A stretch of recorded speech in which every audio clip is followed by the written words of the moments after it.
It changes, man. It The correct answer is your favorite ironclad is a lit ironclad. yeah, It that's changes true. all the time, right?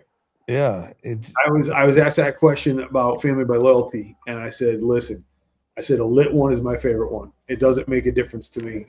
It's and some days I'm just jonesing for a habano and I'll grab the Jerry. Some days I'm jonesing for that Sumatra and I'll mhm. grab the Fenrir. I said you can put them in a bag. I will reach in the bag, pull out a cigar, and smoke it. I don't care. I'll never not say no to it. Yeah, that's pretty much how I feel too. Just sometimes I may want one over the other, but If you pull the celibates out, I'm smoking it. hmm Right? And HDA is the same way, and I don't care what size. Same thing. Put all six in there. Whatever I pull, I'm smoking. I had what did I smoke the other? I had the Descending Shadows and the Robusto, and it just, my God. I literally texted Zach and Andre, and I said, I just don't know if you understand how much I love this cigar. It is just, it's so different in a Robusto. It is just so good. But if you want that longer journey, I grab a Toro. You know what I mean? It's just like, ugh, hmm makes no difference. that's the hope, Utah. Yep. We got a lot of friends doing it right.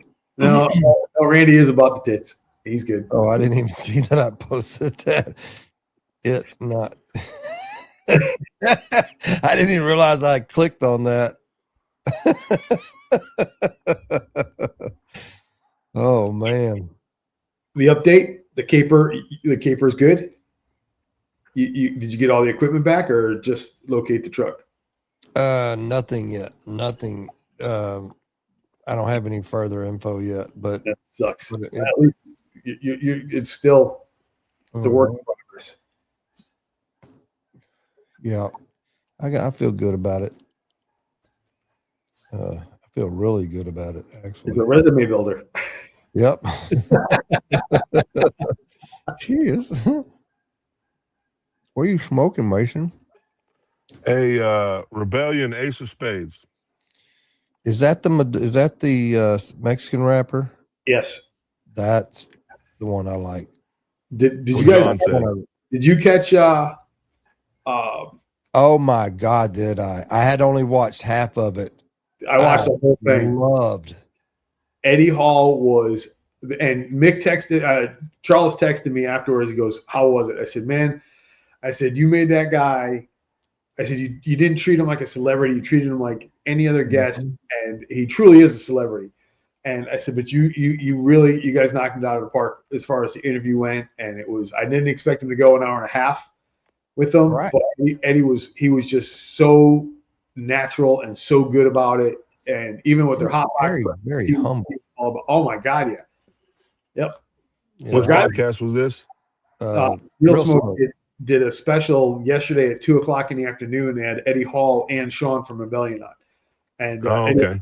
They smoked the beast. And I was laughing because I was saying that Mick was completely geeking out. And I would have been too. anytime Eddie Hall would swear and he'd drop an F bomb, Mick would giggle like it was the greatest thing ever. I said he was completely geeking out. He goes, "Was he really?" I said, "Oh yeah." I said Mick was all in. Oh, yeah, because I caught theirs with the ancestry. Yeah, and it was what a great interview. Enid was I amazing haven't seen last night. hers yet. She Mm-mm. was fantastic last night. She told the stories, and I still say it, man. That lady's got some balls to take her line and completely dump it and start over. Mm-hmm. That's incredible. I mean, like that's just crazy. And that new cigar she has, I smoked it. I got one at in Jacksonville, and I texted. I said, first of all, can I post a picture of this? And she's like, yes. And I said, second of all, the cigar is absolutely amazing. That's the number two that she's got coming. No. The Hesput, Yeah, the first one. Oh my yeah, God, is yeah, it good? Was that the one in our pack? Yes, yeah. yes, yep. It's wonderful. I guess if I smoke another cigar tonight, I know what I'm doing. Yep, that cigar was I killer. haven't smoked mine yet. I'm Yeah, like, she's on to something. And I I'm just gonna love have to go find a power source though. she's good. She's good people. so Aldi, I have and I just seen it a while ago, and That's why I need to follow what Godfather does and write stuff down on the package. I got this white package, which is a factory reserve style package, so it had to come from Ish, I think. And it has 4 unbanded cigars, and then it has a cigar in there that's got a dollar bill looking thing around it. I have no idea. You don't. What it is? Golly, Yeah, I have no idea. I don't remember. Maybe it'll click, but it hadn't been in there a week. It couldn't have been in there more than a week or so. Yeah, no, I don't know. Got my Madre Tierra cigars today. Got those today. Yep. That's gonna be a lot of fun. They are killing it. I talked to John, and his wife is Juana, or his partner. I don't know if I think they're together. And they're down to earth. It's gonna be a good time for sure. I'm looking forward to that. That's Tuesday. And how about this, Randy? I'm off Wednesday, so how about that? Late night. Well, I do have to work Tuesday, and I will be getting up early to go to the gym Tuesday morning. So I'm gonna be tired, but I will muscle through. That's good. Yeah, because watch this, we'll be like done at 1 hour and a half mark. And Aldi's like, no. Remember what I said the other night? I lied. So I got the 858 tonight. Friday. I haven't smoked one of these. I don't know if I've ever smoked one. Is it the 858 Maduro? Yeah. Folks, just reminding y'all, if you want to jump on the live, go to the Iron Clad Cigar Posse YouTube and jump in. That's where the link is to jump into the live. Don't forget to please subscribe to that channel. Got some things coming up next year coming soon. So I'm just trying to trying to separate a little bit from the podcast somewhat. It all kind of intertwines there at some point, but it's all about Randy. Golly, let me show you that cigar I'm talking about, because I almost know you know what I'm talking about. So I dropped the wife off at the airport yesterday morning at 4 a.m. So I was up at 3, and she said to me, "What are you going to do?" I said, "I'm going to go to the gym." And I got to the gym at 4:15 in the morning, and I was sitting there and I was like, I don't know how I'm going to pull this off. I'm like an hour and a half early. I'm going to be dead. And I was right. I had a great workout, but my God, when I got home, I couldn't keep my eyes open. I was dying last night. What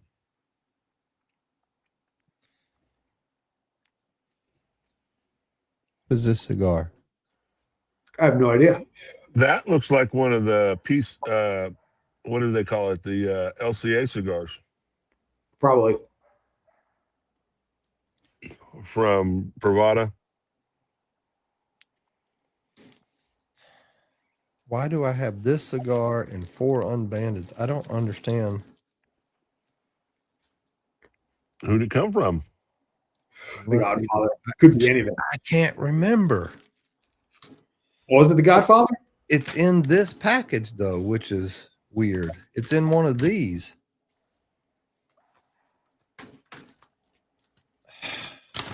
Bro, that's some serious what do you call it?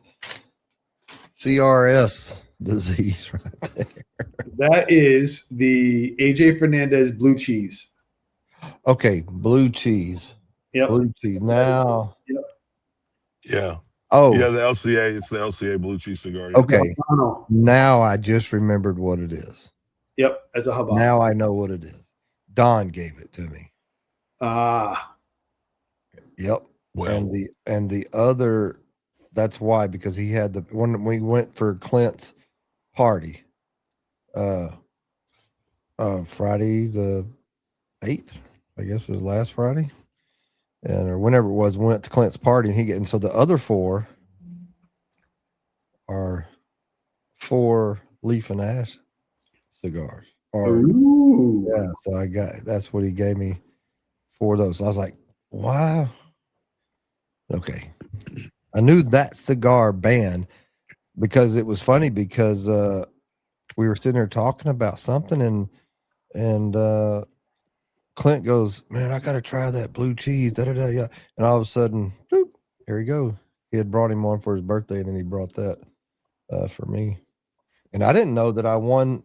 So I won an autographed box on the Leaf and Ash podcast a couple weeks ago or whatever. No. It was oh God, see, my brain is fried, bro. Foundation, Nick Melillo. He signed it, and I thought it was just a box. Signed by Nick Melillo, but it is a unopened box of what's the more of the budget friendly line, the Charter Oak. Charter Oak. Yeah, it's a Great box. smokes. Which one? The Maduro, the Habano, or the Connecticut? I guess the Maduro. Oh, Pretty sure it's Maduro. that is amazing. That's a great box to have. That Maduro is killer. Yeah, so I didn't realize. I was like, dang, Don, I didn't realize. I said, this is heavy. What's in there? He says, well, it's a whole full box. I was like, oh, I thought it was just the autograph box. Like, I didn't know it. I thought he was just giving a box That away. box Like, you look great on the wall behind it you. looked great on the wall. That's funny. Well, I can't say this is terrible. This is a pretty tasty cigar. Mm. Yeah, the A58 Maduro's not bad. I think I have a Fuente in here. Maybe I should try to smoke a Fuente for Fuente Friday. Oh, it's my wife's cigar. Better not. I just remembered where it's at. Hey, I ordered her, and I told her, I said, I ordered me and you for November and December. I ordered both of us a pack from Factory Reserve, and she just acted like she didn't know nothing about it, or like, okay, just kind of shrugged it off. And I just happened to be out here, and I was opening up stuff. She says, "What is that?" I said, "It's Factory Reserve." "Oh, where's mine?" "Make sure that goes in that humidor over there." And I was like, "Are you serious? Like, now you're gonna?" Right? Yeah. I said, she didn't look. I just showed her like really quickly. She's not gonna know what cigars are in there. I was like, "Oh, them cigars, you told me I could smoke them a long time ago." But I am gonna let them sit in there. That's why Let me I know how don't that even works out smoke for you. them. Yeah, right. Man, I know you guys want to come in here. So there's a guy on here, Brian. Him and his girlfriend. He goes by Brian Ronald Martin Jr. Brian Ronald Martin Jr. Is starting the Cigars Ash podcast. They're going to start soon, him and his girlfriend. So I'll be interested. But yeah, man, dude, I was stoked for those guys because I'm an Eddie Hall fan. I mean, I watch his Instagrams every day because he's just hilarious. All kinds of skits and does these, silly things. And he's not a wimp by no means. And just he told the whole story, like how he got to the strong man and why he got out of it. And, and now he looked so good, like healthy. Everything about him just looked healthy on the interview.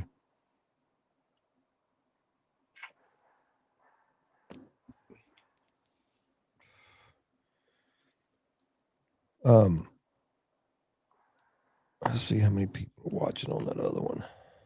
Oh yeah, I got a few of us watching over there. Let's see. Make sure to, if you don't mind, make sure to like and share and hit the notification bell, and make sure you don't, because you never know when we'll go live like this, especially during the holidays. You just never know. For me, it gets kind of boring because I'm off for a little while. Well, I actually took because it's just me and Jonah. I took some hours Christmas Day, and then I'm actually going to do a full shift on the first, because it's just me and the boy. He's got to work anyway, so what else am I gonna do? Yep. Yes, sir, Utah. We smoked. We had Sean on a month ago, something like that, and we smoked the beast. We smoked that cigar. Or I did. I know I actually rep for Sean. Yep. So he's got some, is what he's saying. He's trying to pull his muscles.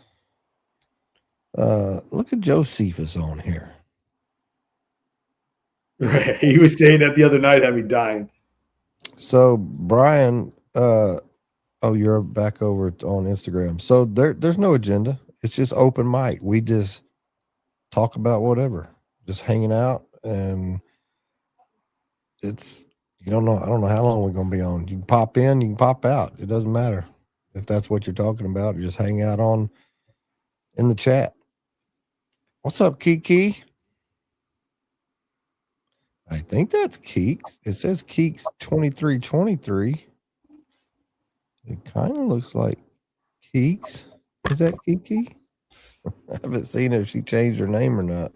Of course, that's the Instagram handle, so that's something different than what I'm used to seeing. Bro, the Beast was good, man. I love all of Sean's cigars, but I specifically like the one Mason's, the Ace of Spades, that Mexican wrapper is good. Yeah. That Beast was I anticipated like a full-bodied monster, and it wasn't. He really wanted a cigar. Sean said he wanted a cigar that everybody could smoke, and it's a Habano 2000, and which is a great wrapper to begin with. And it was. I really enjoyed it. Really enjoyed that cigar. Know something that we can talk about. Let me look at here, because I haven't really seen any 2025.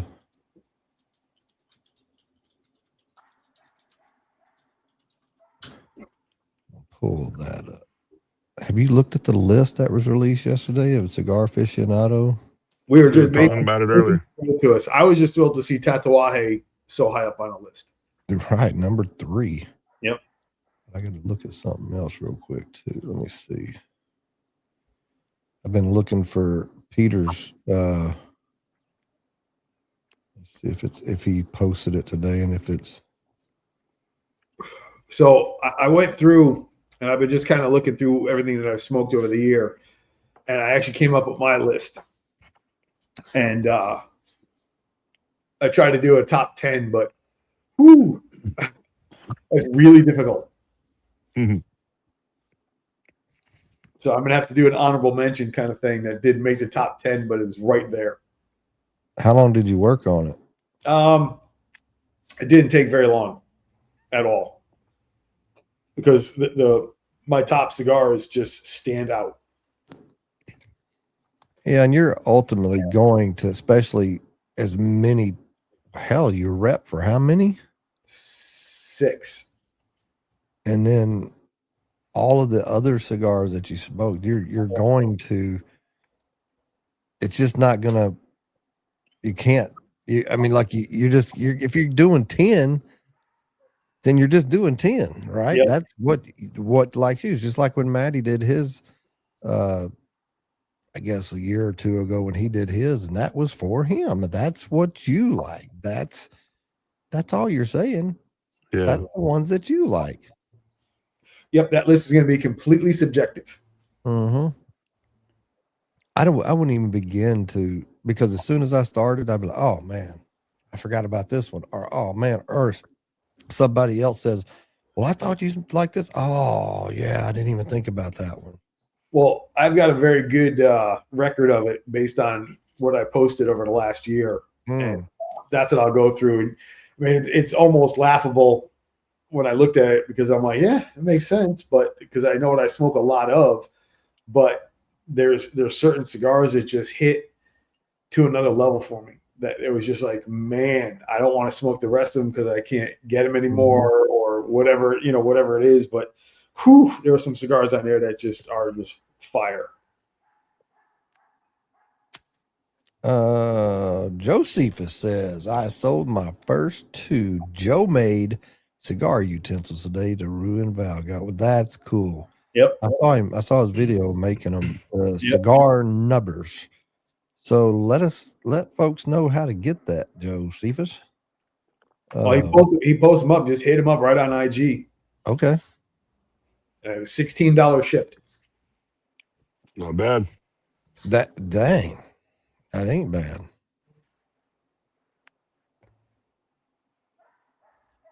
You came over to Wigwag. I see you said I came over to this channel, but I don't know which channel you came from. Let me see. Does it show? No. Let me see. Most folks who ever went over to the why do I keep wanting to say Cigar Posse. That's why. Yeah, I went right to the dudes. Yeah, that's fine. But you had to go to the dudes to get to the dudes to go to the Posse, yes. Posse. Yep. Yeah, that's my problem. I was trying to get to it from the dudes, and it kept closing out the video and taking me to the Posse page, but I was already subscribed, but I didn't know I needed to go click it on the Posse page. I know that's people don't read. I'm just saying. Not that it's you're not used to it, and it's very confusing. But that's the only way I could. If I'd have just posted on there, there was like, I don't know, 13, 14. I don't know that, not everybody would have seen it. Yeah. So that's why I did it that way. What cigar did you say a while ago? Oh, it wasn't you. It was somebody on here, the Lost City. But this is the Lost City made it on here somewhere. I'll tell you what cigar made it. No, the Opus X Lost City was the Angel Share. But I thought I saw Lost City on here. Or maybe I read something somewhere else then. Maybe on somebody else's list? Maybe so. That's probably what it was. Gabe was smoking this Timeless last night. Great cigar. Timeless is excellent. And what's crazy is the price point difference on some of these. Now, okay, so this cigar right here is what I smoked. And this made number 15, I think is what it did. The Davidoff Millennium. But the pyramid, or however you want to say it, it looks like a torpedo, but it's more pointy, Yeah. And that's exact cigar in that exact size that I smoked at the blend. Actually, I smoked, me, Don, and Clint all smoked it at the same time at the blend for his birthday. And I had smoked a Millennium Toro the last time I was there, and I freaking loved it. Every one of us had the same thing to say about that cigar. It was the aroma on that cigar was beautiful. Like it smelled so good, but it was so mild. It was bland. That's the only thing I could say about it. It was just, and it just had nothing on the palate. You could get a little bit on the retro, but it was, and I'm very disappointed, especially for a $40 cigar. Yep.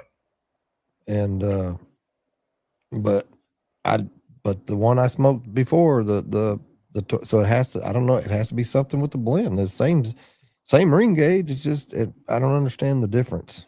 Maybe it's just a little bad little batch. Come on, Gabe, get on here. I see you out there.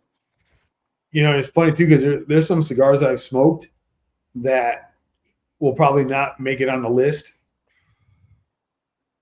They probably will, because I got pictures of them, and they all come from the same place. That crazy guy down in West Palm. stuff that he's handed me at his house, and I'm just like, what the fuck? They're incredible. He just the old stuff that he's pulled out of there. Mm-hmm. You almost need you can't even. I mean, would a top 100 even do it nowadays? If you tried to pick a top 100, I could do a top 25. I could do a top 25 if I wanted to, but I don't. I mean, that's a lot. No one cares that much. What's up, Angel? Well, I mean, it gives you a little bit more wiggle room, but I got a bone to pick with Angel. What he did. Did you see his video? With the All of a clown? sudden, getting Oh, beat up. that was He's the you, one that right? beat up in his video. I got beat up in his video. I got jumped by a bunch of Seinfeld people. I could take it. Hold on a second. Let's see. His video was fantastic. I get a random text message. I don't have the number saved, and I'm like, who is this? And he goes, it's Angel. And I totally forgot I had given my phone number a while back. But yeah, he had me getting beat up in the video. I can't say I'm surprised. There we go. I know how to do it now. Let's see. Which Instagram am I sharing? This one right here. Here we go. Now, let me see if I can make that bigger. Got to rub it, Randy.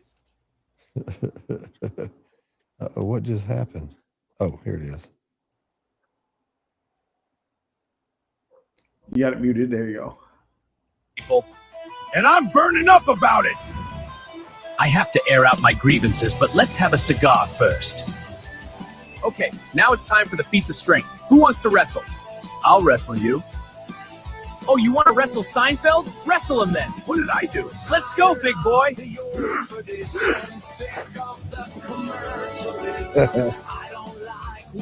that great? Yeah, that's funny. But of course, I get jumped. And those that don't know, those are watching Tuesday night on Toro Cigar podcast, they will have the clowns, all they'll be there, and they'll be smoking the Festivus.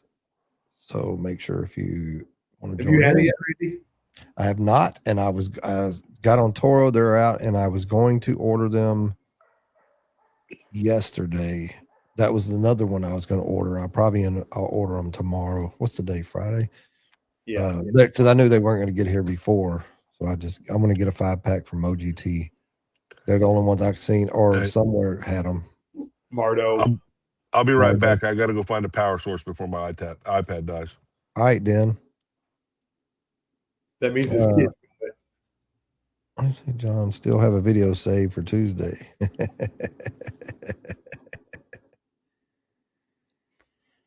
Oh man. Let's see. Oh, that's what I was going to do. Let's see.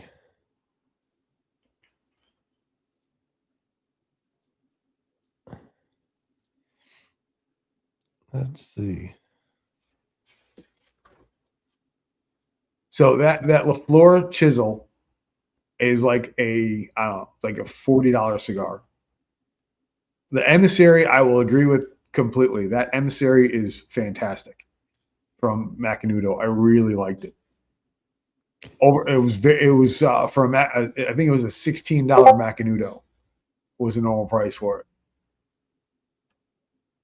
That's a nice looking cigar. The chisel, I like the chisel to begin with, and I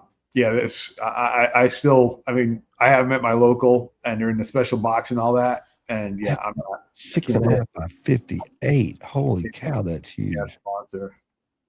I agree with this cigar. I've never had it, but I guarantee it's got to be good because I just like some of the Padron. You know as well as I do that's bought and paid for number one. Mm-hmm. That Trinidad is fantastic. They did a great job with the Trinidad series, the new ones. You know what? And that's probably a little. What happened? Yeah, they got it for $13. That thing is killer. And I completely disagree with the Rocky Patel. It's just, I don't know. Yeah, and the price is probably even cheaper. $12 cigar, 5.5 by 50. It's so weird how I know that it takes a lot of money, or you got to send so many cigars and so much money. Why do you got to send the money? Why do you got to send the money? It's that, and when you open up that book, and I used to be I had it for years. That was like my Christmas gift every year. My mother-in-law would get me cigar aficionados. I've got tons of them in there. I saved all of them. And if you open it up and you start reading through it, and they had some great articles, but the problem was, I guess it wasn't a problem for them. When you look at the advertisements, full Mhm. page ads and whatnot, it was always the same companies. And all those companies end up on this list. That's true.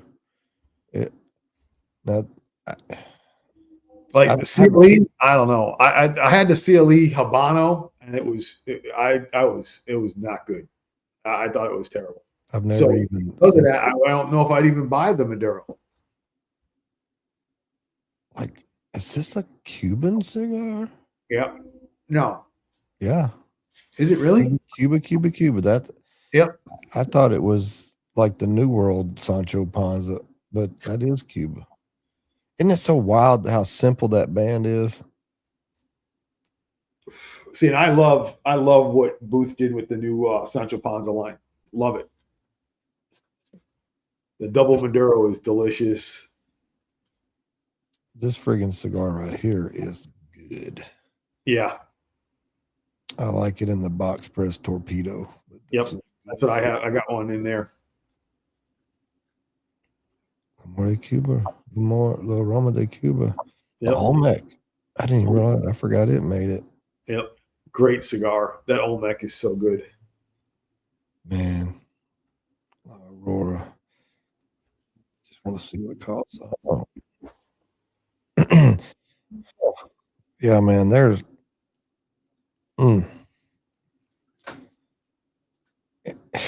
Golly, there's so many great cigars out there. So they have 1, 2, 3, at least 4 Cubans on here. Yep. That's wild. I know the Diplomaticos and the Cohiba are Cubans. Oh, gosh, that's But way big. I've had the CLE Maduro. It's not bad.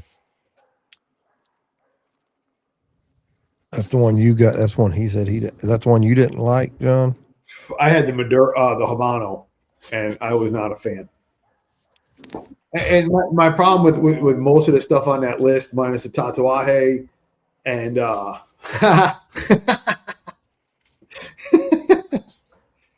minus the Tatuaje, and the what do you call it? The Olmec, they're all pretty much one dimensional. Yeah. We're because we are so immersed in the boutique side of things, we are more about I want something that's gonna change flavors on me, and it's gonna have some depth to it, some complexity. Yeah.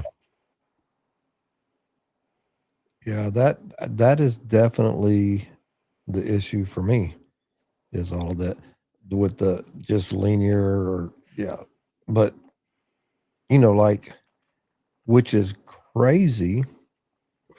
So I sampled the Clown's new one that they are coming out with, the sub $10, and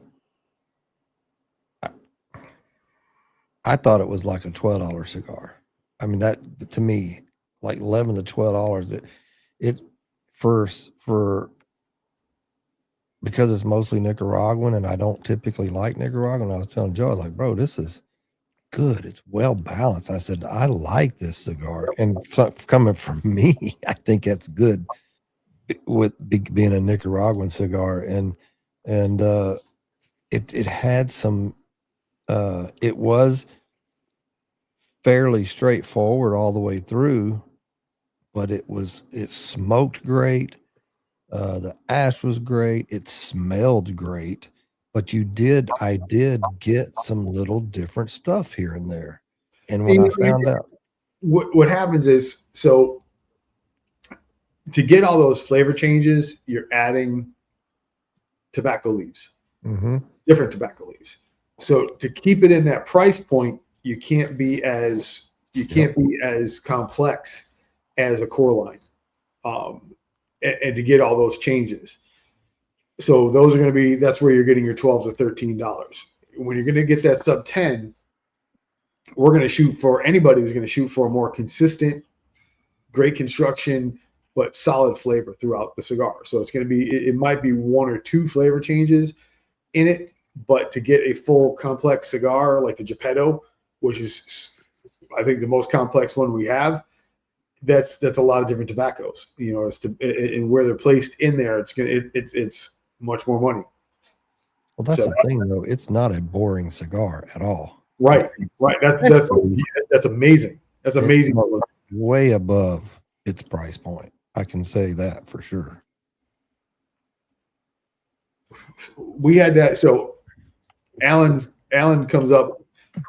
We're smoking he's got the new Ethos line coming out, which is a sub $10 line, and it was done for the consumer.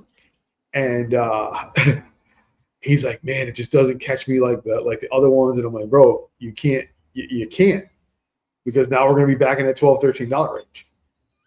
I'm laughing at you. Can you see? It It looks like he's Max John's doing the Headroom. Max Headroom. Yeah. Yeah, he looks like Max Headroom. What is that? I don't know what's going on, but it is good. I don't know what's happening. I thought it was you guys at first. Everything's just blinking. No, you were like, we could hear you clear, but you're. Yeah.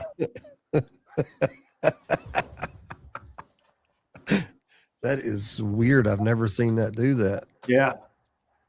Let me Are jump you out. running on Ish's Wi-Fi? All right. Right? All this wigging out, it says. Oh, let's see. Let me pull. I'm going to pull one of these suckers out. What's that? Man, it looks great. I'll show it to you in just a second. This is glitz in the matrix. This is leaf and ashes. Okay. What do they call it? I can't remember the name of it. Remember something? Smoking embers, or smoking ember, or something like that. And I didn't mean to remove myself. But it is a gorgeous cigar. It's got the Pigtail. and it's got a nice closed foot on it. And it just, Yeah. and that thing just looked meaty and Yeah. man. And That's I don't pretty. know anything about this cigar. I'm fixing to get into it as soon as I find my lighter.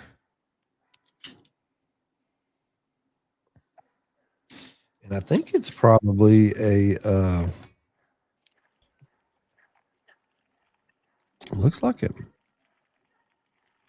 might be a 54, but I think it's it's a 52. I had it back all the way out of Chrome. Quit Chrome completely. Yeah, I don't know what was happening, but it was happening. Whatever it was, I was just showing them. I don't know if you had a chance to get any of these yet, but it's just I just clipped. I had a pigtail on it. I just beat cut it, but it's got a nice closed foot. It just looks. That almost looks like broadleaf. It's hard to. Sometimes I'm like, when I think it's something, it's like snakes. Any of y'all on them snake identification pages or whatever, like that is that. Yeah. Oh no, that's not that. It takes like forever, and then you think it's something else, and it's not. In the U.S., pretty much, if it's got a triangle-shaped head, don't go near it. Yeah, that's Simple. Yeah. Mm-hmm. If it's got a rattle, don't go near it. Yeah. I mean, if it slithers on the ground, I'm not going near it. That's just Brad makes it really simple for me. Oh yeah, he said I gave him the virus. I don't know what I had the other night. We were on, and I had I think we're in Discord, and my windows, I had several tabs open, and all of a sudden I look over here, and it's like bloop. They just closed out, and I was like, what the crap? And then Gabe said, go turn everything off real quick, blah, blah, blah. So I did. And I had some malware stuff, and it got it off of there. I had to download some stuff. But now I'm set up with virus protection, more better Smoke better. Dip into my You're gonna extra like. reserve. You're gonna like it.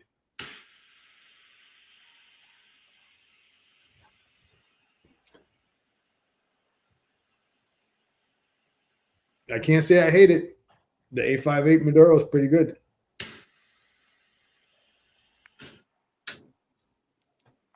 Oh, dang. That's the second time in a week I've dropped my cigar out of my mouth. As long as it doesn't hit my beard, I'm fine.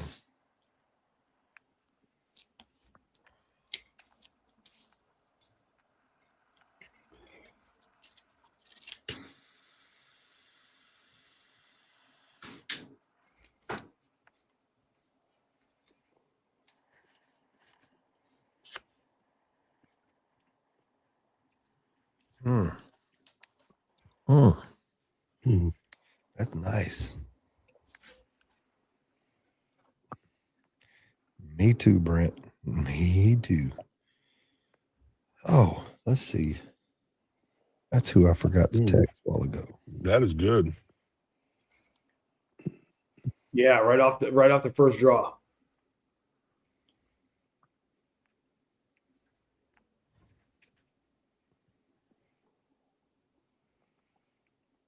Well, I'll tell you I really like that Donzuelo. It was in the October pack.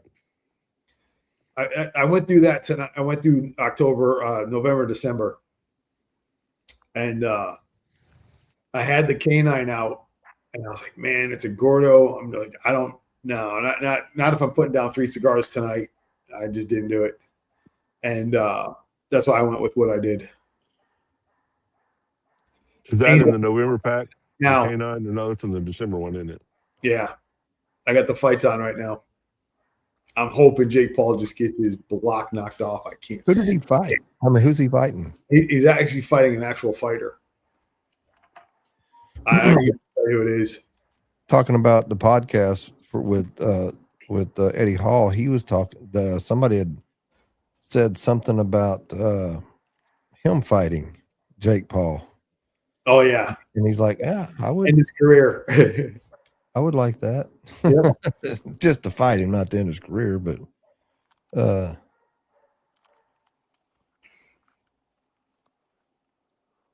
he's at a Christmas party. Clint. Y'all are talking about top cigars of the year. Have y'all ever tried the Domain Entropy? Mm-mm. But I have heard of Domain. Domain's the ones with the cloth band on it. Looks like a ribbon. Is it cloth? Yeah. Yep. Yeah, they've got 3: the Neutron, the Negentropy, and then the Entropy. Yeah, I don't know the names. All I know is blue, red, and something else. I've had the blue one. No, they're like a copper, a gold, and a silver band. Okay, then I'm thinking of another cigar.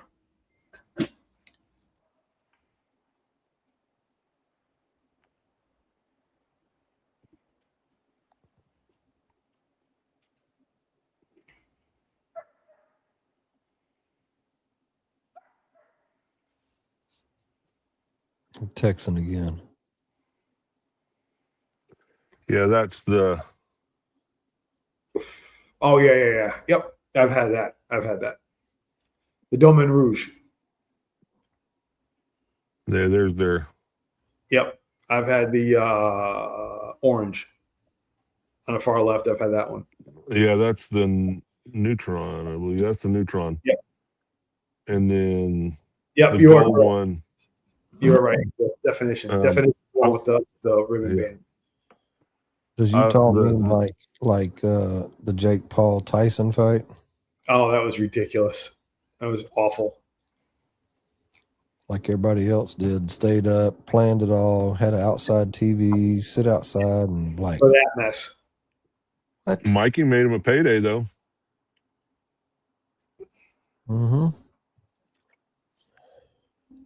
I went back and I don't know why I watched it, but it was on my feed and YouTube last weekend. It was the Buster Douglas fight where Mike Tyson. I think it was the first time he ever got in professional fight. He got knocked out or not. Yep. That was a whole Robin Givens disaster. Mm-hmm.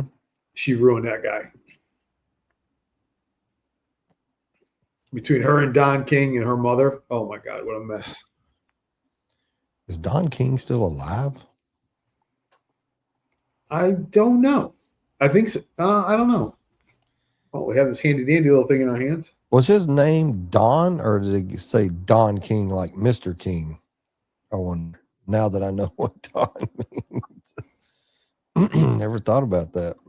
He is 94 years old. Oh my gosh. Yep. August 20th, 1931. Yep. Wow. Donald King is his name. I mean, when you got a great name like that, I mean, it's like you're destined to be something when you got a great name. The guy that single-handedly ruined boxing. Okay, so over on Instagram, Zach was on here. He's not over here now, but he was on Instagram and said, Kiki, dang, I didn't even see Kiki's. Said, no smoke for me tonight. The kiddos and I have a cold again, plus all the 16-degree weather hasn't helped. I agree. The cigar says, do I need a full beard to join video? No. Yes. Zach said, Tanya is our favorite Aldi. We are well aware. The Cigars Ash said, Brian said, can one of you explain what the new cigar manufacturers are doing differently than the old school folks? Well, we've been kind of hitting on that, really. Yeah, it's the idea of them playing with they're playing with exotic tobaccos and different tobaccos, and it's just I think it's the idea that they're smaller so they can buy smaller quantities. They don't have to buy in huge quantities, which would cause the prices to be crazy if if some of the bigger guys were buying the huge amounts of that tobacco, opposed to you guys being able to buy smaller amounts of it to get it to work in your cigars. But it's definitely, I definitely think it's the fact that they're playing with different tobaccos and they're looking for specific profiles and more of the flavor changes. What do you know what omerto means? Yeah. What does it mean? That is the that is part of the code that the mafia lives by, and it's no snitching, none of that. You don't telling anybody. It's to the death, basically. That's what he said. Those are the guys that know how to keep their mouth shut. Good fella. Yep. Boutiques where it's at for me, even in Utah. Even in Utah. What's up, Rob? It's Friday. I know you ain't got to work if you're up this late. Come on in the live. You got to go to Iron Clad Cigar Posse YouTube, which is at the top. I don't know where you're at. If you're already in the Posse YouTube, you can click the link at the top. If not, you can click the link at the top of the Cigar Dudes, and that'll take you right to the YouTube of the Posse, and you can click on that link and bring in here. It's complicated, I know, but I'm complicated that away. Which way? That away. You said which way? Oh, Carrie man, you should have joined us, buddy. That is, he's built an Instagram channel. I reached out to him a while back to come on the podcast. He doesn't smoke cigars, but he has a bad gag reflex. I was telling you about that guy. Like, I've seen. He's got some good stuff. Now he's just doing a lot of. What's the guy's name? Have you seen I think he's from the UK, and he says something. Try this. He goes, I bet you won't try this. Do you know who I am, kid? He does Nope. yell like that. I've not seen him. Oh, that dude. He doesn't just gag. He'll be talking, blah, blah, and it just comes out like he can't. I it's can't watch crazy. that. I can't watch that. I'll just Crazy. What are you saying? My name will be changing here fairly soon. We're starting a cigar-based clothing line at the start. What? Hell yeah. Let us know. Cigar-based clothing. Yeah, when you get that rolling, let us know. We'll get you on for a night. Mm-hmm. That's nice. Do tell. Tell us more. Yeah, my son last year got me a shirt for Christmas that has a big bourbon glass with a nice double in it and a cigar on his shirt, and it says, "I'll be on the back porch if you need me." Like Tanya last week when she goes through my shirts is cigars, concert band, concert T-shirts, or Till Valhalla shirts. That's it. 3 of them. Rob. Okay, what YouTube are you on right now? Oh my God, are we really going to try to explain this to him? I'm gonna tell him. Tell me what YouTube. If you're on Cigar Dudes podcast, or you're on Iron Clad Posse. Iron Clad Posse, yeah. Let me know which one you're on. I'll tell you how to get there. I beat Ronnie Rob yesterday morning. Sweet. I definitely will. Utah's lacking in the cigar world for obvious reasons. We're trying to change that. Mountain. Best way to change it is move. Yep. Yeah, it will be Mountain Valley Cigar Company. That's cool. Mountain Nice. Valley. That's different. Most of my shirts are Pappy shirts that my grandson gives me for birthdays and Christmas. I got you. Okay, so hold on, Rob. At the very top, pinned to the top of the chat, that link is the StreamYard link. So just click that, and it'll bring you in here. So I took all my fat shirts and put them in a bag, and I had probably 7 or 8 of them that all had dad stuff on them from when the kids were small. I'm having all my I've got all my shirts that don't fit anymore that have meaning to me going to my mother-in-law's neighbor who I want to make a quilt out of it. She's a quilt. So I'm like, just do what you got to do and just turn it into a quilt. It'll be all my concert shirts and my dad's shirts and my karate shirts. That's very cool. Yep. Because otherwise they're just going to stay in a drawer. Right. And I can't wear them. They look ridiculous on me. I try every once in a while to throw one on, but they look so much times like you're not going out of the house looking like that. Is it the old 3/4 sleeve shirts too, and they're too tight on you, or are they too big? Oh no, they're all like 3X. I'm in an XL now. Sorry about that, guys. My wife called and hijacked my iPad and my phone and my AirPods. It happens. If you haven't had this yet, oh my gosh, it's nice. Very tasty. I need to know more about it. But Panda lives right there by you, so he can just drive over there anytime and blend a cigar. Yep.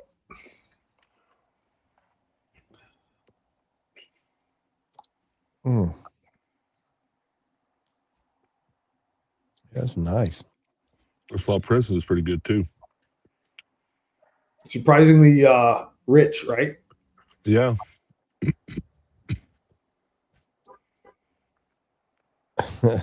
Come on in here, Martin. He said John is old school. He said karate. It's very rich and got some hay on it. Yep. Well, I was in it for years, and we would do a tournament every year, and every year we would come out with a new shirt. So I'd have to buy it, and they're all. I have one left that actually still fits because he only had it. He had it one size, and I was like, I'll fit into this. That was years ago. I never fit into it until now, so I can actually wear that one. Man, this, I wish I could articulate that note. So it's an AJ blend, is what it is. So that's all of his stuff was AJ stuff, for the most part. Look at this guy. Oh, hi, Ronnie Rob. Is he? I thought he was froze. Yeah. He is. No, I see him moving. Blink your eyes. He's frozen like a Thanksgiving turkey. Oh, there he goes. Oh, He's supposed to have that great internet there. they lied. Y'all are making up for Ish being out of the country. Right? Now he gets back tomorrow, right? Yeah. Bringing Mama home, right? Is Mama's coming back with him? No, Randy's frozen now. I need to see a picture of the black eye. Somebody was calling, so I was messaging them. When certain people don't call you very often, and they call, I'm like, what's happening here?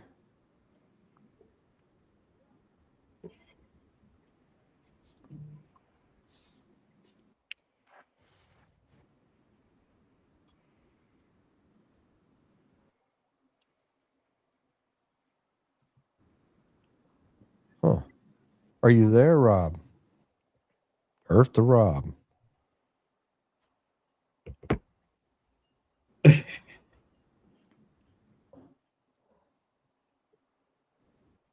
Can you see us, Rob? He's so mad right now. Oh, I got What? great internet. Don't even try that shit. No. Something? What? What? Could we get that in English? I don't know what's happening, but something is not working right. Rob. Go feed the hamster. Pay the internet bill. Yeah, I understand. Pop out completely and then come back in. Something's not, for some reason, working. That is so weird. Yeah, I literally had to Hello? There you go. Nope. It's got that real weird Slow mo. I'm not even getting any notification. Like mine is good over here on my end too. And I can hear and see y'all perfect. I can hear everybody but Rob. We used to have John did to the max Are we headroom good? earlier, Can but you hear me? Is this thing on? yeah. we had a thing called the muck system, and it would be we'd watch a fight in the rec yard, and you would literally see two guys square off, What and the it was like hell? it would be every 3 seconds, and you'd see two guys squared off, and you'd see a dude laying on the ground. You never saw the punches or anything. You just saw the beginning of the fight, and the end of the fight. And that's exactly what Rob's doing right now.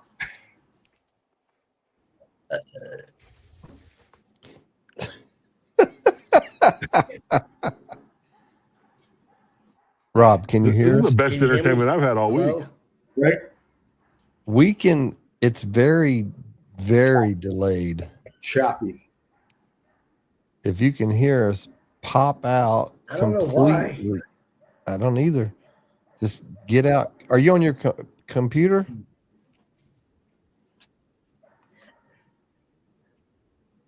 I'm He's on actually the moving. laptop. Yeah. Yeah. Get completely out and then come back in and see if He's on a Chromebook. He's on a Chromebook right now.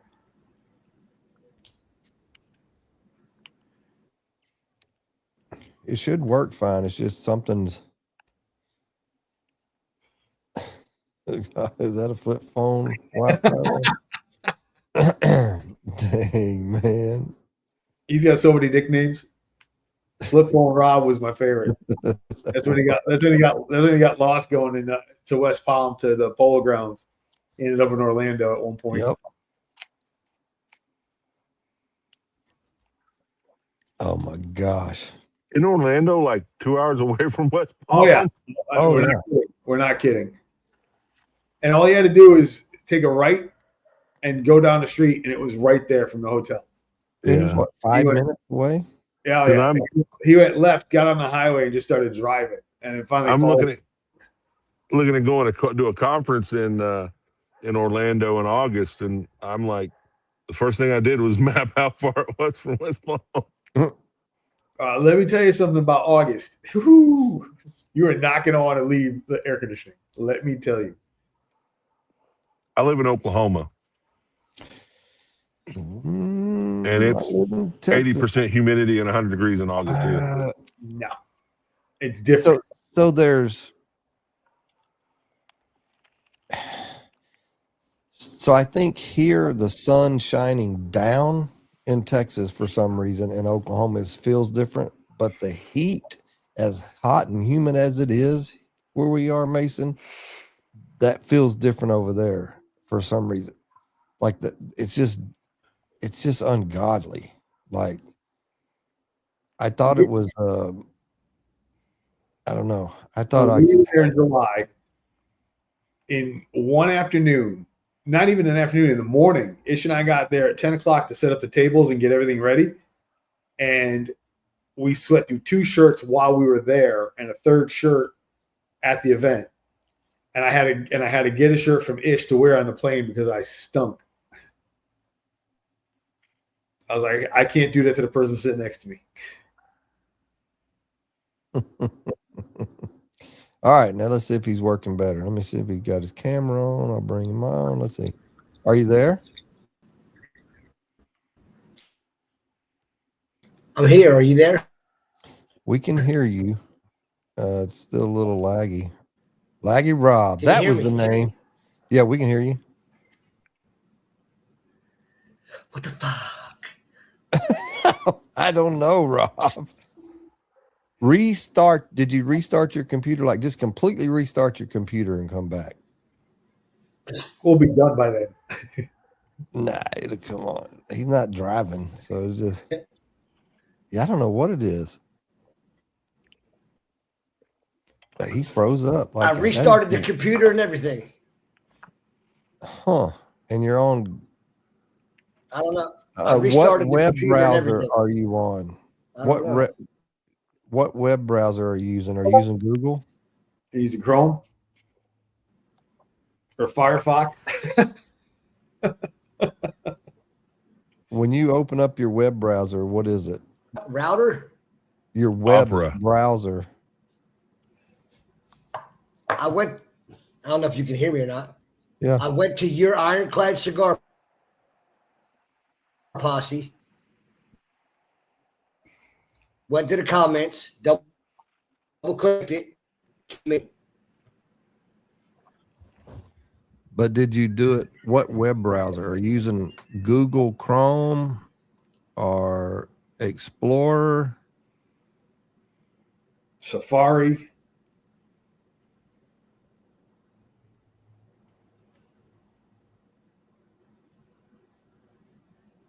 This was like that one podcast we watched where the one guy was trying to download Chrome. God, that was the greatest ever.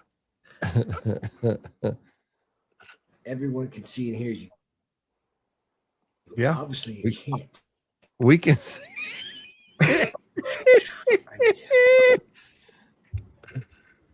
Oh, you get paid for this kind of entertainment.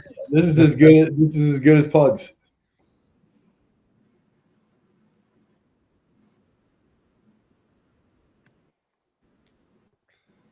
Let me do this. Watch. Hold on. Let me mute my stuff. Can you hear me?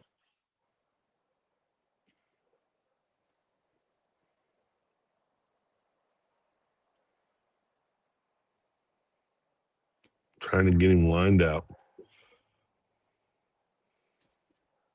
This is Good entertainment. recommendation, John.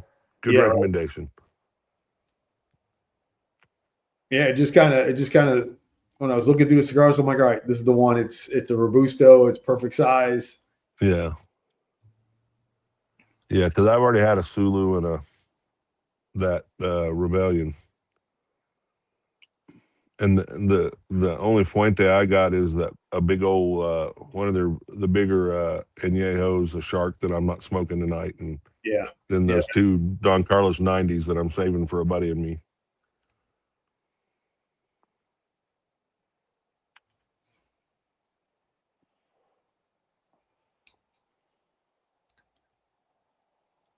I need to go try to find some of those Foundation Tabernacle 10th anniversary ones.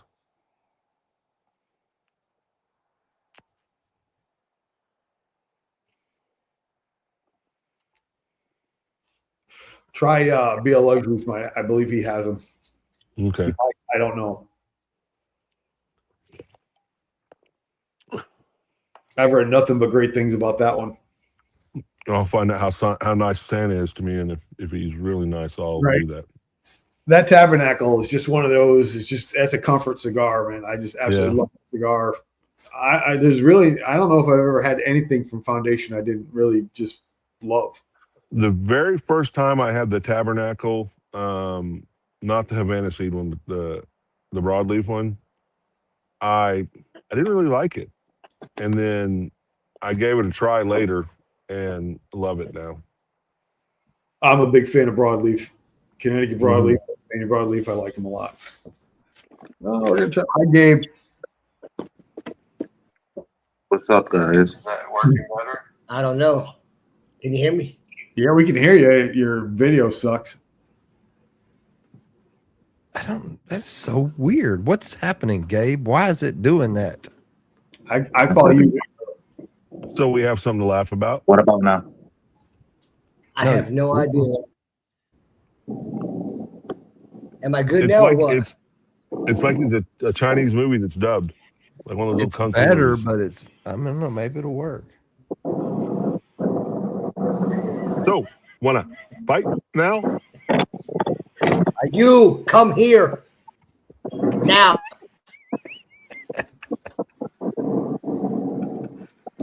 I just don't want to connect. Just had that problem the other night. Had to do something to fix the problem. You, I don't think of anything I Rob, can do. is that the do you have the Obama phone Wi-Fi?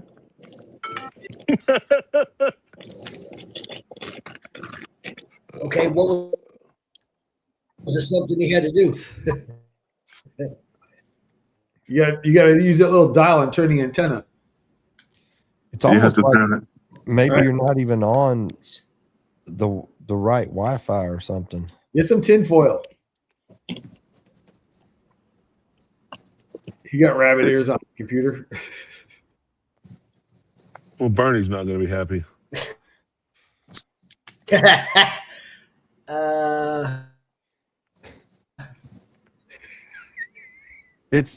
Why is that is Yeah. so weird.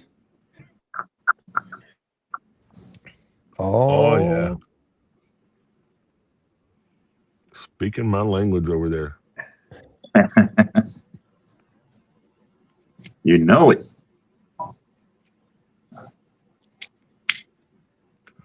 I got a couple of those in my humidor. What was it, Gabe? Al Pastor. Ah. See, the great Aha. thing about going to buy those is my wife can go, "What did you buy while you were over in town?" And I said, "Oh, I got some street tacos." And it worked until my son gave me up. Mom, they're cigars. They're called street tacos. Said, "You and me are going to talk when your mom's not here, son." Yes, sir. Jonah just announces it when he gets the mail. More cigars, Dad. Shut up, Jonah. Mm. I got to yell out, I didn't pay for these. They're samples. Yeah. I want them on a podcast. Yep. Every cigar I get, my wife thinks I won. Hey, Randy, he's Yes, watching sir. right now. He's not watching. He's asleep. Where'd those cigars come from? Oh, I want them. Oh, The only time my wife gets on a podcast is when I tell her to get on it and hashtag whatever, and then she doesn't watch it. That's funny though. Can you hear me? Is it better? we can Yeah. hear you. Yes, we can hear you. Still delayed for you. I have no idea. No, No Not to idea me. what's wrong. It's working better now. it's working better. Yeah. Get your bottom lip sticking out. Leave it like that, Rob, for a second. Let's see. Oh, now it's lagging. Laggy Rob. Maybe check on the. I don't know, on your in your mail. You probably lost the internet bill. Log in real quick and pay. My internet's good. Whoa, it seemed to work great there. Internet's good. Mhm. It said his internet's good too, but It could be. I don't know what the problem Just, is. Is it cloudy, raining over there, Rob? sun flares. Sun flares.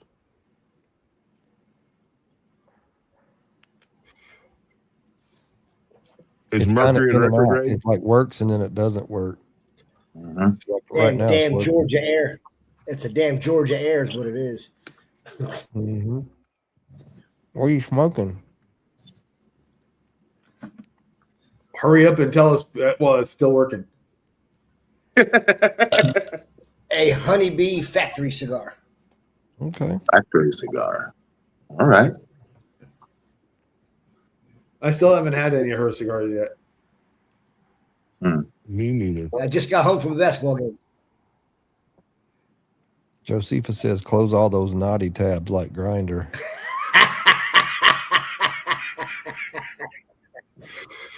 It's almost like he knows you. Oh, man. Too many tabs open in the background. That was me today. Sitting I in got Santa's none. lap. I closed them all. Sitting in Santa's lap. Uh-huh. Look at you. Did you ever see the Office episode where Michael played Santa and Kevin sat in his lap? Mm-hmm. So what popped up when he sat in his lap? Nothing. Good. Mm. Yeah, wait a minute. I'm sorry. Which one is this one? Iron Clad, right? There you go. My bad. You got somebody looking over your shoulder back there. Do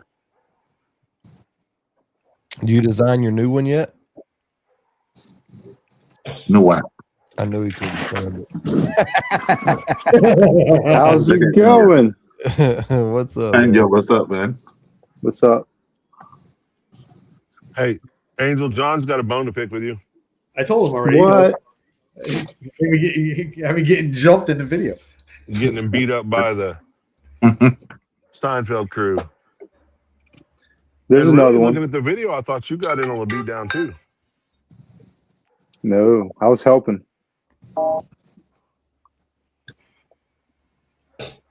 What are you smoking, John? I If you have said a out.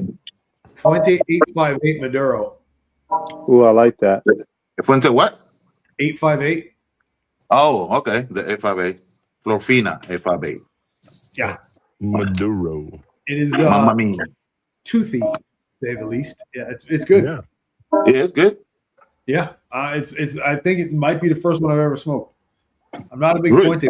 Yeah, I have a bunch in there. I'm just not a big Fuente fan. I always end up getting deals over at my place on the like the shark and the bull and all that stuff. And I'm like, All right. Well, I'm just gonna be upfront. If you got some Casacubas, we can do some trading. Kubas. Okay, I'll see what I can get some.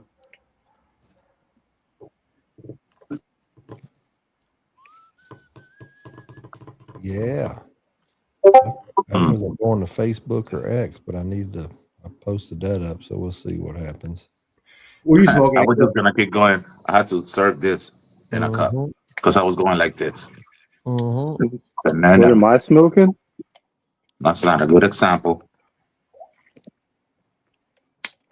You see, Fitz, I'm about to light up after this one. You can't see it. The Sencillo. hollow point. Ah, Hold on, let me put that up here, Angel. What you got there? Randy just wants to look at your eyes. Oh, yeah, Angelenos. No? No, Is it? there's this. Well, it's the same. Is there other brand? The Sencillo. Sencillo. Yeah. That one. Yeah. Sucks. So basically, God of Fire, cheaper brand. Mm-hmm. Mhm. See, a lot of people do like a lot of Puente Fridays. Sometimes I like to do Foundation Friday, bro. I love me some freaking Foundation cigars. And down goes Rob. I don't know. I didn't do either Puente or Foundation. I don't think I have any Foundation in my humidor right now. I need to fix I that. do have Puentes. I just don't want to smoke them right now. But pretty much I'm like, everything is John's- open. John's I didn't talking want to about start it. having a Fuente problem. I mean, I know a guy. Yeah, that's not a problem. I almost grabbed an 858, but I didn't want to be like John. Yeah, I appreciate Yeah. that. Well, I'm gonna have to jump off here in about 5 minutes and go help unload groceries. Come on, man. Again? You know what happens. You're gonna go get groceries at 10 No, o'clock? they go to weigh in. They went to weigh in for the wrestling tournament tomorrow, so we didn't have to get up and be in Tulsa at 6:30 in the morning and sit in Tulsa all day till he wrestles at 1. And they stopped at Walmart 2 hours ago, hour and a half ago. Got it. You gonna meet up with Sean in Tulsa later on? Man, our schedules are jacked up. He's always doing stuff when I can't. Gotcha. Or he tells me, hey man, he'll text me, hey, we're recording at 4:00 today, and I'm like, I need like a week or so to tell my boss I need to take a little PTO. Mm-hmm. Hey, Brandy, text Rob to do it in his cell phone and take that Wi-Fi off.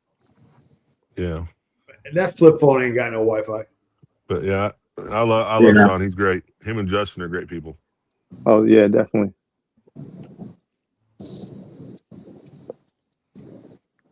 Yeah, I bet it's It's messing up. Sometimes Wi-Fi just do that. yeah, it could just be that it's just up and It could- down. Yeah. Or it could be that there's probably working on it in his area or something.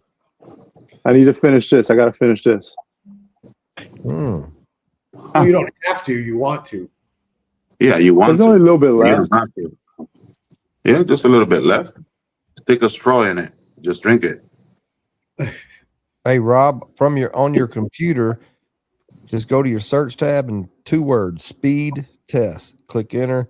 The very first one that pops up, you'll scroll down a little bit and it'll say run test. Hit that and tell us what it's up and what's down.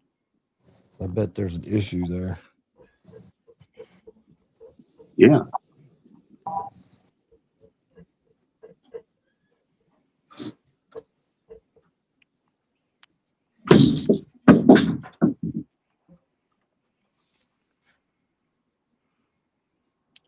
Well, gentlemen, it's been fun. All right, Mason. All right, I gotta Mason. go Later tend on. to family duties. Yes, sir. Take care, man. Good night. I got a bottle of the Angel's Envy triple cask. That is a triple. There you go. Yeah, Hmm. I have not opened it yet. I'm terrible with Don't- that. Don't open it. Don't open it. No.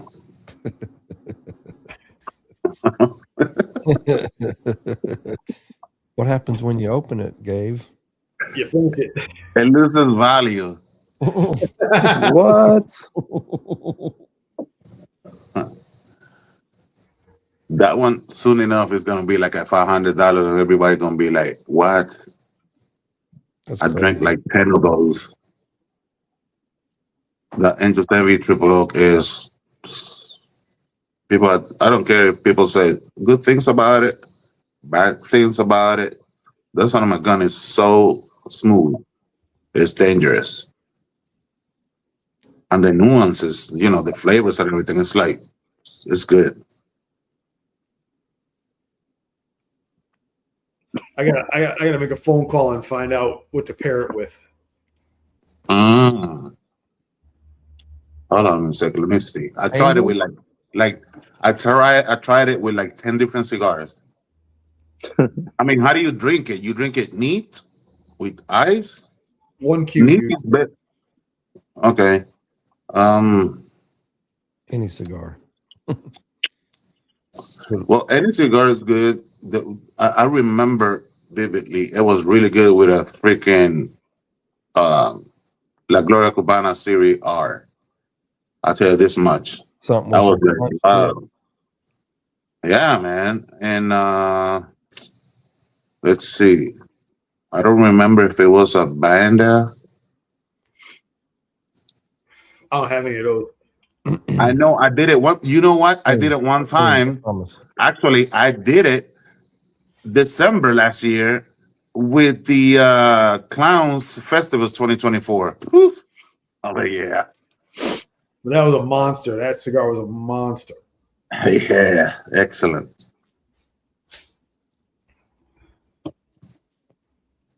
I probably have like one left. Earth.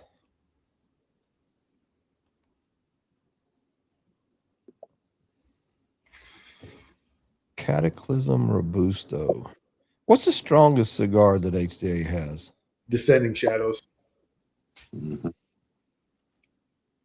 they're all kind of right there together, right? You know what? Cataclysm. That Angel Sanvi, now that I remember, that Angel Sanvi can go with any of the Haze Grays too. Okay. Yeah. Pick and choose. Patriot, don't matter. With the backpack or with the Brotherhood, and it'll just knock me out. Maybe. I look like Gabe after Hollow Point Robusto. Oh yeah, that's not gonna happen ever again. Ever. The XL. The XL. Ever. Yeah. Never. Homie woke up next day still high.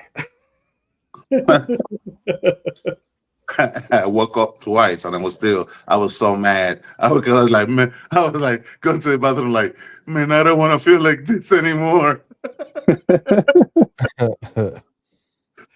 Rob checked 60 down and 22 up, which should be enough. But if it's not, Rob, check it again a couple times. If it's like going lower, especially that up speed, if it's going way down, that would be 60 down issue. 60 down that should be enough right there to string what he's doing. But if that up speed is too low, getting down like 5 or 6, it's going to. Yeah, then you said it's 22 up.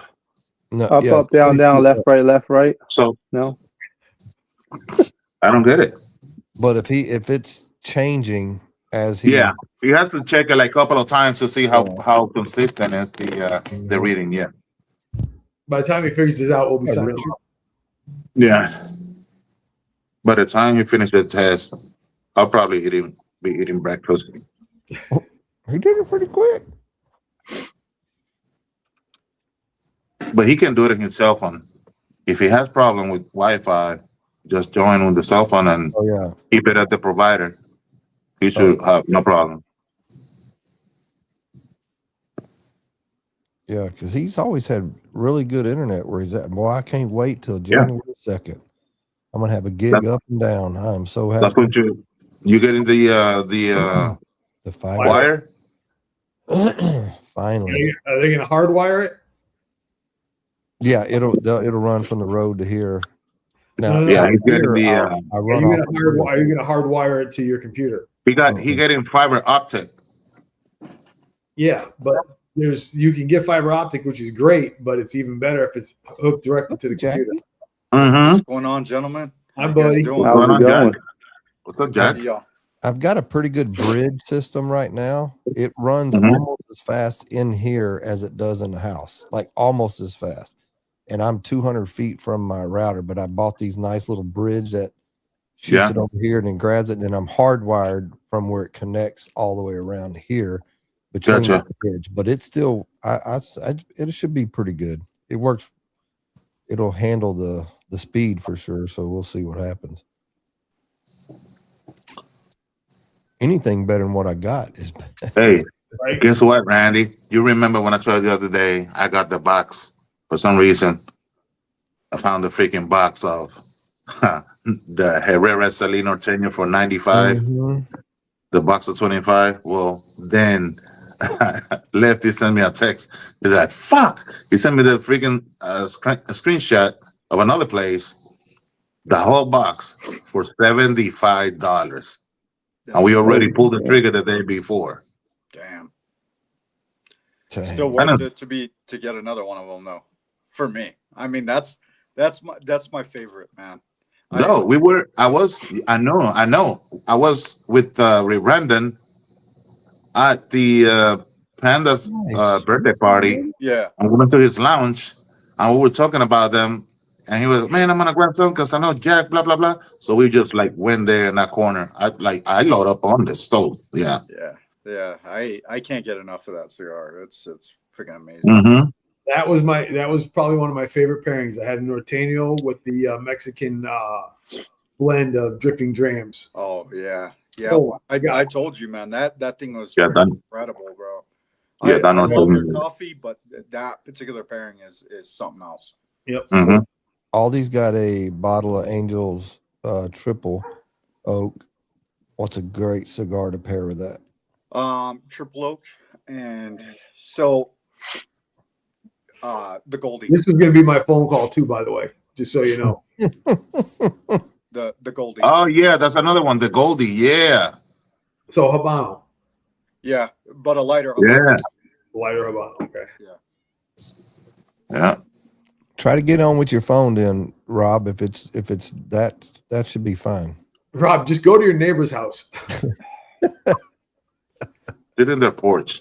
right? You really can't go wrong with the Habano with most spirit pairings. Yeah, it's different with beer, but spirits, Mm-hmm. you can find some kind of Habano in that spectrum that is going to go well with a lot of stuff. A lot So of bourbons, a lot of rye. That'd be great with the Admiral Mm, from Haze Gray. Yep. yes. Yep. Man, that Admiral is something else too, man. That's another one that's above its point. Let's see. Like, Oh, that one's. it looks better. Is that better? Oh, What's up, Rob? wiggle your So, head. Rob, finally. Yeah, There we go. it'll even be I'm on better the if you phone. turn your phone sideways. So what y'all smoking now? I got some Rojas Pastor. Oh, nice. Which one was that one, Geek Randy? Mac Podcast Unbanded. Oh, okay. One of their new ones they're coming out with. Speaking about Unbanded, did you get into those that got sent to you? Oh shit! What Not is that? yet. The Angel? Cincelo. Okay. Not yet. Apparently, I'm waiting on the drifting drams to come in too. Eva. Yeah. What You do got we a do? drifting drams, and then there's something else in that there's a special pairing.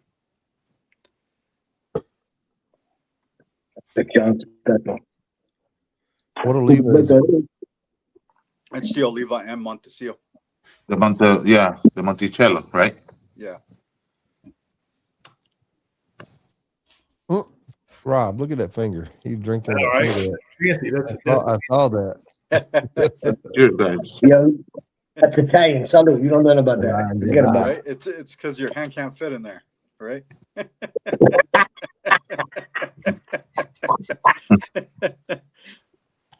I'll go with that. We'll go with that. How you doing? Glad I can see and hear him in real time now. That Right. was No kid. I don't know why you're confused. you know it was frustrating for him. Are you're on the phone? I'm on the phone now. Yeah. Obama did I you don't know good. why. Obama was working good. The Obama phone. That's the Master P text, man. Look Remember on remember that movie I And got to all- hook up? And Aldi said my flip phone couldn't do it. So I want to say that movie Master P, I got the hookup. I want to say it was filmed here. That's for you, Jake. The G and O. So the G's like for me is it's much sweeter, right? So it's like super dark, but it's a lot sweeter. The O is pretty good, but the V is my favorite out of any of them. Mm-hmm. Yeah. Mm-hmm. And from the B, I like the Millennial. The Millennium Regular, with the the natural. San Andres wrapper. The natural, the one with the Sumatra. I like the one with the Sumatra. I think it's the Figurado. It's like a 6.5 by 52 or 50. So yeah, something like that. That size is beautiful. I like them all, but I will lean towards that one more. Yeah, Oliva's their series are really good, man. There's not much miss on them for me. Anybody My has a profile. special cigar for like New Year's Eve or something like that you guys are holding on to it? Not in particular, but now you say that, New Year's Eve is going to be one of those things that I think I'm going to break out something special or a little more special. Don't know yet. Might be some more Festivus. I ended up with some more 24 Festivus. So man, that sucker is good. Yeah. It's a monster. Yeah, I love it, man.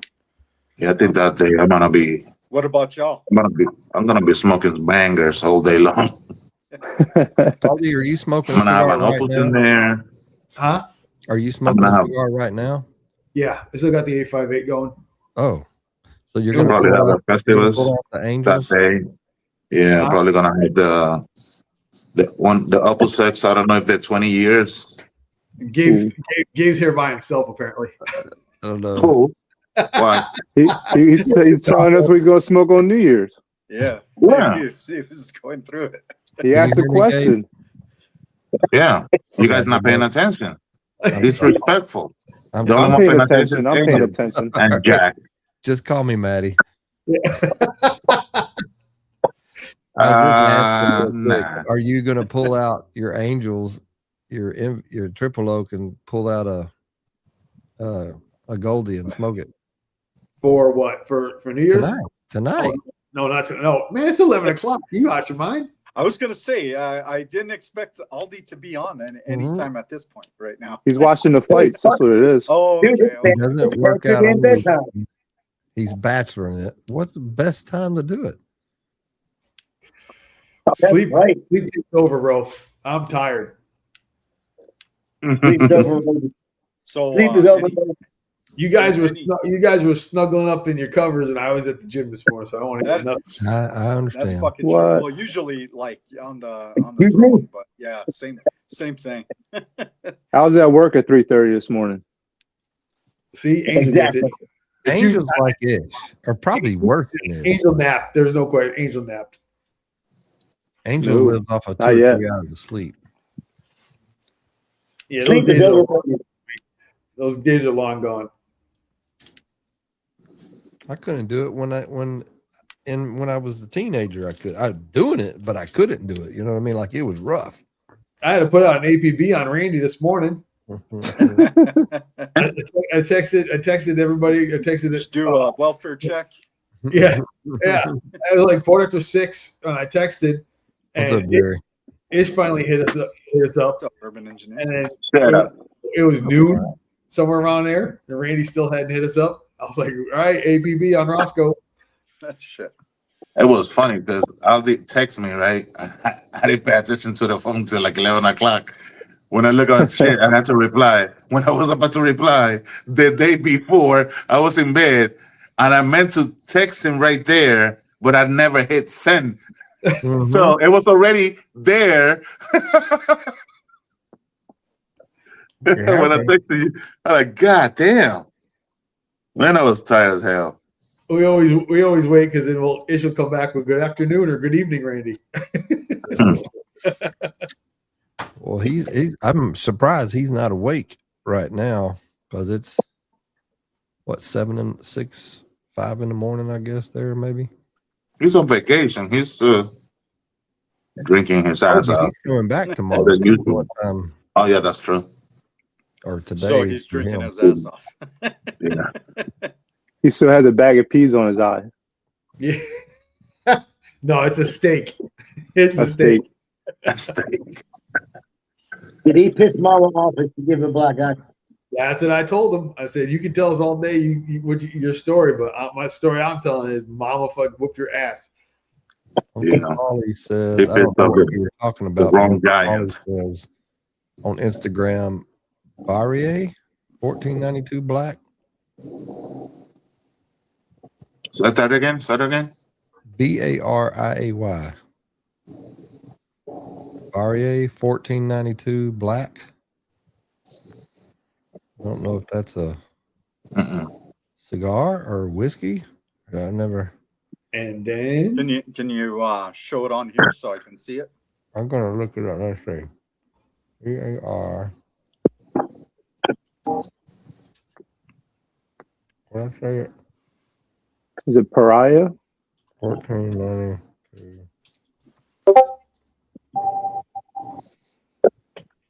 Oh, it is a cigar. did they have a question? It just, I think we're probably talking about what everybody was smoking. Maybe it was just, For Mm. for New Year's Eve. That's probably Yeah. what he was responding. Yeah. I'm not familiar with that. That's interesting. I've never seen it either. San Andres Maduro. Nope. And that's a new review, so that was just a couple days ago.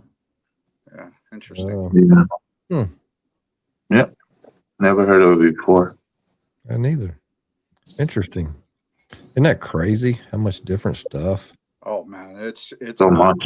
how much stuff is out there. Like I said, you know, I'm probably the youngest dude here, but as I'm getting older, I realize how much I do not know. Like there is so much shit out there that you can learn, that you find out, that you come across, that people introduce you to. Like nothing is ever absolute and linear in this world. Yeah. Dude, it's crazy. I just got out of Black and Milds. I'm in backwoods now. I mean, it's crazy. Yeah. I mean, guys, how many?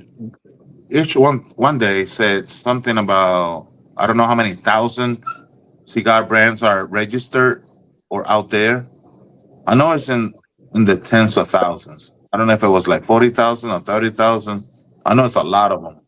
Yeah, that's nuts, man. So like that, yeah. So if it's that way, I haven't even seen halfway. Right. I would say I wouldn't even seen a quarter. I keep Exactly. revolving around the Yeah, same not number. That's true. You know, that question earlier, somebody joked about the Cuban double binder thing, but I just went through YouTube and I think I shared it somewhere. Don't go into the rabbit hole, Randy. Well, no, but I'm just saying that it was an old Cuban roller. He was just Yeah, I know. rolling there, and the guy he was rolling the cigar for was just videoing him rolling it, and he was showing how he rolled it. And he wasn't really talking about it a whole bunch, just kind of talking to them and showing them how what the leaves are. And then he said, the guy asked him, "Did you put a double binder on there?" And he says, "Yes." And he said something about that's the way we're taught in Cuba. And I was like, you saw how big that cigar was too. Yeah. It wasn't a small ring gauge either. So, and then you have to take into consideration everybody is different, and everybody will probably do it different ways. Probably not everybody in Cuba likes to put like triple cap per se. You know. Right. I think I want to think that, yeah, that's the way it is in the manual. That's the way they're taught, but they're still going to roll the way they want to roll, depending on the cigar or the factory or whatever, you know. Preference, yeah. If we keep talking about it, Randy's gonna have a triple binder on his. Oh yeah. They play too much with Randy. You just need to do a quad, right? So a double binder, double wrapper. There you go. Call it the quad load.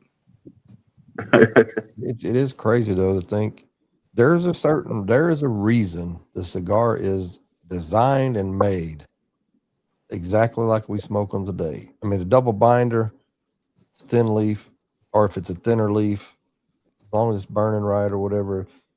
Any different tobaccos is going to make it burn different. So that's where all the science and the experience and the master craftsmanship Mhm. comes in, is knowing what will and won't work and experiment with it. But when you got a bunch of stuff there, you can just roll it up and smoke it. If it works, it works. But then Yeah, I mean, at that point, but then you gotta,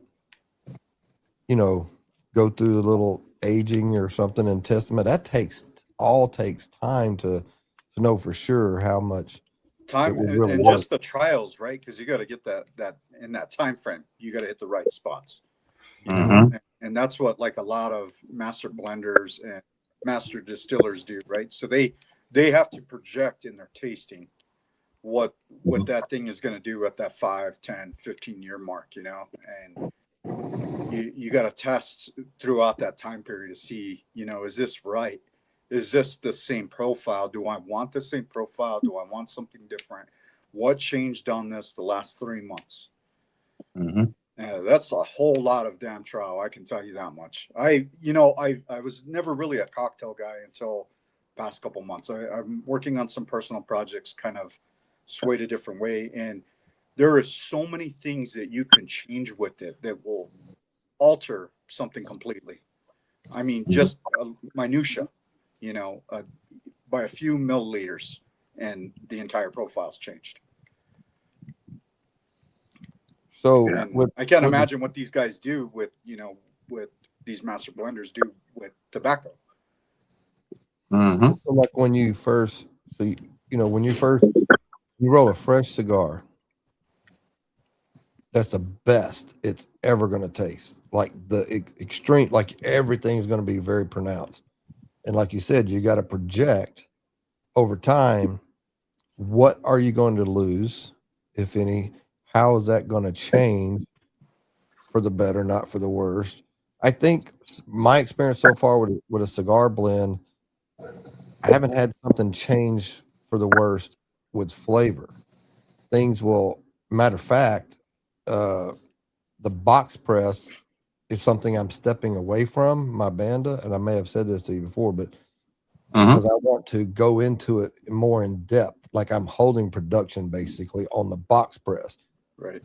But the box press Banda for me, over a certain amount of time, really gets defined, and like it really becomes something completely different than what it originally tasted like, and it's a very beautiful Well, cigar. Like, that's like a thing too, right? So how much shapes change the profiles? So like you're talking about that box press is doing something completely different than a regular round, but versus what it would do in a figurado. You know what I mean? mhm. And what kind of pronunciation it has in throughout the smoke. That's why they do the Salomons. It's wild the way what it does like that.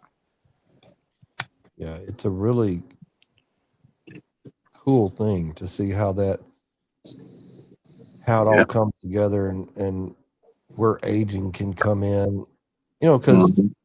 I always thought that, and I know this by watching 3 different videos from factory videos that I've seen. There's a guy over in UK that's very, I can't think of his name, but they're very reputable sources. What I mean, Cuban Mhm. cigars are rolled and then they're sitting in an aging room for about 2 months, maybe 100 days, and then they're boxed up and they're shipped. And that's why everybody was so keen on aging Cubans when they get them. That's kind of what I mean, but that's a lot of people do that. Perdomo does that. They keep their cigars 100 to 180 days, 160 days actually, and then somewhere in there they're ready to go, and they box them up and ship them. They're not sitting up somewhere for a year, Yeah. 2 years, and they're ready to go. But Yeah.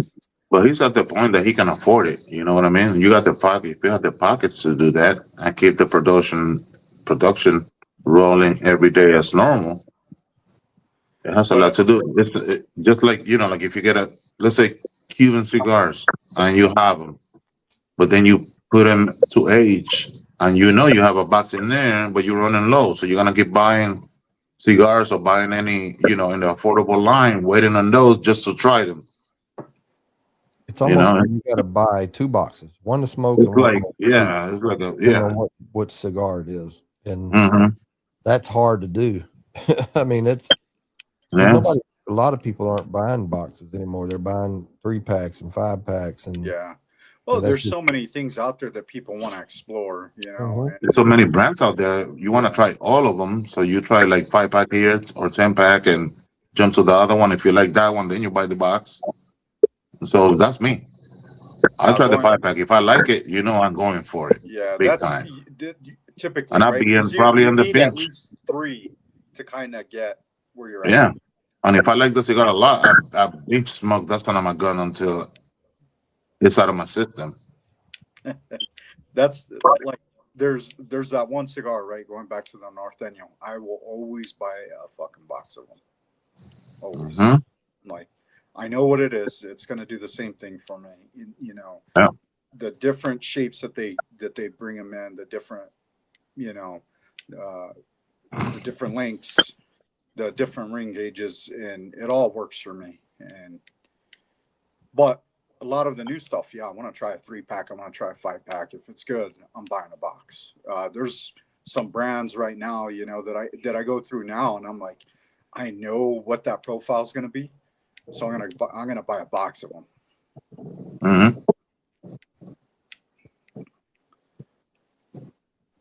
But there's few of them. I want to try them all too. Yeah. But also, like, the other thing too is, like, I want to give people that support too. You know what I mean? Like, I want to share my, my passion and say, hey, this is what I think, because you never know what you're gonna miss, right? And like, coming up at the end of the year, people are gonna start going through their best 5, their best 10, their worst 10, their worst 5. You never know what is gonna be something better for you unless you try it. Exactly. It's that one thing that you could be missing that is just like the best thing for you. It's going to hit right with that whiskey you like, that coffee you like, that beer you like, that juice you like. You know what I mean?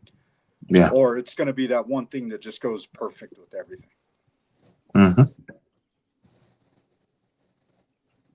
When they're doing whiskey, how long, like with bourbon, how long did, like, when they do whatever they're doing and they put it to a barrel to sit, how long does that take? It immediate. So with bourbon, immediately, right? So it has to be aged, no matter what. It has to hit a cask, a new white oak charred cask. Like, that's one of the bourbon laws. So they immediately have to put it in there. Now, there's some other rules that go along with that, right? Like aging rules. So for it to be called straight, it has to be at least 2 years. It doesn't have to have an age statement if it's 4 years.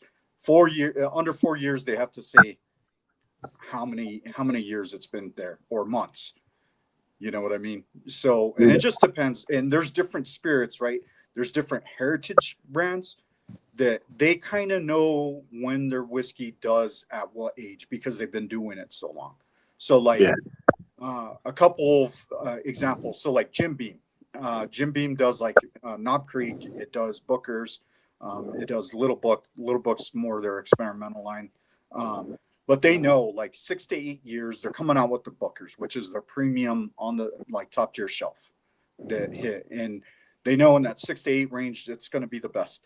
Now, in Knob Creek, which is still from Beam, they go a little bit older sometimes. So they'll hit a 9-year, they'll hit a 12-year, they hit a 15. They just came out with a 21-year. 21 years, damn good. But in my opinion, and this is what the folks at Jim Beam said too, is like the best whiskey that they produce is between 6 to 8 years. Now, on the flip side of that, Heaven Hill, their flagship bourbon, which is the Elijah Craig Barrel Proof, that usually goes in anywhere between 10 to 12 years. So, like, they'll put it out and they'll say, hey, this is This is better. My opinion for Heaven Hill, another one is really good. yeah. Well, Heaven Hill comes from Elijah Craig too, so that's they do their bottle and bond at 7 years. So they say, hey, 7 years, this one's good. Yeah. They kind of know that the newer guys, Yeah. and it all depends, right? So like some of the craft distillers, depending on their recipes, right, will do certain things in the oak. Certain oak will do certain things with the liquid, and then rotating the heat of the warehouses. Like Texas aged bourbon, way different than Kentucky aged bourbon.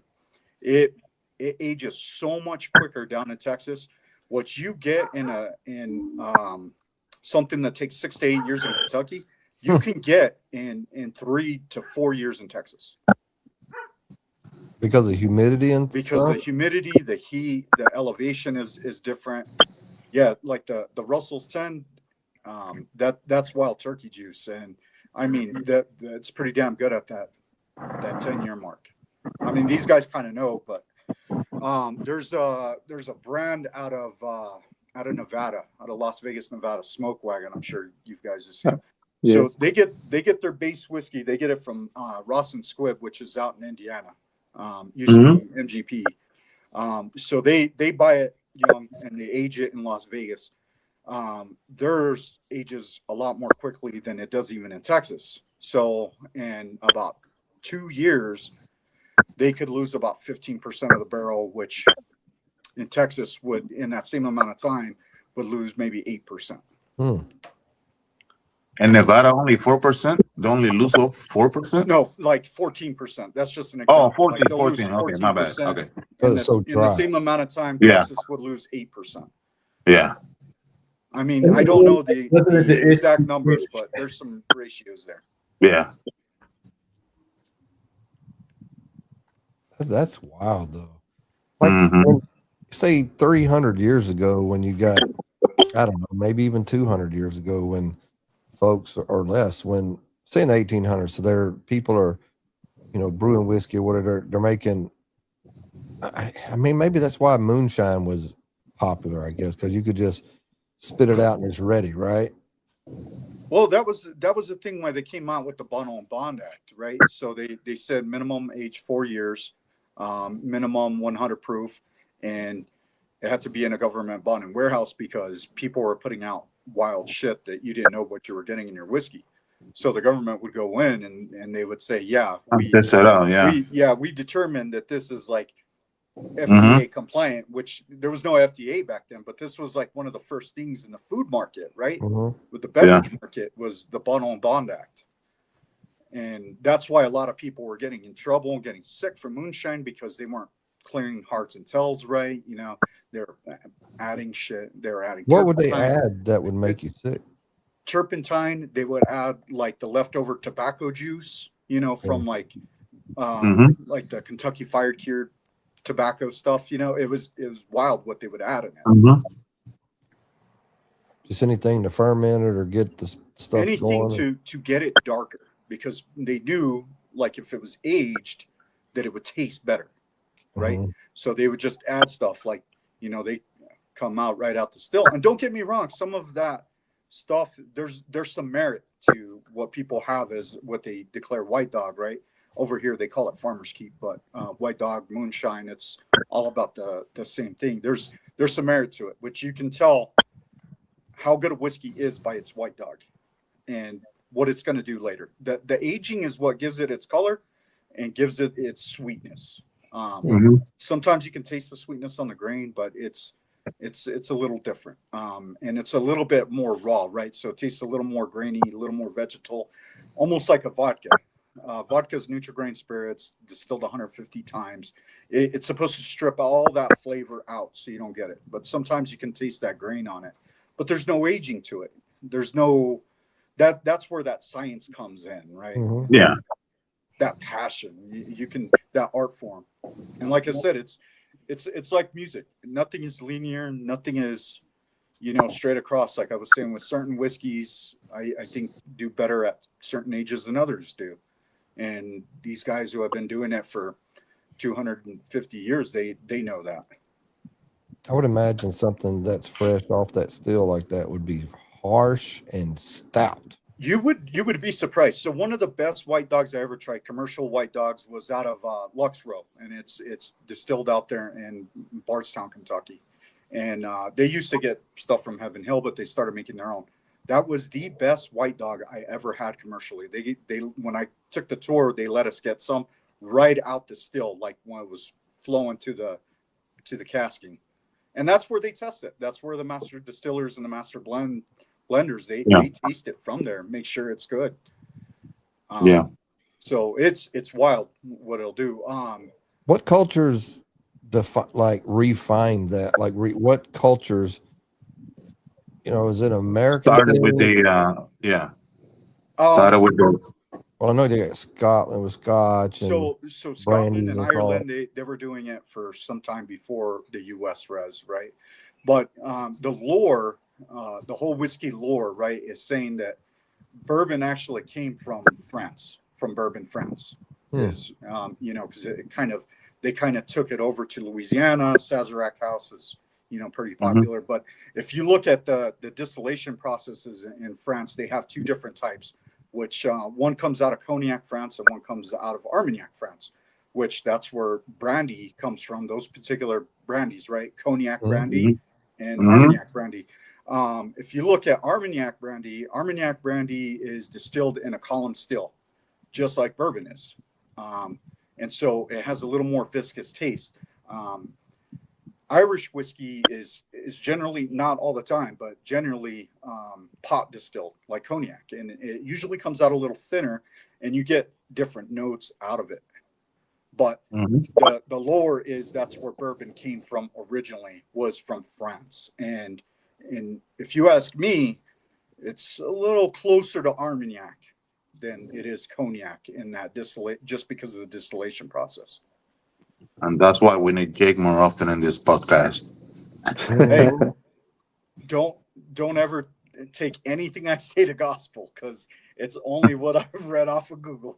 Well, like a lot of Irish. Yeah, but you work in the industry, so you know a lot of it. Say pre or during or after, probably pre, like anywhere from 20 to 40, 50 years before the revolution, 1776, a lot of Scots and Irish were coming here because of, being, everything going on over there then. But, So check this out, Randy. Look up Laird's Apple Brandy, and you're going to see that is the oldest distillery in the United States. It came out of DC. Laird's Apple Brandy. That is the oldest distillery in the United States. Like, when did they start bourbon? It's brandy, which is in that one is column distilled. You see what your Laird started. Didn't one is like 250 years old or 300 years old? That might be the Laird's. It's old. Isn't that the name of your cigar too? I think that one is old as hell. Yeah. Iron Clad whiskey. It's pretty old. It's not. It's not. That's only about 15 years old. So what it is that distillery, what the building that they're in used to be a distillery 100 and something years ago. That was another family, but all of that is not. It all went out or whatever. They bought that stuff and re-catalyzed. Distillery for what? For bourbon too? Laird's Apple Brandy. This says started in New Jersey around 1698. Ooh, wow! Yeah, it started in Jersey, baby. Time in Jersey. In what year? What year did you say? 1698. It says. Wow. Yeah. I mean, so we're looking, so I can't even. I don't remember the date the Mayflower landed, but I mean, it couldn't be far after that, right? I mean. Or was it 1490 something? Or so 1492 is when Columbus, found his way in the West Indies. When did the Mayflower land? Here's an answer from Britannica. 1620. So yeah, so 70 years later, there's already a fucking distillery up there. Crazy. Today. But you know, it's amazing. No wonder So, then you like so much whiskey. So the industries that we're in, right, and that we have a passion for, it's the beginning of America. You know, it's there. It has something to say that, you know, this is here. It's been here forever, and this is what we enjoy. It's just, it is what it is. I was just wondering, like, if Scots came over, because you know they use peat for Scotch. In Ireland, I'm trying to think, but when they come over here, they didn't really have. I wouldn't think they have all the peat, or they. I don't know. There's a reason for the peat moss, and that was because there wasn't trees around to malt, so they had to burn the peat moss. But so that gives it a particular taste. Now they say that one of the first persons in Kentucky to distill whiskey was a Scots Irishman. So, but they don't know if he was the one that took it up from the Louisiana area, right, and took that process up there. There's nothing that I think was physically documented that says that anything that I wrote. And Bourbon Engineer is in chat. I don't know if he's listening to me blabble, but he could probably comment on that. He knows a lot more about that than I do. I'm calling it. All right, Aldi. Appreciate you, bro. Good to see you, bro. Take it easy, man. All right, man. It's interesting because I like the history of. I've followed the history because of my own personal history, but you know, everybody was on the East Coast in the colonies, pre and around the Revolution and all that, and then, but a lot of people were in Tennessee on that side too. So I don't know where like the distillery started or whatever, and then you know, and then everybody started. I was trying to think like the Louisiana Purchase and how when people really started getting there, like. All of that matters, right? The time frame of when people got there kind of help you piece things together, which is if there's nothing written down or they don't have a document saying this is when we did this, or we, you know, a document stated, you know, he's doing a distillery. He's got, if they have somebody's, you know, what do you call it, their diary or their notebook or whatever, you know, something like that. That's really cool to. There's a lot of people that look for stuff like that, right? Right. What's up, John? What's going on, Cigar? How's it going, guys? How's it going? Good, John. It's the whole history of all of it's just interesting. But you know, this is the stuff that forms that has formed and continues to form American culture. And you know, these things. So like you mentioned it, right? Like the Louisiana Purchase and people moving west and what they took with them, and you know what they left behind. You know, all this goes into conjunction with that. You know, it's all part of the, you know, the culture thing. I mean, there's something that doesn't get talked a lot about in the whiskey community, which is the Whiskey Rebellion and what happened after the Revolution and what George Washington had to do when, you know, he went out to Pennsylvania and stuff. So a lot of people don't know this either. So around that time, Pennsylvania was the hub of whiskey. It was rye whiskey. So, you know, their rye whiskey came before bourbon. Before bourbon was a thing. You know, people distilled rye. That's what they took around. You know, it was more cultivated in that area.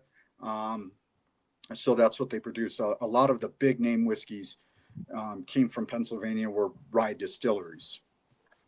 That's what they had available, right? I mean, and that's it was it could survive harsher winters as well. So, you know, they had a longer process of harvesting and getting what they could out of their farmland.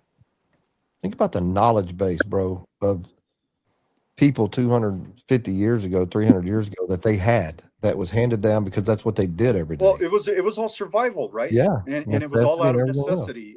They didn't have MTV. I mean, for real. Yeah. I mean, You know, canning was taught by their grandmammy, their grandpappy. You know what I mean? How to keep that food throughout the winter. You know what I mean? No. And that was another thing with whiskey too. Is like that was a sustenance that they had because they knew it survived the winter. What's crazy is it's only recently really started, and I would say my grandparents, and I'm saying 80s and 90s, up until the 80s and 90s, my grandparents still did all that. They still grew their own vegetables, still canned everything. They were lower income. They knew how to survive because they were raised, they were, born in the 20s, 30s, and Mhm. all those people just knew how to, all that stuff was all handed down. But then over the last 30, 40, maybe 50 years, we've lost all of that.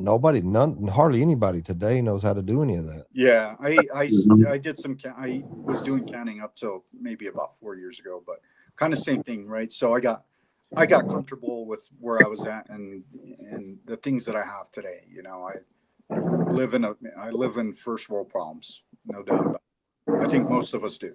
There's there's not a whole lot of us nowadays. You know, we live like kings and queens compared to the 1930s. Mm-hmm. You know, we all have beds for the most part. You know, Air we have conditioning. Yeah, shoes that we're not sewing Yep. up ourselves. You Mm-hmm. know what I mean? We're not canning our food. We got canned food at the grocery store. We got fresh meat at the grocery store. You know, we weren't salting stuff for 8, 9 months. You know what I mean? It's just, Mhm. it's comfortability. But so I'll take that back a little bit. I'll tune that back a little bit. So doing this cocktail to kind of open up some historical references to me. And we know life was still pretty hard during those days, late 1800s, early 1900s, right before prohibition, right? Is there's so many cocktails that came out of that era and so many things with fashion. People were living the high life at that point as well. So that tells you, right? So our cultures kind of shift and they go up and down depending on what goes on in our environment, right? And our climates are, and what I mean by climates is social political climates as well. And there was at some point, right, where we went through things and it went downhill very quick, which was the Great Depression. And people kind of got hardened again, right? And used to doing certain things again. Not saying that there wasn't a lot of things invented that weren't invented in the 1800s, but you can see by looking into these cocktail books, or I can anyways, looking into these cocktail books, and it's like there's hundreds, thousands of these recipes, and you talk about people's glassware and what they were using and these balls that they were going to and these formal gallows. And this was New York in the 1880s. You know what I mean? They were already living kind of a high life. But then you go further out west, right? When people are still trying to start a life in the Western hemisphere, in the Western US, and you look at it and the hardships that they went through, right? And so that kind of gets left behind. So it's like where you are socially, politically in that comfort zone, of society. But we live in such a global society today that it's easy for us to get anything. It's easy for us to get oranges every time of the year. Easy for us to get apples, bananas. It's, we can get any kind of spirit that we want. We get fucking coffee from Indonesia on a drop of a hat. That shit 100 years ago was unthinkable. So you get it, just take you forever and ever. Well, even if you knew about it, right? Yeah, I mean, if nowadays, you knew about it, right. yeah, if you knew about it and you waited 8-9 months and collected your Ovaltine points. But that was cool. If you think about it, that was the trade. That was money. The things that a lot of people didn't work. Even 100 years ago, you only had the one household, but typically 100 years ago, you had 6, 10, 12, 16 kids, and that's because of birth control, whatever. That's just the way it was. You had huge They had families. no MTV. And they all had their own chores and the jobs and blah, blah, blah. But that's what you did to survive. And you could really be, but if you were like somebody that traveled or you did stuff, that's how you brought back special items, like you learned or you would read about them or whatever. You know, back in the 20s, my great grandfather was born in 1895, and in later 1920s, they had 3 sons, which was my grandfather and his 2 brothers, and they were probably 6 to 10 years old, or 15 years old, something like that. My grandpa. So when did Prohibition start? 28, I think it was, somewhere in Yeah, there. it was close to that. Yeah. And so he was making, I don't know exactly what he was making. I know he was storing the bottles in the bathtub, and some of them would blow up sometimes. And my grandmother, which I did know as a kid, my great grandfather died a year before I was born, but she got tired of, well, he was an alcoholic, and she left him and moved to Dallas, because they lived in Houston, moved to Dallas with her, Dallas with her sister, and stayed there for years. And I can prove it, like this one of them family lores or them family legends you hear about, and it was passed down to me, and I proved it through census records and actual newspaper articles. She left him down here, said she's done. She left him with the boys. If he was going to be alcoholic, then he can do this, whatever. Anyway, she was in a wreck with her sister. The car flipped over in a ditch. She almost drowned. Her sister died in there, and the other 2 occupants died. He thought she was dead, got a telegraph, hauled butt up there, and found out she was alive. And the end of the story basically is he quit drinking, quit making whiskey. She would come back, and this was 3 or 4 years later. This is like 33 or 34. Right. And lived happily ever after, and he So- never drank another drop. But I just knowing that time frame and what they were doing. Knowing to that point, right? That's a really personal story on the time frame and kind of what. So that wasn't uncommon, Right. during that time frame. That's why they had Prohibition. You know, a lot of people pushed for it because there was a lot of people that weren't working. I'm calling it. Alcohol, that were All right, Rob. pretty much. You're out. Y'all be good and good. Yeah, Yeah, man. man. It was good to see you, bro. Yeah, good seeing you guys, man. And you know, there was a huge push for Prohibition because of things like that. You know what I mean? And they found out that it didn't work because the underground, right, kind of took that over, and you know, kind of pushed for mafias and gangs and stuff like that. I mean, that's how Al Capone, you know, rose to where he did. You know, but it's crazy. Like I said, you know, our political and social climates throughout our culture and how they design those types of frameworks. I wonder what a cigar. Let's go back to 1932, 1931.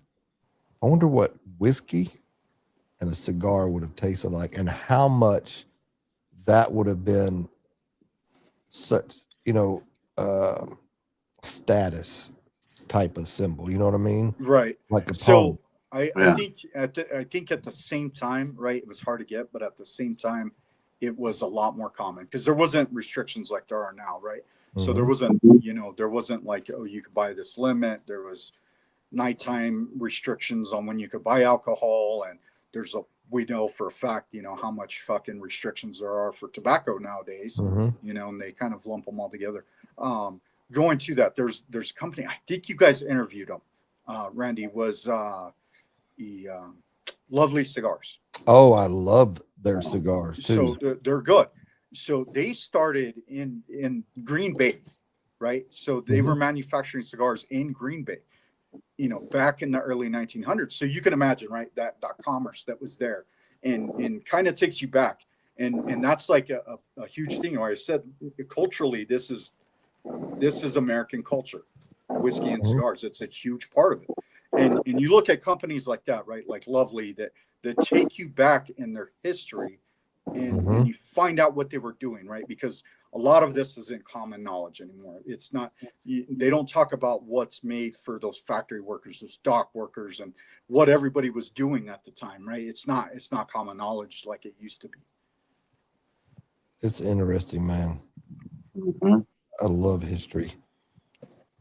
I think everybody should know history. I hated it in school. Now I wish I would have majored in it. I Like, think you should put, I think you should put Jake as the other person. no, For sure. man, it's this. I Get love deep into it. the history behind stuff, the history behind, you know, all things that we enjoyed. Not cigars, not. I don't think whiskey, unless I just don't understand. It wasn't born out of necessity, like foods. You know. I Mhm. think it was though. So I do have some arguments for that, but Okay. I mean we can save that for another time. But No, I'm fine right no, now. no, That's go ahead and interesting. finish what you were saying. No, that's all I was saying. That's the point I was making. I don't know if it was, you know, cigars. I don't think were born, and not necessity to survive is what I mean. Right. Well, Whiskey, I more, could, you know, yeah. You know, there's some things throughout history that tell you why certain cultures created alcohol and why they kept doing it, right? And for the most part, we have it for recreational use. But I know in Scotland, right, one of the stories that's told is, it, you know, these families that would grow their crops, right? So they would get taxed on whatever was left. So they started distilling it. So, you know, they knew what to do with it. okay, So they okay, started distilling with it so they didn't have leftover crop yeah. to get taxed on that they couldn't use. So that's my understanding. No, Don't know that for that's 100%. great. But Yeah. Mhm. I mean that was like one of the necessities, right? Yeah. So let me take you. Sorry, am I interrupting? Am I cutting you off right Nope. here? Okay, so let me take you back to another distillation process, right? That came from a monastery in France called from Chartreuse monks. So this spirit, which is known today as chartreuse, came about. I think it was between the 12 and 1400s, and they started making this elixir for stomach problems. And these monks were doing it. Now we know it as liqueur, right? Mhm. And that's what they said is probably the most modern spirit that has been unchanged is chartreuse. They've been making it the same recipe since the 1400s. I think they said it came out like it took them like 400 years to develop what they have now. And then they've been distilling, and it's made the same way as it was in the 1400s. So like stomach problems, like it's just something that would. It was so there's two types of liqueurs what they categorize things, which is an aperitif and a digestif. The aperitif is before a meal, right? And it's supposed to help you prepare for your meal. It's made of a bunch of herbs, spices, stuff like that. And the same thing with the digestif. The digestif was made so you could process that food. So that your stomach could get ready and process it because of the herbs, the spices, and Okay. the stuff that they were using. A little bit sweeter, right? So it could tell your stomach keep working. Okay. Yeah. That's interesting, actually. I guess they didn't have weed. Even to this day, the cordials drinks like Frangelico, Cointreau, stuff like that. People they still use it like after dinner just to help for the digestive system to digest better, and people keep using it, even though it's liquor. You can buy it as a spirit, but And that was the main in, purpose of it. in Europe during those days too, like that was the cleanest form of water you could get was distilled spirits. It was Yeah. clean, Mm-hmm. and that's how they kept alive. I mean that Well, Yeah. that that's was another almost part like a about a necessity. Just necessity. like a tobacco, Yeah, like tobacco back in the day too. Not just because the Spaniards came over here and they decided and make a cigar as a whole as a tobacco, but they usually used to use tobacco for medicinal purposes back in the They day used too. to get the gum off of it and use it for wounds, Mm-hmm. and use it Yeah. for digestive too. So they would actually, palate it, and I think they would chew it up, right? You read Yeah, a the lot of tobacco leaf. the old Mhm. first aid survival books, and they'll tell you uses for tobacco. I remember reading. I want to say, and don't quote me on this. I want to say it was something like Ranger Rick or something like that. When they were, do you remember Ranger Rick? Yeah. They were talking about breaking open a cigarette, for a wound and to kind of treat it as an antiseptic, on a wound. if you had your cigarettes and your MREs. From a every kid, year. bro. From a Yeah. kid, I've always known, and I've always seen, just grew up knowing that if you got stung by a bee or some kind of insect sting, you got to get the tobacco wet if it's a cigarette tobacco, or just spit your chew or your dip and put it on there. It does something to something in there does something to it, And whether it works or not. it's supposed to alleviate. And there's a couple really good YouTube videos out right now about nicotine and inflammation. Yeah. And people using nicotine patches for ailments. Like analgesic, yeah. Mhm. Yeah, I mean there's some stuff in it, and right. So, tobacco isn't the only nicotine. The only nicotine product that we have. Eggplant is the second most Fruits and nicotine. vegetables have Yeah, it. They don't have as much, but they do have it. They have a lot. Well, you can imagine. So number 3 is tomatoes. You imagine how much fucking tomato product that we actually consume. Mm-hmm. It is in everything. Right. Tomatoes is in everything. Any type of sauce that you can think of that has any kind of red in it, barbecue sauce, catsup, sauces for a lot of the Asian cuisines these days. They all have some kind of tomato base. Let's back up. You said catsup.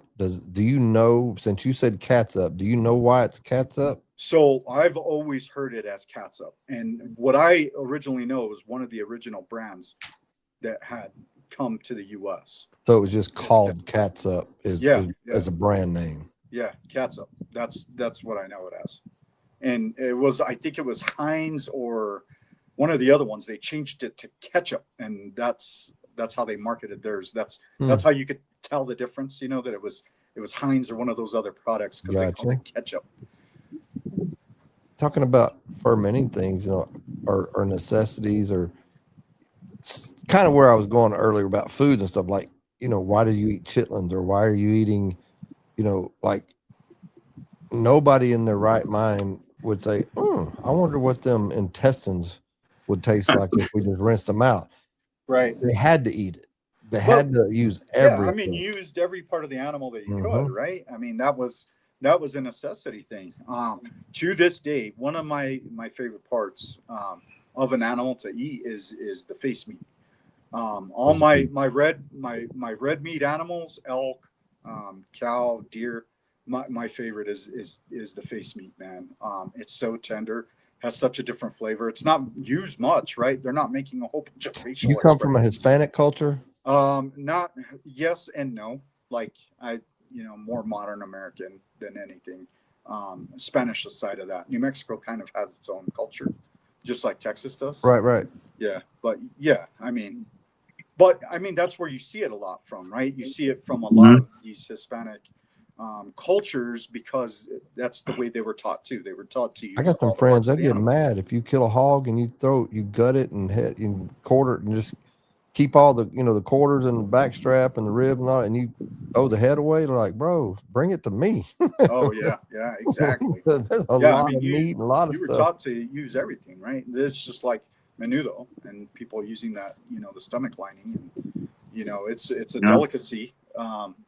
And a lot of cultures do that. And, so I'm going to switch gears just a little bit, but it's all pertinent. So there was a master carpenter, Larry Hahn, and he was actually a CB too at one point. So he had this book called A Carpenter's Life is Told by the Houses He Built. And he talks about that, right? About the shift in modern culture and the way people used to live. And he came from the Sandhills in Nebraska. And, so he talked about living in these mud huts that were built out of the Sandhills. And, how we went to stick framing and stuff like that, our modern day houses and stuff like that, which, it's almost like a cultural evolution, right? And it's like the comfortability of things, it's like, well, you're kind of promised to live a more comfortable life if you use this product or if you live this way. And, he kind of talked about the opposite of that. And he, at the end of his time, it was like, I wish people kind of would go back to that. And that goes into the whole cultural thing about the way we consume our food. you know, is like what's used. I mean, hot dogs, right? I remember back in the 90s when people started tripping out about the way hot dogs are made. And it's like, well, we're still using all of the animal, just different parts and some other I animals love mixed potted in. meat. Like, yeah, I mean, there's no problem with that. Y'all eat potted meat? You Yeah, got to put some potted mustard on the meat, bread you with know. that potted meat.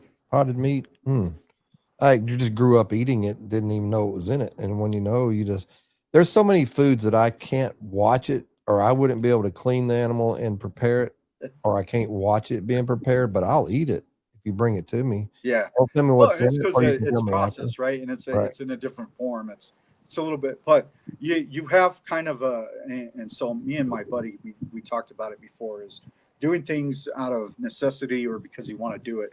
There's a difference between hardship and romance about things, right? If you choose to kind of do it a certain way, there's a romance to it, and if you don't, that's a hardship.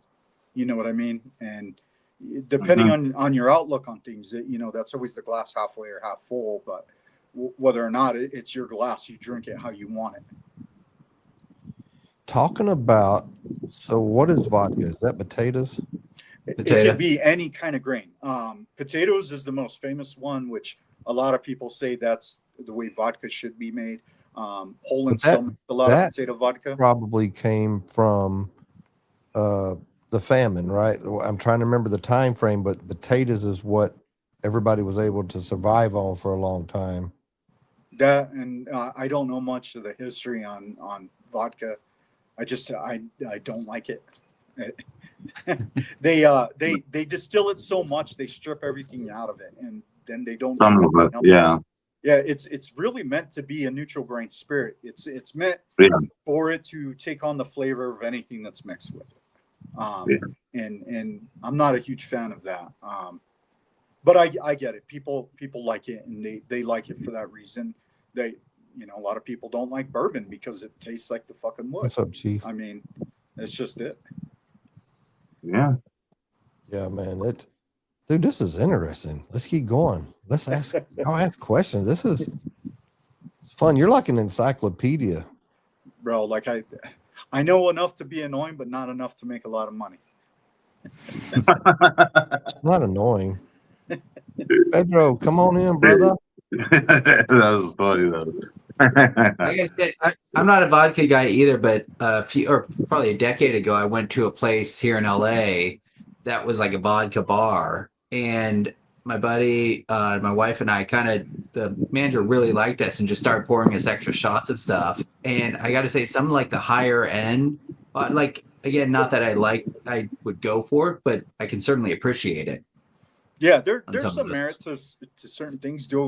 I do believe that there are distilleries out there, right, that are producing high-end vodka.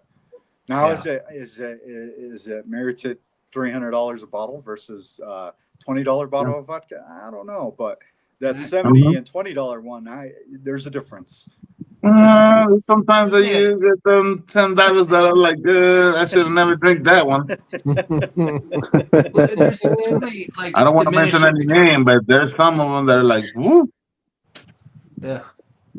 But it gets to a point, I think, price-wise, where it just doesn't get any better, right? It's kind of like cigars, right? Cigars have a plateau at like $20, $25. It just like kind of levels out, right? Yeah. It's like, well, I definitely can see that in the same terms as tobacco.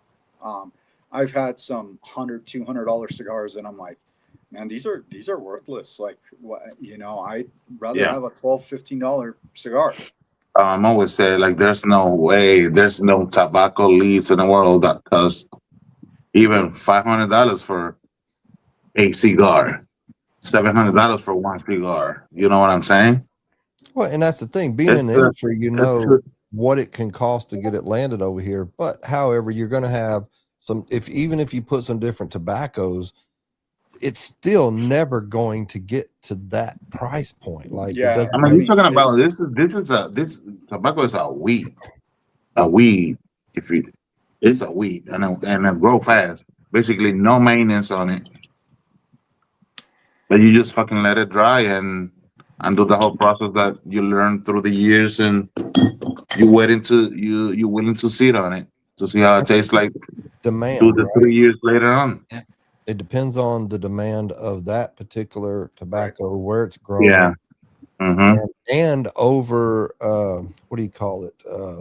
When you're just Then you have that's it. You got the tariff. land, the land. You're if you're overusing. Yeah, You you're have to let over the- cultivating. You're gonna make me smoke another cigar. I'm God thinking damn. of smoking another one too. Shoot. You told me Jesus last night, Christ. Gabe, Friday night.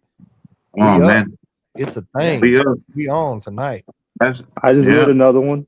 I ain't got nothing to do I tomorrow. know, man. I gotta go get me another drink. I'm over I should have halfway down just my bottle. rested better today. I didn't know you were gonna do this. Can't even see this one. Oh no. My goodness. Tabanero Nero. Nice. That D Lancero. What's up, brother? Oh yeah, that's nice. Mm. Oh, Well, yeah. okay. Okay. Long live the king. Nice. What's wrong with your camera? There it goes. Oh, there we go. There we go. Look at that. Nice. Yeah. Yeah. There's So there's so anybody much in the good stuff out comments, there. anybody in the comments, if you want to come in live, we got 4 more spots in here right now. You go to Come on, Cigar Chef. if you're on the Cigar Dudes YouTube, there's a link pinned to the top. Click that. That will take you over to the Iron Clad Cigar Posse YouTube. Please follow that page, subscribe to that page. I'm trying to build the followers up on that page for some things coming up next year. Oh, there you go. But there's a link at the top of the Iron Clad Posse. That's the StreamYard link that will get you in here live. So And shout out to Chris with Bottle Cigars, Valor. accessories. Yes, sir. Which little dude? I always love that little dude. He looks so angry. Who's he? Which one is he? Were we talking about? What did he say? Were you talking about Rob earlier? Or me? I don't know. We'll find out. You have to come in and tell us. Because Yeah, Rob man, does I've look got- like an angry dude. Which ones do y'all have? I have these two.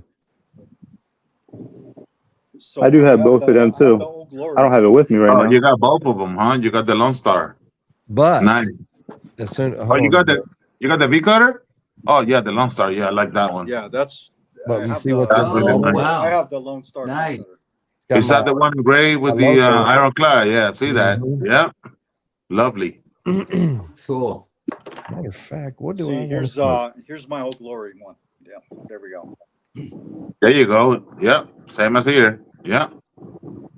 Mm-hmm. I like that freaking cutter. Nice. I haven't seen Chris in a while. Oh, he's overseas. Talking Yes. about I'm talking about Chris. Wait a minute. the guy on the label. Shout out to Chris. Yes, Oh, sir. yeah. Chief was talking about the little dude on the band. Oh, the The band. Caldwell. Okay. I Mm. thought he was Oh, talking yeah. about me or Rob. Yeah, this is Long Live the King. Put it on the main screen just in case you want to see it again. Randy's not there. Asking for it. Randy walked away. But Either way. you could see it better without the wrapper on. Yeah. There you go. Yeah. The cellophane, anyways. Yeah. The cello. Yeah. That's it. Yeah. My little guy is just smoking, just drinking coffee. Nice. Heck yeah, buddy. Yeah. I dig that. Yep. You ever had a Tabanero? Cigars? Yeah. No, I'm not familiar. Yeah, They're in they're out of, Florida. They Ybor. got their own lounge and everything in Tampa and Ybor City. Tabanero Cigars. They're in Ybor City. You They're drinking pretty good anything, cigar. Randy?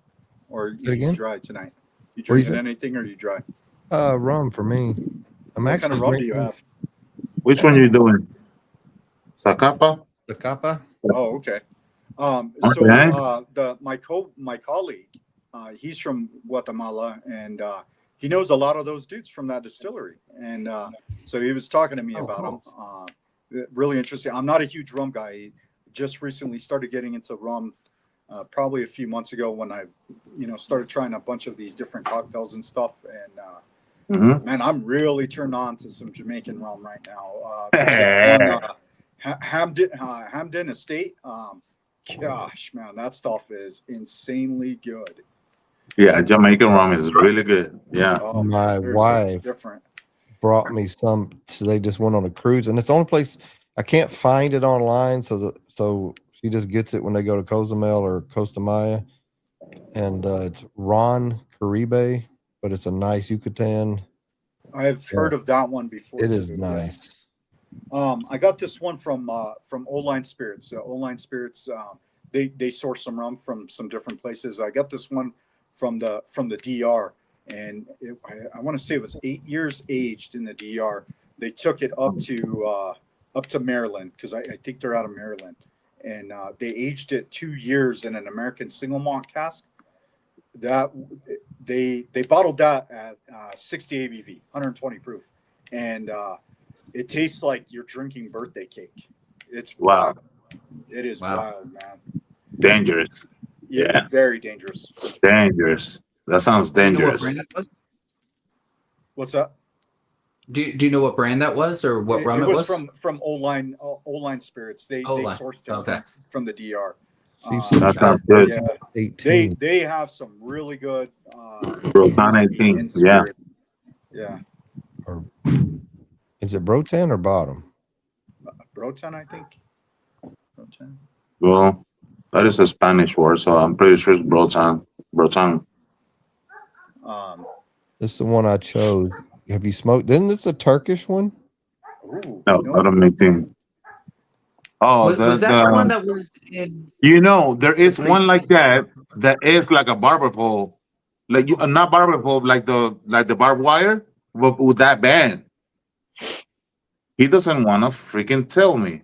I am like, I think this could be Turkish tobacco. I It love could be. that Turkish tobacco. It looks like the one that he makes for like the 50th anniversary. You remember that one? That has the same band? Yes. Yeah. The green. It's green. So I know there was a no, Turkish one. there was one that way. The other day. It was the Istanbul Dale. I'm not sure if I'm pronouncing that right. Man, that was amazing. That one had Nicaraguan and Turkish tobacco in it in the filler. It is freaking phenomenal. It's really fucking good. I can't even smell it. It's got a closed foot, and so he won't say what's in this one. Then No, he didn't tell me the one that looks like that, but it looks like the barbed wire with the same band.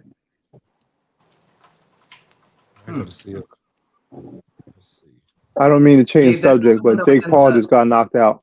Did he really? Oh, really? Yeah. Really? Awesome. That is not changing the subject. That's immediate news. Thank you. That's breaking news. How you All right, doing, gents, man? I'll be right back. I gotta go. Well, get good, man. another drink. How are you doing? All right, buddy. Freaking living the dream. I love your conversation about Guatemalan rums. That was good. Jake is the Cheers. guy. Yeah, every year I head down to Guatemala for like Mhm. the past 11 years with my wife. We do some medical stuff down there. And I get the Zacapa 23. Another one to try that's very similar to bourbon is Botran 18. I'll try it. Yeah. Mm-hmm. On 18. Yeah. Quality The, quality rum. What's the other one that I like a lot? Broncaña. Mm. That one is. Whew, that one is really I've good. been on a rum kick. It's like because I can't drink bourbon neat, but I can rum, Mm-hmm. and I don't know if Really? it will help me change. I can, but I don't enjoy it as much without ice. And Okay. but the rum all day long with That Yeah. that Botran 18 is a good crossover. okay. That's Yep, a so nice. I'm hoping at some point it's kind of like get me acclimated where I can Yeah. when I can do that. Let's see what Chet Mhm. said about this cigar. Nope. By the way, that Caldwell, Long Live the King, nice Yeah. stick. I enjoy that. Oh, Nice yeah. stick. Especially on the Lancero size. I love it. Yep. Yeah, I go with a 54 Yeah. 6. Yeah. I like that one. I like the long stale and this one. Mm-hmm. Just 3 sizes.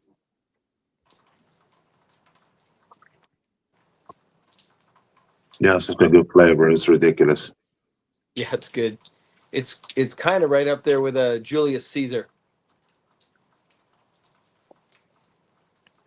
Yeah, I found the Julius. Well, yeah, I mean, as far as quality, yeah, taste obviously. profile might be a bit different. Julius Caesar's a Yeah, little bit Julius heavier. Caesar's a little bit bolder in the flavor, but if you let them sit, the Julius Caesar, oh Yeah. my God, it's a chocolate bomb.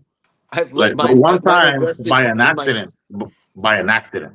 I mean, it wasn't not even meant to be, but I had like back then when I had a lot of cigars, I forgot I had one back then, and it was probably like 7 or 8 months. I was like, you know what? Let me smoke this one. Let me get it out of this one. When I smoked it, I was like, oh my God, why Yeah. did I do it? Yeah. It's nice to have enough cigars that you can forget about them once for like 5 or 6 months. Mm-hmm. I had a bunch of Monte Cristo whites. I bought a box, and Mm. they came out of the box just horrible, bitter, and everything. It's almost like they weren't aged, which is like rare for Monte Cristo. And so I just let them sit for a year, and I went back to it recently, and they were freaking stellar. Yeah. Where you at? See, the Chief? Monte Cristo that I like the most, that I can smoke every day, if you put it in my lineup, on every day, my multiple cigars a day, it could be the one that won the #1 cigar of the year, the Torpedo Monte Cristo 1935 anniversary, Yeah. the 6.1 by 52. Ooh, that cigar is awesome. Yeah. There's so many good ones. Yeah. So many freaking good ones out there. Monte Cristo Platinum. I like Monte Cristo Platinum. Yeah, somebody was asking where I was from. I'm Northern California, originally from Boston. Then I moved out here, transplanted to Northern California. Oh wow. Hmm. John's in The Where in same NorCal part. are you? You know, so do you know Placerville? Yeah. Yeah, so I'm about halfway between Sacramento and South Lake Tahoe on Highway 50. Okay. Nice. Okay. Cool. Yeah, a lot of rain right now, which is rare I'm for down here. in LA, so we're about to catch the rain in a few days. Oh, there you go. Yeah, I've been down Yeah. there quite a bit. The last few Yeah. years, I was at God, what was it? The bridge fire, while the airport Bridge fire fire. was going, and then the Eaton. Nice. Yeah. Yeah. So yeah, I'm right by there. I work in Pasadena, so a lot of people I work with like almost lost their houses. They were all evicted or not evicted, evacuated. It was pretty wild. Man, we're You all already over the noticed? place. A lot of good cigar shops down there. Yeah. Yeah. Yep. Yeah, just north of LA, in the valley there, it's a lot of really cool lounges, a lot of cool spots. I used to be stationed out in Naval Base Ventura County. I was in Port Hueneme.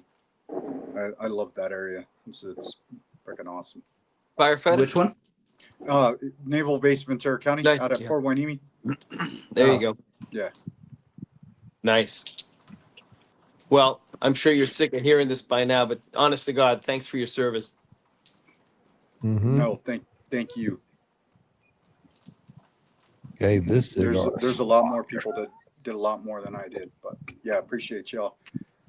So I went and got it. This is that rum from Old Line Spirits. It's called, their rum line is called Case One. Huh. Okay. Let me see it again. Okay. Never seen it before. Huh. Now, is that the one that was from Guatemala? This one's DR. DR, okay. Yeah, this one was DR. So it was aged 8 years down in DR. They took it up to Maryland, put it in an American single malt cask, and then barrel proof. This one came in at 131.6 proof. It was one of the Big Vic's picks. So Can you even taste anything sweet in there? You cannot taste the proof in this thing at all. That's right. Really? Yeah, it is Wow. insane. Yeah, it's gorgeous. Like I said, it's like drinking birthday cake. Wow. That's dangerous. Yeah, that sounds like a morning of regret. Mm-hmm.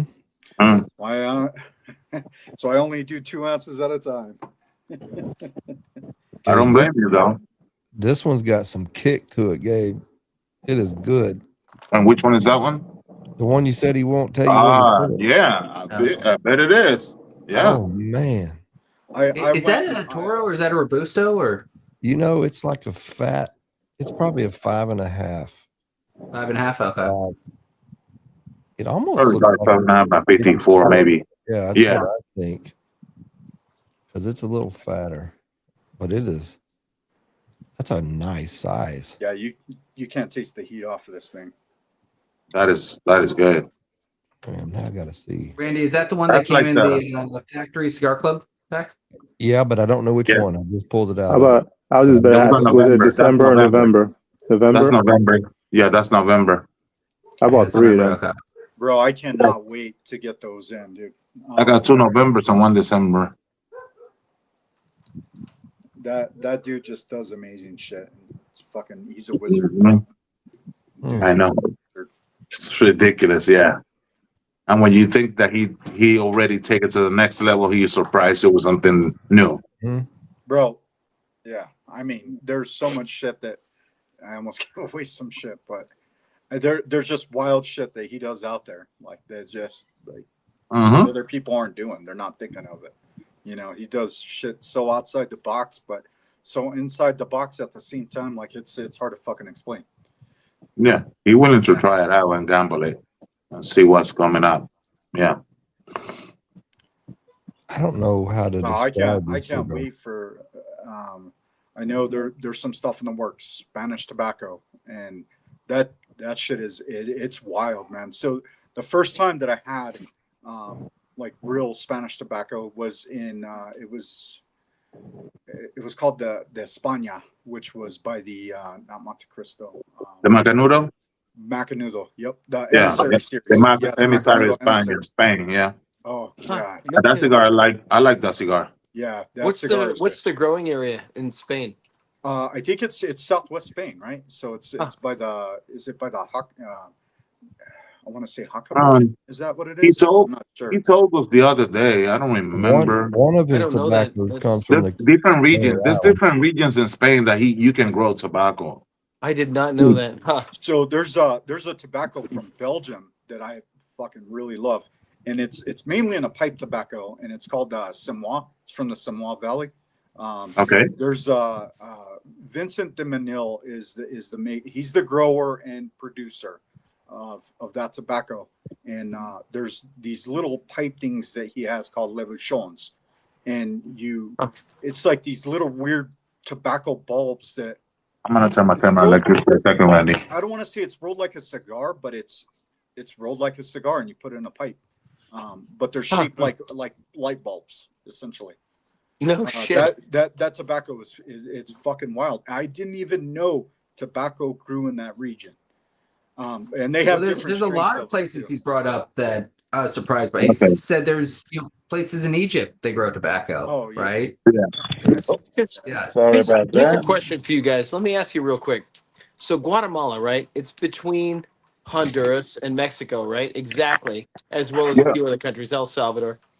Yeah. Why not Guatemala? Why not? I figure their volcanic soils, their weather. It would like, be why? perfect in that. Why and the fuck don't they grow tobacco? So, like, I have a colleague. He's from Guatemala, and so he tells me, they're very proud in certain things, but I think it's a cultural thing too, right? So I think they kind of took themselves into a place where they got comfortable doing what they're doing, and they're really known for coffee, right? Yes, yes. Guatemalan coffee is insane, especially in the higher volume regions. Yeah. You get that orange flavor on those coffee. Yeah. It's really wildly good. Well, But as other tobacco would countries, do great out there. as other countries work themselves out of the coffee industry, Guatemala is becoming the lead producer. Yeah, they really have been. There's Hey, a not to lot change of the different topic, brands that are not coming to out change the there. topic, but he just texted me, and because I texted him earlier, he said he'll be back. He'll be here. He said thanks for the safe flight. He'll be here at 4:30. U.S. time. Yes, Okay. Right on. Randy still be on. from Spain. We're talking about he's in Spain right now, so PM, not AM, right? yeah, 16:30, so 4:30. Yeah. There he is, Guatemala- getting ready now, Guatemala is coffee such and a- our blah blah blah. a crazy. Costa Rica too, right? I've had some Costa Rican tobacco and it's really good, but their coffee is incredible. I agree. Next level, yeah. Yeah. See? I mean, it's a farming country. Guatemala is back to Guatemala. It's a farming country, and I can't figure out why they don't use those soils, except they're exporting a lot of their vegetables and they're making a decent economy that way. So maybe they just don't want to get into the they market. just probably don't want the farmland involved, with it, Mhm. because they're doing stuff. And like I said, it has to be a cultural thing, right? But I mean, Mexican tobacco too. I love Mexican tobacco. There's a brand that I really like out of Mexico called Damo, and I love their cigars, man. I think it's Casa 1910. I think Casa 1910. I think it's coming from over there too. Yeah. From Mexico. I met them at PCA a couple years ago. They use a lot of Mexican tobacco in it. Yeah. They're from there. When I met them, they had only had, I think, 1 or 2 cigars, but I think they've expanded since then, right? Mm-hmm. Yes. Is that all yes, they that are. San Andreas Valley, or is there another area? I think they have like 2 different areas or 3 maybe. It's not that many places. Yeah. Talking about the different regions to grow outside of Nick, Dominican, and all that, in Spain and Ireland and all of those places, the tobacco is just going to grow different. But see, you know what? When he was mentioned about Spain, not that I remember, the Macanudo came with the emissary Spain and emissary France. Yeah, I haven't So had that the French means one that yet. they're like borderline in the vast country and the vast region. So basically, they're borderline with each other. So pretty much it could be like a big old farm where they're using like tobacco from basically the same, but one is from the coast of Spain and the other one from the coast of France. France. Huh. Yeah, Yeah. I really want to try the French one, and I haven't seen it around. Even here, and I haven't. it's just now in November. I think it's in either this month or January. He's coming with a cigar that is Seville 1776, I think it is, Randy. It's a Puro, Spanish. Yeah, Spanish it's Puro. it's from That's the one pretty that I much was. everything Yeah, from that's the one I Spain. was talking about. Wow. Yeah. I'm really interested in that one because, from what I Sevilla. understand, reading wise, right, is that tobacco is supposed to be pretty spicy. It's supposed to have some good spice to it. So I'm really interested in trying a 100% Spanish. And I'm interested to know if some of the tobacco comes from the Canary Island, because I know he used Canary Island and it belongs to Spain. It is some of it's the Canary Yeah, Islands. that'd be interesting. He said this one is a cross between his Intercontinental and the Okay. Pure African. That's all. he said. Intercontinental on the pure African. I had to smoke that one tomorrow. It Then. is. Has anyone here tried the Bongani cigars from South Africa? I've heard of them. I have not had them, but I ordered some way back, like November 5th, and I haven't gotten them yet. I've been in touch with the company, and they're like, we were hit so hard with orders that we just completely ran through our stock. So they're rebuilding. When I do finally get them, I'm going to review them online. Oh yeah, that would be really interesting. I've heard of people getting tobacco from there, and they're another one that's very proud of their tobacco. They boast that it's the best tobacco in the world. I mean, everybody wants to boast that, but they're I mean, he's using more than ever. He's using more Zimbabwe tobacco. Huh. And it's more into the sweeter side more than Cameroon. Right. No, I like that Cameroon because it's sweet but not too sweet and has some earthiness. The same thing with coffees right now, right? So I got Drifting Drams, like they're sourcing from all around the world. And last year I was really into their African coffees. He needs to go to Puerto Rico. He needs to get coffee from Puerto Rico. And I think he's working on it. Angel, are on you the fixing to smoke a but cigar? tell them to go in the middle, like we're like towards the middle of the island where they have a lot of coffee farms. That the coffee, bro. What I'm saying, like, it's not even. It's ridiculous because the way they do it and everything is like you don't even taste the bitter. Almost, it's Right. ridiculous. Yeah. Yeah. Yeah. Well, that's like so. Angel, the you need to Burundi, light this one up. when I got the Burundi from them, it was all fruit. Like it was like very high acidic fruit, hmm like raspberries, blackberries. You know, it was Yeah. so wild. But right now, one of the coffees that they have, and I think they have it on their site right now, is specialty coffee from Nicaragua that has a certain bricks points. They Ethan can explain it a lot better than I can, but essentially it's competition coffee out of Nicaragua. Okay. It's Wow. freaking amazing, especially with the Nicaraguan cigar, right? Yeah. I mean, like I'm a coffee freak. Yeah, So I I try love coffee from coffee. everywhere. One of so this year, so last year it was heavy African coffees. I was trying out. This year, I started getting into the Yemen coffee, and supposedly that's the origin of coffee. And I can tell you, Yeah. they're wildly different depending on the region, and it's crazy. I mean, and they can vary very wildly when it comes to brew methods. You know, some of the brew methods you get like a Colombian or a Brazilian, and some of the brew methods it doesn't matter. They kind of taste the same. Some of those coffees, like the African coffees, the Yemen coffee, there's huge differences in the brew methods. It completely changes the chemical profile. Yeah. The best. I Like in always get a Turkey. macchiato wherever I go to try a new coffee. I get the exact same coffee, no sugar, nothing, but a macchiato. And the very best one I've ever had in my life was in Entebbe in Uganda. Okay, It was freaking amazing. No, Kampala. It was Kampala. interesting. Mm. Yeah, Friggin' there's fantastic. something about those African coffees. Oh They're man. so different. Well, yeah, this year it was a lot of Yemen coffee, and I was working on Turkish coffee. So Turkish coffee was the hardest brew method that I experimented to get down, and it took Have me you seen about the method? Jake, have you seen the method where they have the hot sand in it yeah. and they So pour that thing where it comes up and like rise up? so we have That a is couple of Turkish cafes that do it like that here, and so I've watched it. okay. It took me about 8 months to get the methodology right. Yeah. And it's freaking different. It's so good, man. Mm-hmm. It's just a completely different Yeah. way of coffee, and it's one of the oldest brew methods that was Mm-hmm. ever created. I mean, so much that they didn't need to use filters. I mean, they figured it out, right? How to do it without filter. Yeah. What is that kind where you get you put the water in the bottom container and The the mocha coffee? pot.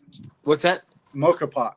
Yeah, whatever it is, you stick it right directly on the burner and it boils the coffee, the steam up through it. That's Holy crap, that's good. yeah. I load That's cardamom in there sometime and oh yeah. cinnamon. So, Oh man. yeah, that's the Italian way of making coffee. Also in the Cubano coffees, right? Hugely known for the mocha pot. It took me a while to get down the Cubano coffee too, because I didn't know how to whip the sugar correctly. But it took me a little while to figure it out. It's strong cigar. And it's a strong coffee too. Yeah, it is. Yep, it is. I mean, the Italians, they consider it espresso. Like they'll tell you it's espresso. Yeah. A lot of espresso people tell you it's not espresso. Well, I do. I consider it espresso. It's still coming out with some heavy pressure. Mm-hmm. And in some cases, depending, you can get more caffeine extraction out of the mocha pot than you can in an espresso machine. All I know is I love it. A little bit of honey and a little bit of cinnamon or cardamom in the coffee. Holy crap, that's good. That's like the cardamom, right? Heavily known in the Turkish coffee world. Like everything is blended with cardamom, and it's good too. I love that spice. I love when I can get a cardamom note off of the Turkish tobacco blends. Mm-hmm. I freaking love it, especially clove. So that one that I was telling you guys about, that Istanbul Dale, heavy clove note off of it, and I love that because I used to be a clove fan, but you know, to get that note off of that tobacco is wild. I'm Randy just gonna loves ask: it. have you ever smoked through the band on a leaf by Oscar? I have once. I Yes. swear to God, when I smoke through that band, I Vic, taste come in here, cloves. brother. I love that. I love that flavor burning through it. And of course, you're not supposed to burn through bands and all that, right? But these leaves, I think, are designed for that. And I smoked through it. It is And designed for sure that. enough, Yeah. Yeah, that one. It's- That one it's is right. The close. same thing with the outside wrapper. I've rolled that outside wrapper up, and I've smoked that. Oh, really? Yeah. They're giving Yeah. you an extra leaf for free. Yep. Yeah, I mean, I've done it, and so one of the local shop wanted to pick them up, and I was telling her about it, and so I was telling her she was going to throw it, and I said, "Don't throw it, smoke it. I mean, roll it up, a little tight, fucking smoke it like that, and you're going to get a little bit more of a raw way of testing tobacco that way, and it's fucking. I mean, It's you gorgeous, can use right? it It's if you have enough and you smoke pipe tobacco, you can crush it and smoke it in the pipe too. Mm, mm. Does anyone here roll their own cigars? I haven't rolled them. No. I'm screwing around with it. I've maybe done it 7 or 8 times. I just spent all day today rolling about 20 for Christmas presents for my family. Nice. Oh, And, that's freaking awesome. One of the ones I want to do is I've heard that I've got Seiko and Ligero, and it's Ecuadorian. I got some Nicaraguan. I got some Dominican Republic tobaccos, all from leaf only. And I was told that you take each leaf and you roll it by itself and make a puro, and you just smoke that, and you can see what it adds to the blend. It's pretty freaking amazing. Yeah. Yeah, that's called each leaf when you roll it, it's called a fuma. Fuma. That's what I was Fuma, going to say. Yeah. Yes, thank you. Use the leaf by Oscars in a Fuma. It's Yeah. just like that. But so Big Vic, one of the other channels that I worked Yeah. with for quite a while. I've Big, worked with him on Puffs and Pours. He's rolled his own. So and Victor? he uses he uses a lot of San Andres for his. Well, So if you ever go to if you ever get out to one of his meetups, you'll get one of his personal rolled cigars. Like that's what he does. Oh, there he is. He's there you go. fucking guy, man. Vix, jump in, bro. I told you to jump in. Come on, Vix. Vic, jump in. I got your case one. Yeah. I got you some Russells, bro. So, Greg, What's up, Greg?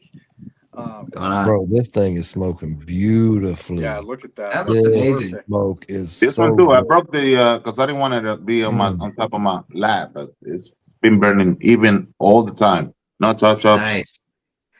Yeah, pretty If nice. y'all have this in your pack, you got to smoke it right now. It is so good. Yeah. I will. Oh, Actually, I got 2. I do too. I got 3. Hey, who's that's from right. LA there? Double Who's the up LA for you, guy? dude. John, cigar review guy. Who is the LA guy? John. John. Hey. John, you realize January 1st. Now, I don't smoke infused cigars, right? But my January 1st, my sons all love them. I have 4 sons, and 3 of them love infused cigars. So I've just been stocking up on, Fat Bottom Betties and Leather Roses and Javas and good Lord, what else? Just any of the infused that Tabats. Because January 1st, we're not going to be able to get them unless we drive out of freaking state.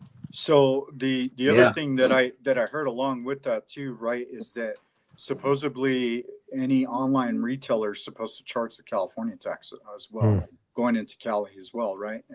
Is that okay?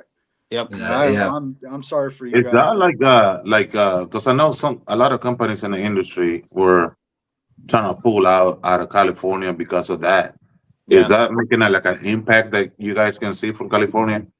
Yeah, it's gonna happen. It's gonna impact us pretty hard because there's gonna be a list of approved cigars that can be sold in California, and it costs money for the cigar manufacturers to get listed on that list. $1,000 per line or something like that, right? Yeah.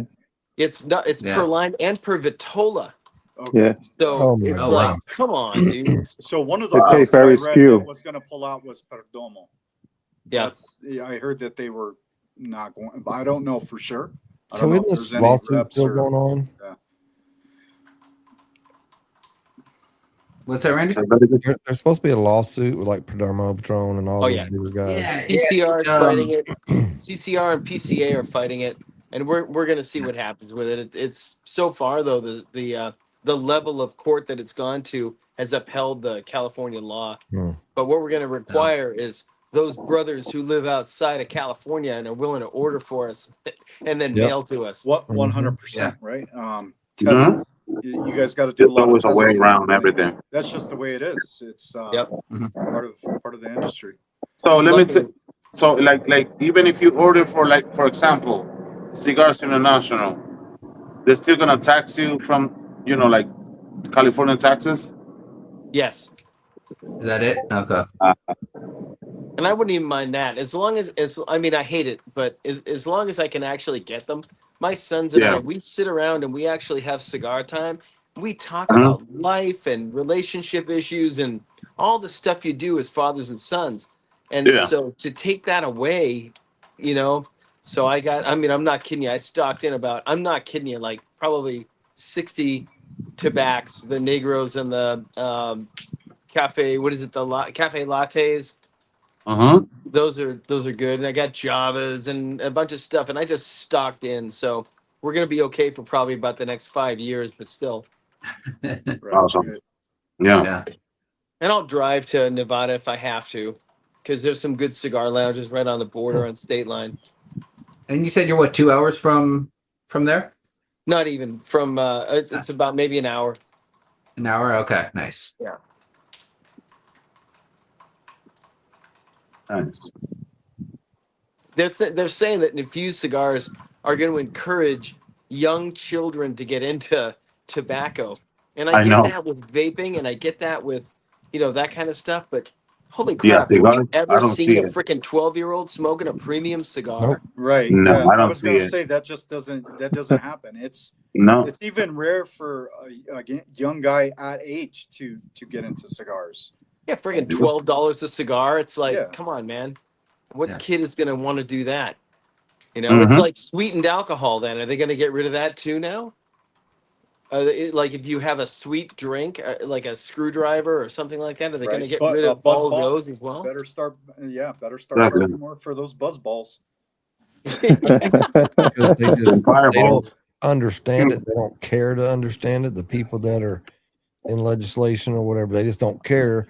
And they think like, well, if you don't put that in there, like maybe they're thinking of the swishers that are the blunts or whatever they But may or that's the may thing. not You smoke. do have a lot of old timers on this type of authorities that are not in sync with the mentality of nowadays, or they're not willing to do because Yep.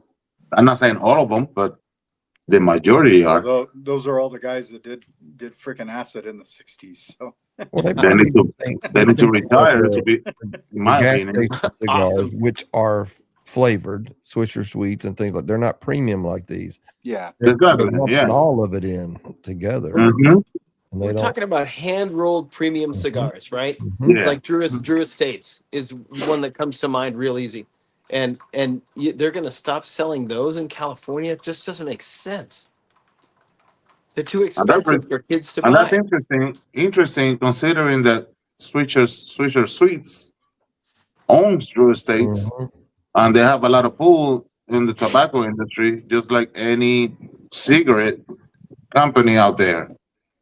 You know? so I don't know. So there's another side to this coin, or I should say die, right? So there's another side to this die is like, are these guys willing to kind of fight for that, or is it like this kind of deal where they said we're fed up with you and we're just not gonna take our product there, and That's true. Yeah.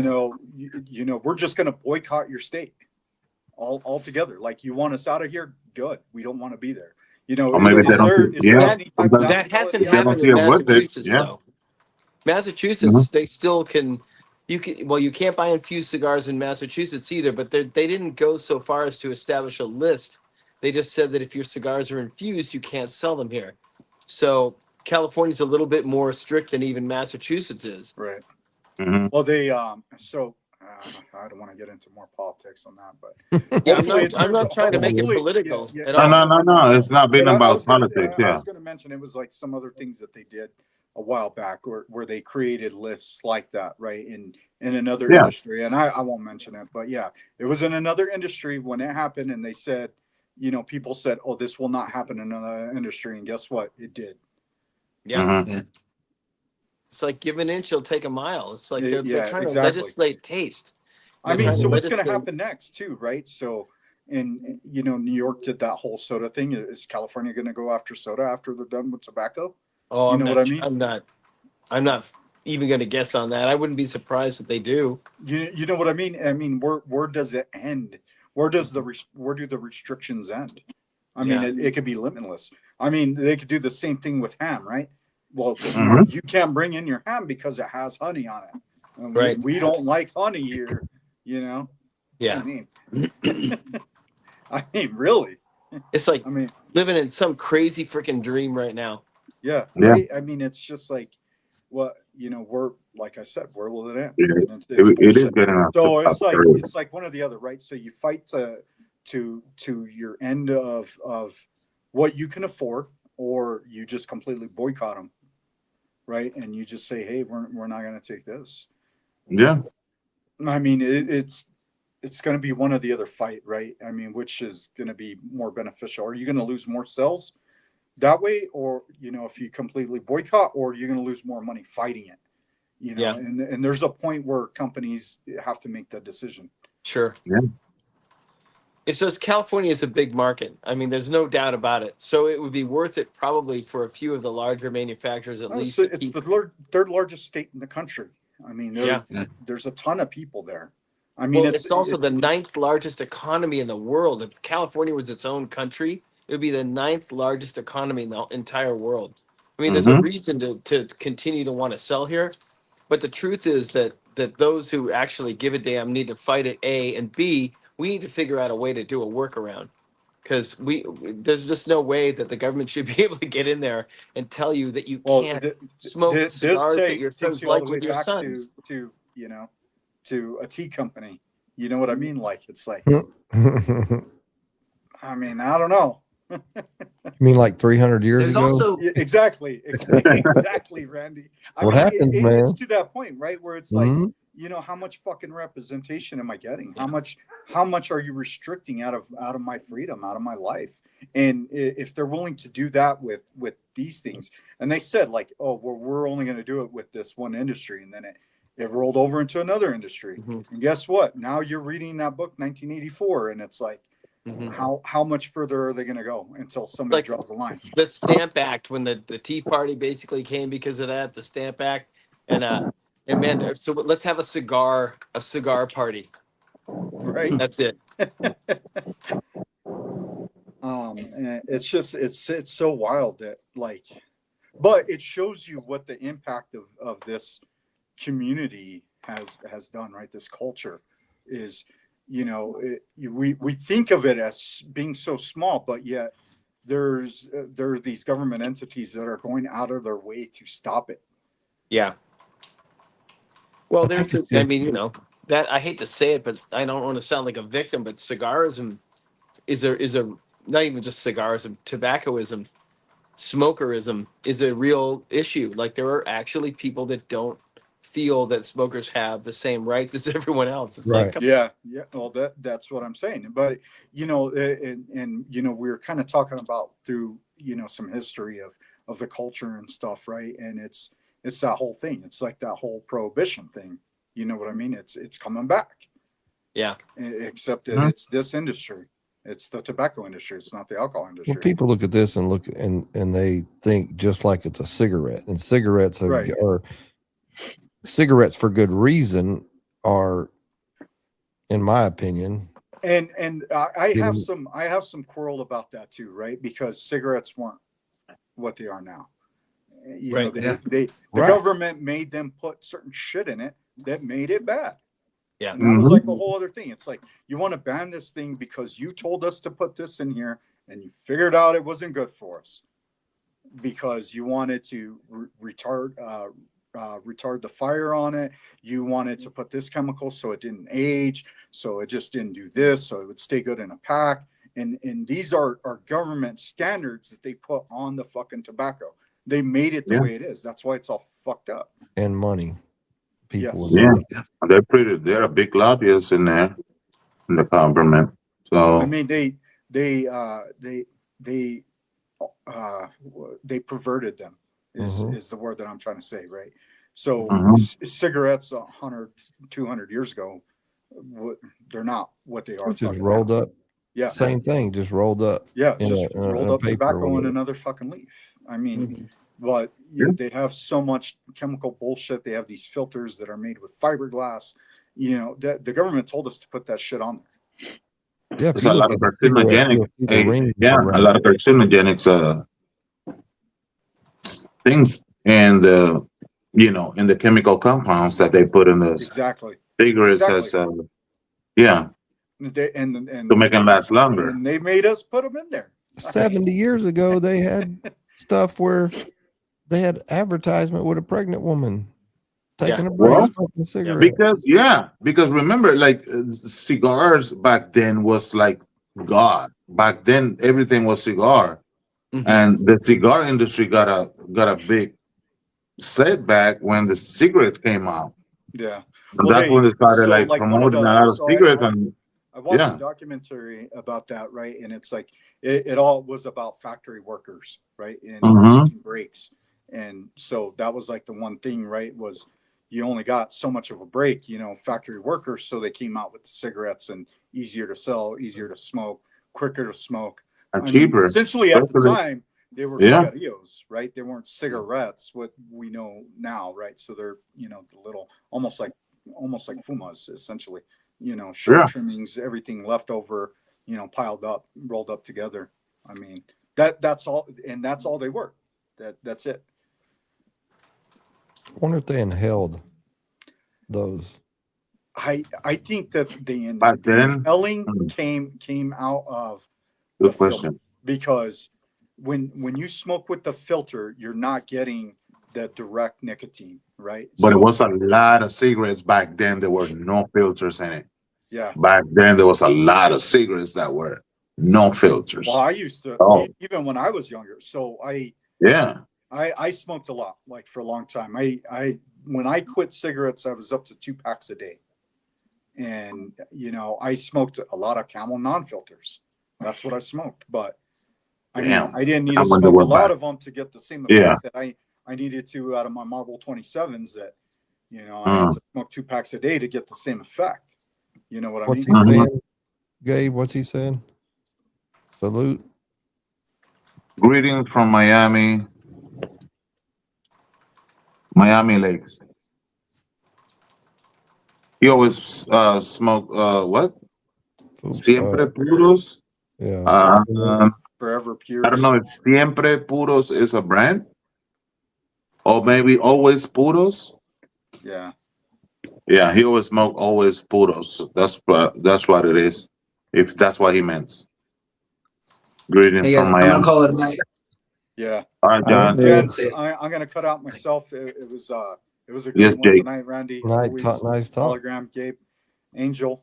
Yes, Nice sir, talking buddy. to you. Take it easy, guys. Have a good one, buddy. Take it easy. Yes, sir. Hey, good Thank talking you. with you, man. Thank you, Yeah, man. good talking to you guys. Thank you. Yes. See you, Jake. Say we learned a lot. That was interesting. I love the history and This bourbon is kicking. Yeah, I just got to shake my head. You ever smoke Well- by any chance American Spirits? American Spirits. I don't recall. Oh, I lost the audio. I haven't. Huh. Well, Yeah. I can't hear you guys, but I'll tell you what. This has been one of the best lives I've been on. Thank you for your knowledge, and thank you for sharing it. Like, I'm not sure why I lost my audio, but here it is. So I'm gonna check out. But guys, next time I see you on, I'll hop on. You guys are good to Yeah. talk to. All right, man. Bye now. Yes, sir. All right. Later. Yes, sir. Good night. Good night, buddy. Night.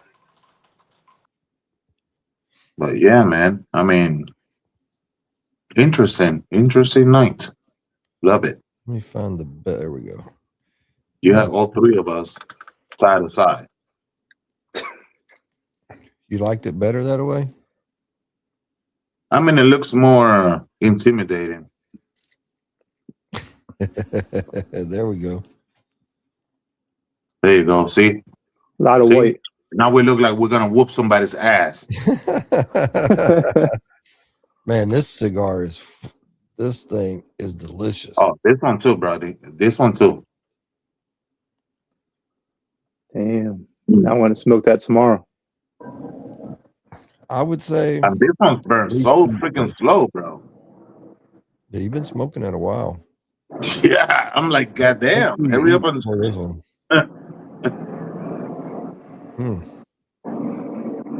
If he said it's intercontinental, I'm trying to remember what's in the intercontinental. So, I'm sorry, I couldn't hear you because there's a freaking plane passing by. I'm trying to remember what was in the intercontinental. Intercontinental is one of my favorites. It's not my favorite cigar from Ish. Now pair that or marry that with a pure African. Damn. African and Cameroon. You're talking about the pure African Cameroon or the bigger size?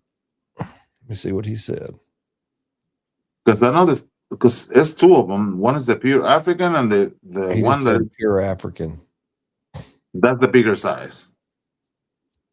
That one has a Zimbabwe in it. But the other one has the Cameroon, which is the smaller cigar. There's like everything from Cameroon. Oh yeah. And the pure African will kick your butt. Oh yeah. Like yeah.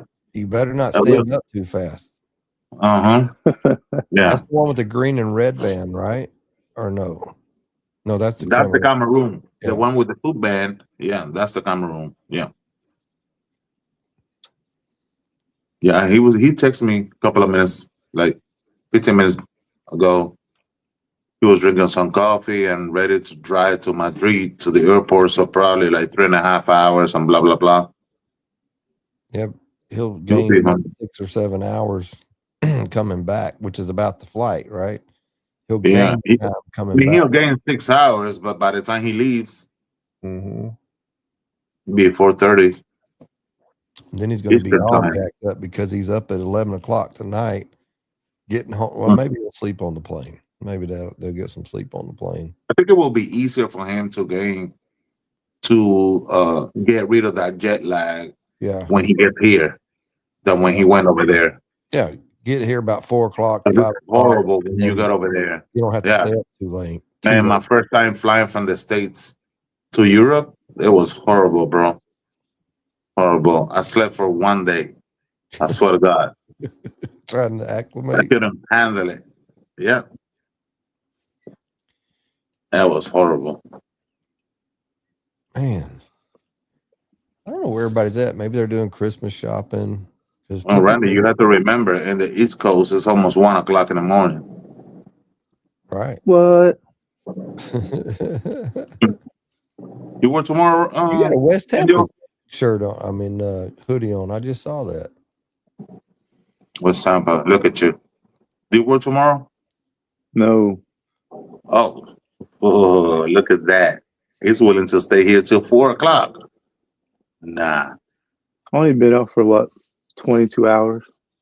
And then you get 2 or 3 hours sleep and start all over? Yeah, something like that. Oh, so you work on Sundays? No. Oh, just Monday to Friday. Okay. Yep. Cool. Has Christy smoked any of her factories yet? Factory reserves? No, I hope she doesn't, so I can get a hold of it. She still has her Marvel. I'm trying to get a hold of. Oh, bro. What? No, she don't. Nope. She knows she has it. You take the band off and you put it on another cigar. Yeah, put it on another cigar. Don't tell nobody. Yeah, she made sure she took it to Tampa to show Ish. She had it still. That is a smelling. You know, that cigar, like what we were talking about earlier, I think y'all may have been in the comments, but we're kind of looking at the 2025 cigars of the year, Cigar Aficionado, and that Pyramid or Pyramiddos, however you say it, Davidoff, the Millennium. That's the same cigar that me and Don and Clint smoked a couple weeks ago. the aroma off of that cigar is so beautiful. It's really smells really good. Like it smells Yeah, like you would expect a cigar the to smell. Millennium. Yeah, that's And so mild for me. That it's very, very mild. Like yeah, nothing on the nothing on the palate, yeah. barely anything on the retro. And if that's the way I it's mean, designed, the Aniversario #1. Yeah, that one is way better. Like if you're gonna smoke another one that is like that, try the Aniversario. well, I smoked the Millennium. I think it was a Toro there back in April, and I loved that cigar. But The late hour. Well, I'd smoked the late hour first, and I was like, Late hour punch above the freaking weight class, my man. yeah. And I told Clint, I said, bro, this cigar is good, but it's too heavy right now. I want something Yeah. a little You milder. should have gone with the Yamasa. I don't know if they Yamasa. have that. I don't know if they Yeah, have that. the Yamasa would have been even better. Yamasa and the Nicaragua Box Press is a cigar that if you like, let's say, Aging Room, Cuatro Nicaragua, I like that cigar. it will Orange be Band? the Orange Band. It will be pretty much similar. You won't, yeah, it's something like that, but even smoother. Like it is freaking good.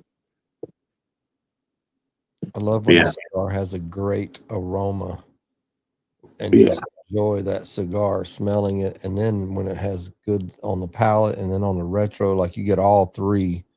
Yeah. It is hard for me to be like, rarely do I smoke one that I smell the wrapper and everything that smells good. yeah, it's hard for me to smoke all the Davidoff portfolio when the price range is like that much. That's crazy. Yeah, it's. I'm always being hinting to smoke the Royal Release. And one time I was about to buy a freaking box without knowing. They gave that to Clint for his birthday. They gave one to him at the blend. Oh, I know he was happy because I know he loves that cigar. I know he loves that cigar. Mm-hmm. I wasn't impressed with it. Yeah, I know the one with the blue secondary band, right? I'm not sure which one it was, but Like blue, like white and blue.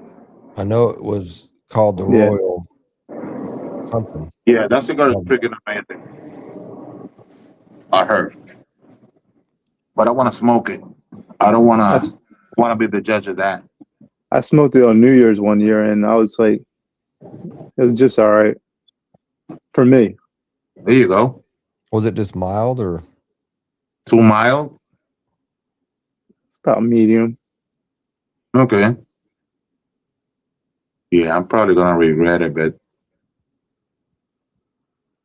either way, had, Angel? What happened? What cigars of mine have you had? Have you had any of them yet? Yeah, all of them.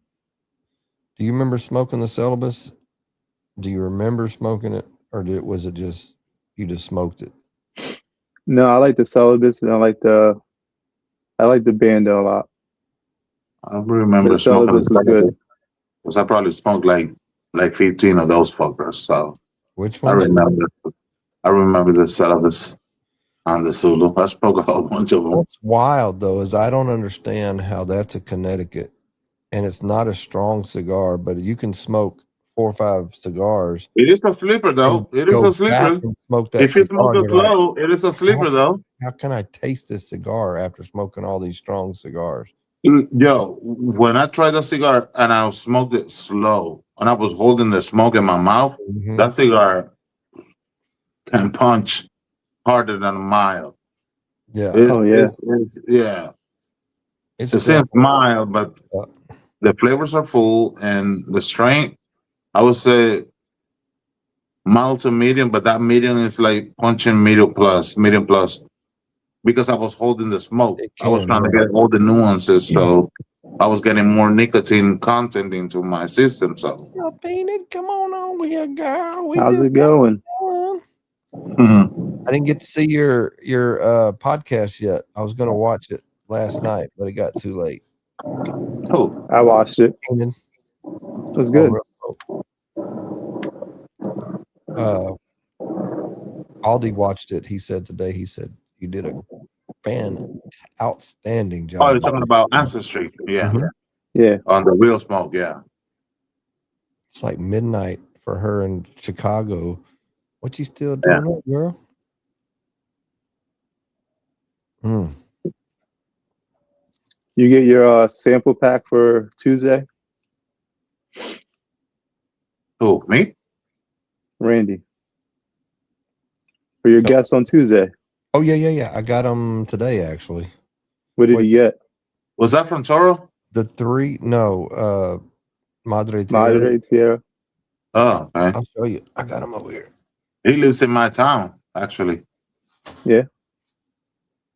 And when they have something on the BFW, that BFW is probably like 7 minutes away from my house. And Uncle Hector was about to come down. He never did, so I didn't go. I ended up going to my son's house because he wasn't coming, so I didn't go to that event. I'm really. But we talked wanting on Discord. broadleaf. The guy from Madre Tierra. Yeah, I talked to him too. Gotcha. So you got. Broadleaf, Sumatra, and a Habano. I wonder which Habano you got because he's got two versions of it. You probably got the darker one, that This is Squirrel. darker. Yeah. I have not tried those cigars yet. Yeah, I have not tried those cigars yet. Yeah, he had a new blend for it. I have to give it a try. Yeah. They feel great and look great. Mhm. They were really cold of course, it was chilly last night, but I don't know how long they were. What's the day? They were coming, and they're coming from where? From Nicaragua, like that. They're made in where? Dominican Republic. They come out of Dominican Republic where he gets the Dominican roll. Republic. Okay. Then he go to him. Yeah, it He says, gets to me. Oh yeah, because yeah. I think one of his family members, I think it owns the factory His- down there. If I'm not His mistaken. his wife's brother. There you go. Yeah, now I remember. Yeah. So many people I got in my head, bro. It's ridiculous. I don't know. He keeps saying his wife's brother is the mayor there. I don't know. He said it last night when I was talking to him. Major in you're talking about down there Tamboril. in Tamboril? Okay. Nice. That's what he says. Tamboril. But he double booked you Tuesday. I know you got a podcast before you. oh, okay. Well, that'd be on. We'll like, you know what time his other one is? It'll be 7 Eastern. Talking about that, Randy, you should talk to Sean. Well, Sean is about 30 minutes from me. He's in Davenport from Battalion. You should talk to him and see how he can bring Eddie, the beast. Mm-hmm. Yeah, he was just on the Real Smoke at around 2:00 yesterday. Yeah. What did Enid say? Just getting in. Yeah, we were watching it here yesterday Sweet. on Discord. Yeah, when Sean said when Eddie comes to the States, back to the States, then and like That'll when be a he's better here time, and yeah. they're there, we're gonna do it at some point, get him back on and have him back on. Yeah, that sounds good. Good. Oh yeah.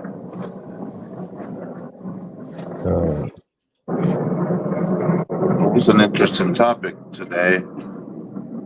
Talking about the bourbon era. Yeah. Besides cigars, learning about the history and everything. Oh yeah, it was great. I just had to restart. I love it. What's the name of that bourbon again? You drinking, Angel? Balcones, some Texas single malt whiskey. Okay, Texas single malt. Okay. About 125 proof. Hey.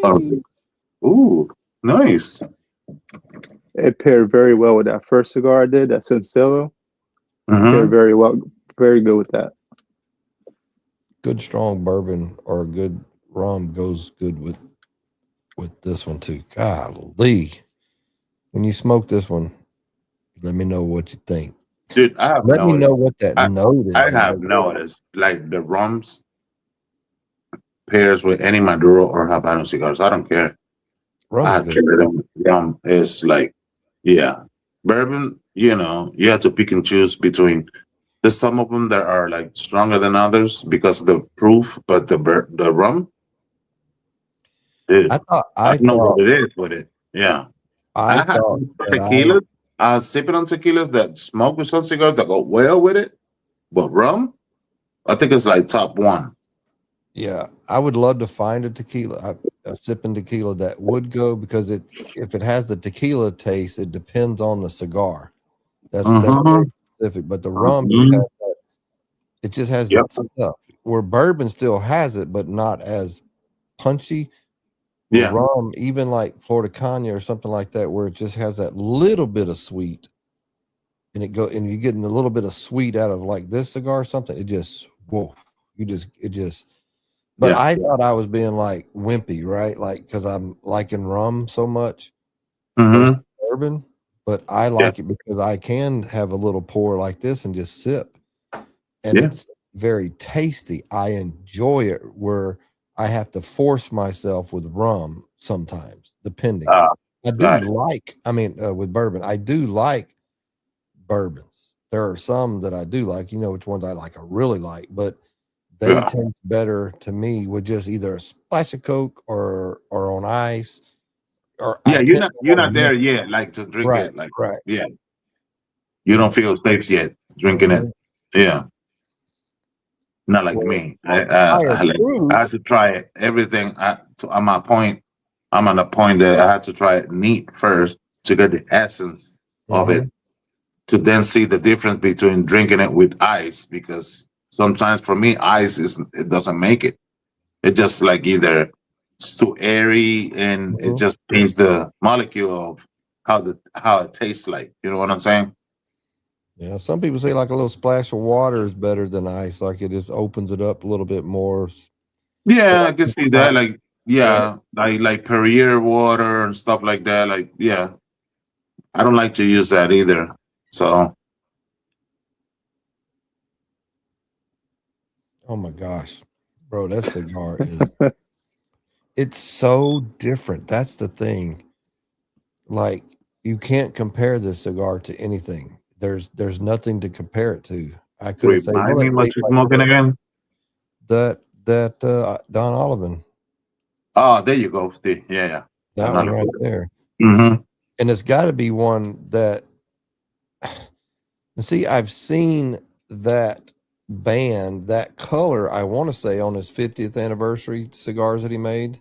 You did. But I thought that one in that cigar was more of the Turkish is what I thought. Turkish was the Turkish was the green and the green and silver. And silver. That was the Turkish, yeah. So I don't know which one. I don't know either. But yeah, man,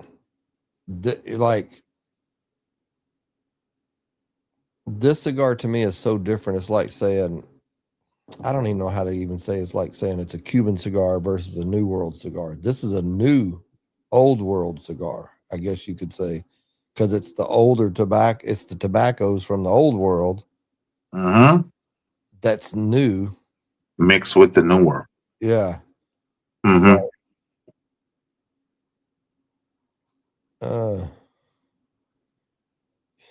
Greg said, you're up late when out of a dead silence you hear an owl. Who? The other night I heard the other night when we got off here and I went to bed and I was laying down and I heard crunch out in my front yard. So my house I got 2 acres and I'm about 75 yards off the road. And I've got a bunch of oak trees, like 40, 50 oak trees in my front yard. Big. And I heard this crunch. I never heard squealing tires, and all I heard was just this crunching sound. And I jumped up out of bed because my mind just does that. I was like, what the heck was that? My wife heard me, and I said, somebody just wrecked or something. And I look out, and across the street, I can see a car with the headlights on, just sitting there. So I thought it hit a deer. That happens a lot right here. And then the car started spinning its tires and smoke coming out. And I was like, what in the world? Why is he not able to move? Like, is it on top of somebody? Then my brain starts working. Did he hit somebody or run over another car? What's happening out there? Yeah. And I called my neighbor, who's also a law enforcement. I said, hey, bro, something looks like somebody's about 20 feet from your driveway, yada, yada, yada. And it's like 1:15 in the morning. I get up, grab my flashlight, put my sandals, flip-flops on or whatever, and I walk out there, and it's cold. And I get up to the driveway of my neighbor's house over there. The guy came off the road about 100 yards up and hit the culvert. And it's a brand new concrete drive, and it has the little angle culvert. Oh, shit. And he hit that culvert and jumped the driveway and landed on the other side, and it ripped his front tire off, is why he couldn't go anywhere. Oh, man. It was an older man, but he went to the hospital and all, he had like little fractures or something, but he was okay. But it could have been worse if his tire would have been 6 inches to the right and went in the groove of that culvert. He would have hit that side, that concrete flat part, and it would have flipped him. Instead of going over. But anyway, I was like, man, I wouldn't have thought of, like, it was a loud noise, but it wasn't like bad. Like, it was just weird. He said, damn thing is outside hooting. I turned you guys to hear it. Turned us on to hear it, or not to hear it, I think is what he's trying to say. He must be sleeping. Shoot. Over here, you can hear everything, bro. At this time, you got owls outside. You see everything. Well, I know y'all ain't fixing to go to bed. Who? Y'all. I'm fixing to go to bed in a minute, boy. When I finish this one. Remember what we said? Well, how much because cigar I'm in you a got different time zone than you, and I'm tired. I don't care. How much cigar you got left? About an inch. No. Like that much? You got more than an inch. About an inch and maybe an inch and a half. All right. We can go when you finish. You don't have to go on my call. You can stay on if you want to. I love a cigar that's good to the nub. Yeah, definitely. It Can't changed wait a little bit. I cannot wait for my Herrera Celis, bro. I'm gonna hit those fuckers for like a week straight. Man, that's definitely gonna be nice. Yeah, I'm supposed to be getting my red and like the Holy Red by Goode Cigars. They're supposed to be here tomorrow. The CFGs from Jake are supposed to be here tomorrow, so we'll see. We are up. Come on, Enid. Enid. You got to go to if you look at the top of if you're in Cigar Dudes podcast YouTube, look at the top that's pinned up there. Click on that link. It'll take you to Iron Clad Cigar Posse YouTube. And then there's a link to this that's pinned to the top. And make sure you follow. You open another channel. So basically, what I have, I started another channel, Iron Clad Cigar Posse, because that's all coming. My patches that are coming soon. You know, we talked about earning the patches, yada yada. But Iron Clad Cigar Posse is going to be more for ironclad specific stuff and drops and live sometimes to talk about it and doing. You know, I would rather do stuff like this on that page rather than everything coming from the Cigar Dudes, because it's a little bit.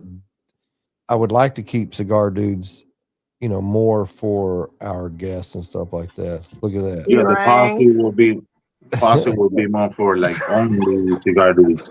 Yeah. Hey, Enid, how you doing? How you doing? Hey, what's up? It's delightful. How's the weather over there in Chicago? It is actually warming up. It was a negative. What was it? It was a -10 today. -10. Damn. No. Oh my God. Sorry about that.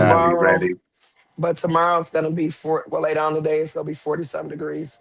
Isn't that wild? Yep. 50 Wow. degrees difference, man, or more. Yes, it is. Wow. Crazy. Mm-hmm. It's gonna Yeah, feel like summertime. it's gonna be 61 for Christmas. Ooh, it's gonna be like summertime for you guys. That's nice. 61. Let me see what it's going to be here in Texas. It's probably going to be 80 damn degrees. It's probably here too in Florida. Let me see. Because it's a little chilly tonight. It's in the 40s, but let's see what it's going to be Christmas Day or what's 79 degrees. Look at that. Christmas Eve, 78 degrees. It's going to be in the 70s the rest of the week. 80 on Friday. Oh man. Yeah, we're gonna have 40s, 50s, and 60s. Look at that.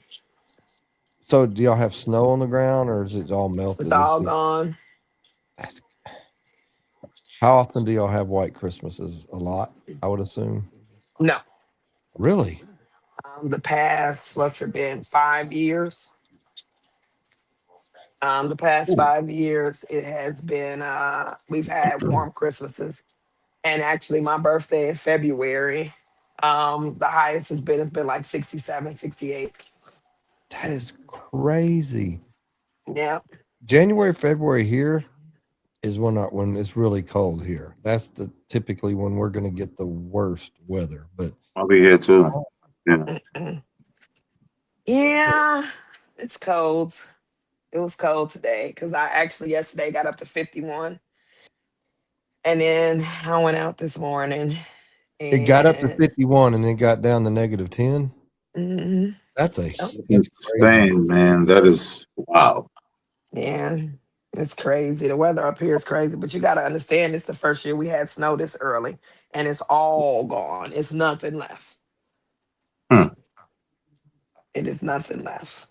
Yeah, our snow melted too. Our snow melted today because it was like 51 and it rained all day. Cigar Angel, where you at? That's South Jersey. Oh, that's why. Yeah. Yeah. Normally you all get the bad winters Yeah. because we haven't had bad winters in a while. They don't want to see you, AC. Leave them alone. I'm We sorry, have- my dog. What kind of dog? Let me see. You know, I got a pug, Randy. A little pug? Let me see AC. He's black. AC, come here. He got on actually last night's podcast at the end. AC, come here. Now he want to lay down. So last night he hopped up. I was sitting in my chair and he hopped up on my freaking, hold on. Here he is. Let's see if you can see him. Can you see him? Hold on, I might have to flip it around. There he is. It's a pug.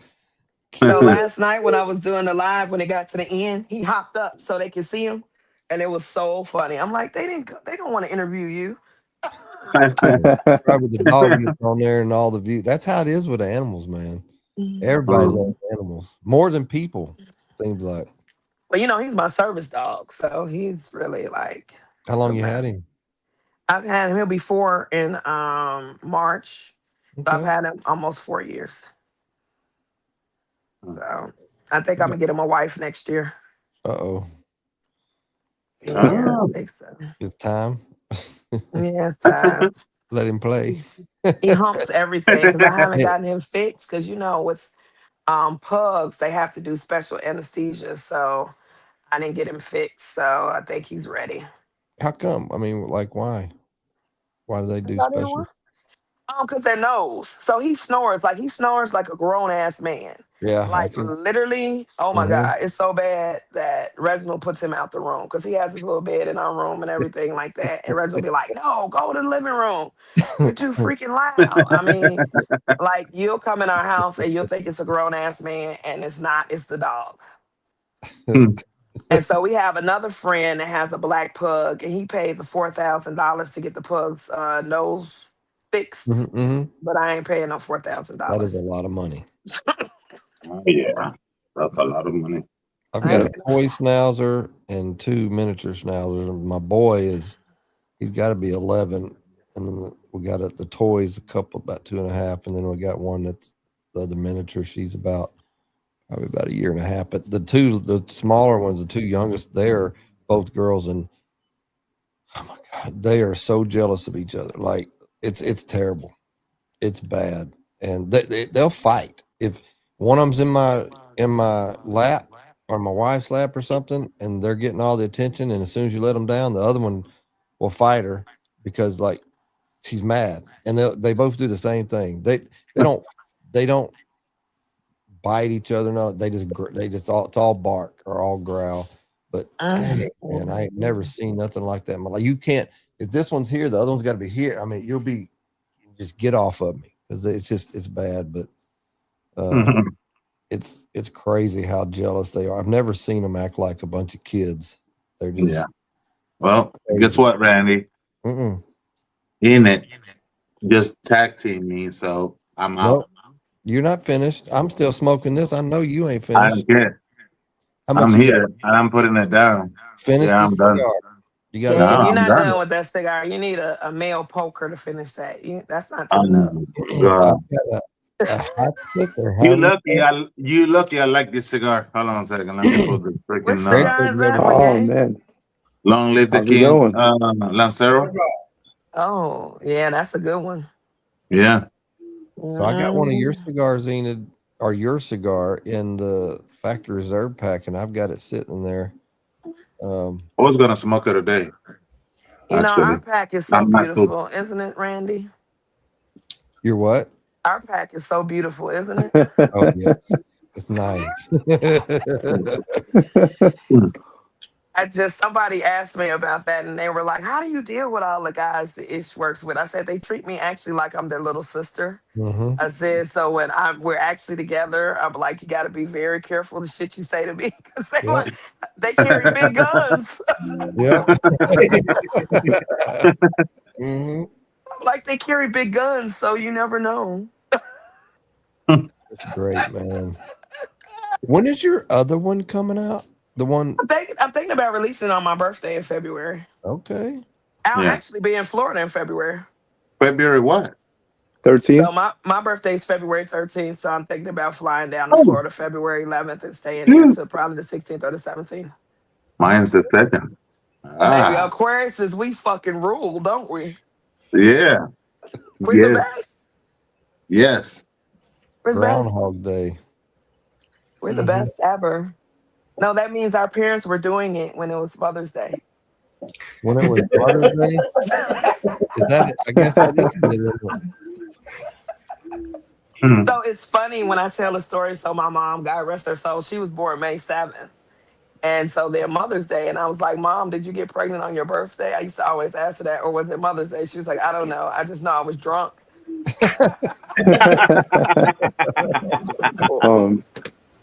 It's pretty cool. Yeah. Oh man. It's cool. What up, Greg? What up? Just finishing up the Be Positive. Be positive. Look at you, fancy ass. Hey, I was happy they had it at the shop. I'm like, yep, snag that some bitch. That's funny. Oh my goodness, man. We've had a blast. I've had a blast on here. Jake, come on, or Jack, most people know him as. Man, we were talking about history. It was very whiskey history and cigar history and American history and world history. I mean, we were just all over the place. It was, and foods and and coffee and everything. Yeah, like how things came in. Like I wouldn't think that. What was it? Cigars or it was whiskey? Talking about whiskey, how I wouldn't think that was born out of necessity, but it was. It really was the way he put it. It was. I was like, that's friggin' cool. That like fucking owl. In the owl? Yeah, it's in our yard now. Did you go out and yell at him or something? No, I turned the ring camera on and I recorded it at least. Look what I'm doing, Gabe. I got one more little. Oh my God. Oh damn. Yeah, well, you can do that. I'm not pouring. No, I'll finish mine. Just a little. I put my glass down, baby. No, you're not gonna trick me into you. No, you're not tricking me, buddy. This is a good tasting rum. Yeah. I have to get up and walk over to the fridge, and I like the heat by my legs right now. What's in the fridge? The whiskey, the beer. Oh, you keep the whiskey in the fridge? Yep. Mm. And my glass too. You know, John from Madre Tierra is a federal importer, a retail tobacconist dealer, and distributor and exporter. I didn't know all that. That's a lot of shit to put on a card. Mm-hmm. Yeah, it is. We got 3 phone numbers too. He does. Wow. He does have like 3 phone numbers.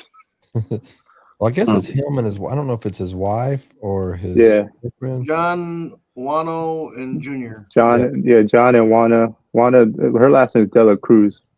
His is John Dean's, like the sausage. John Dean.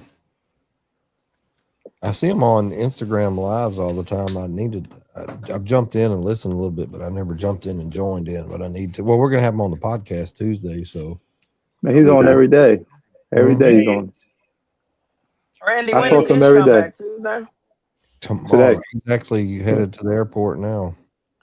Okay, because I want to text him while he was over there. He's awake right now. He should be awake right now. Yeah. When Shit. is Could it? be here. Could be here at Actually, he should 4:30. be driving. He should be driving to the airport right now, and it's about a 3-hour drive. While So he doing that, I'm gonna be sleeping in my wonderful bed. Did you get in your pack? Did you get just December or did you get November too, Eden? I didn't get any of the packs. My stuff is still in his house.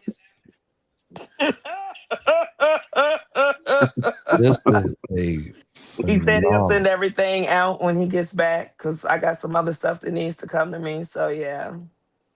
I actually just sent some people to the website tonight while I was at the lounge.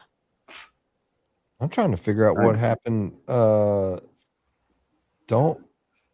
Aren't the Misfit cigars coming out? Supposed to be here before Christmas? I say that's what I'm waiting on. That the Marvel and the I'll Moac. say, well, this is not here yet. I think the cigar was coming in here today or yesterday, so maybe next week. Okay, so there'll be. I remember, you know how the post office is at this time, so Busy as shit. probably even if they send them right away, I don't see them coming in to people close to probably New Year's Eve. Probably being ready to smoke it. He sends them Everybody out should be. Monday. Everybody should have them by New Year's Eve. Whoever ordered it. So, Yeah. Like I said, that's in that one from Toro. That's the Marvel, Misfits, and the Moac. That's the only thing I have yet. So Randy, you're the only one that we got to get you cigar of the year next. Yeah. Nice. Got to get you that next year. I got one bandit left. Join the family. Mm-hmm. It's coming. Be nice. Only thing you get is a big ass gold black. He got space behind him. You know? He does. It's interesting. We got to make sure the family has the blacks so we can all get together and just put it out there. Well, hopefully next year for me. You got it next year. New. I'm claiming it. Yeah, new branding and new everything has just been kind of jacked up this year, and so I'm ready. I got cigars ready to go. Actually, got another load coming in that he forgot to send with this last one because he forgot I had cigars at the factory for 6 months. Hey, they're just aging. And so, which one? The Zulu Toro? Zulu Toro? Yeah. Well, you know the factory's closed until I think January 6th. They should already be here with everybody's. They should have landed yesterday. So the time he comes in and gets them. So, and if not, I'm not worried about it. I got plenty, but I'll get them on the next run, or the next import. But so after the first of the year, I'm also running a campaign too. So I got an election. I'm running for justice. I got a question to ask you about that. I should have called you. What the fuck is a justice of the peace? You married? You gonna marry people? Well, you can marry, but I'm already ordained. Like it took 5 minutes. I actually did that about 8 years ago. Just to marry my wife's best friend and remarry my wife's best friend and her husband. And I did that back in 2017. But you can do that. But Justice of the Peace is like the start of the court system, right? Like it handles misdemeanor, like Class C misdemeanors, and civil Oh. cases like up to like 10,000, I think it is. Truancy stuff. They do all inquests for the county, like deaths in the county. Ew. A host of other things. You magistrate, Gonna everybody be busy, bro. like that. Oh, I had to ask because I come from a big city, so I don't know what that is. Well, I wonder what you guys. Well, you should have. Typically, in every county, of course, different states are different, but typically, like in Texas, typically every county has at least 2 precincts, if not 4. But 4 is kind of the common, and every precinct has a constable, which is who will bailiff and do their paperwork, serves their papers for the JP, the Justice of the Peace, and then that's like the bottom. Like when you get a ticket, like if your state troopers or whoever they are, your local law enforcement write tickets, those tickets either go to the city, or if it's county, they go to that Justice of the Peace's office, and that's who does the court for those like Class C stuff. So we have judges. Well, district judge, if you have, you'll have district judges, which are usually like 3 counties. Typically in Texas, they're like 3 counties. They're in a certain district. They're the ones that handle all the criminal court cases, like all the heavy duty stuff, typically. But that's really what it is. You got the JP, and then you got the district judges. Like district judge can't. I mean, Justice of the Peace. For say, like in Texas, if you don't have a district judge that lives in your county, then the Justice of the Peace can sign major search warrants and arrest warrants. Of course, they can do that anyway, but like major search warrants and things like that, which are better handled. Yeah, so basically, you and your county acting like the acting judge of that county at the moment. Well, we have a district judge that lives in the county, but we used to not, and it depends on the election this year if they have somebody running. Yeah. If they're not here, but the only reason that you would want to do a search warrant or something like that from a district judge is because typically district judges are attorneys, where Justice of the Peace are not in Texas. So but coming from a law enforcement background, it's very easy to just to fall into that role, and because you know how to read law and stuff like that. But it's mostly civil cases and truancy and Class C misdemeanors and inquests and stuff like that. But it's something that I'm looking forward to. It's just at my age and my career, it's something where I'm ready just to get into that, just to flow right into that and sail off into the sunset, finish my career that way if I'm lucky enough to get elected. Yeah. What's up, Chris? Good morning, brother. Come on in here. Well, Illinois was built on Al Capone, so we have to we can't have all that stuff. We got to have the real ones to send your ass to jail. Right. Our motto in Illinois is you come to Illinois on vacation, you leave on probation. So we were as you can see, I'm quite sure you all see all across the country. We have a lot of politicians up here to go to jail. So we got to have real judges up here. Yeah. It's like, we were talking about Capone earlier. We were talking about whiskey and the prohibition and how that's kind of what made Capone, really, wasn't it? The prohibition, maybe.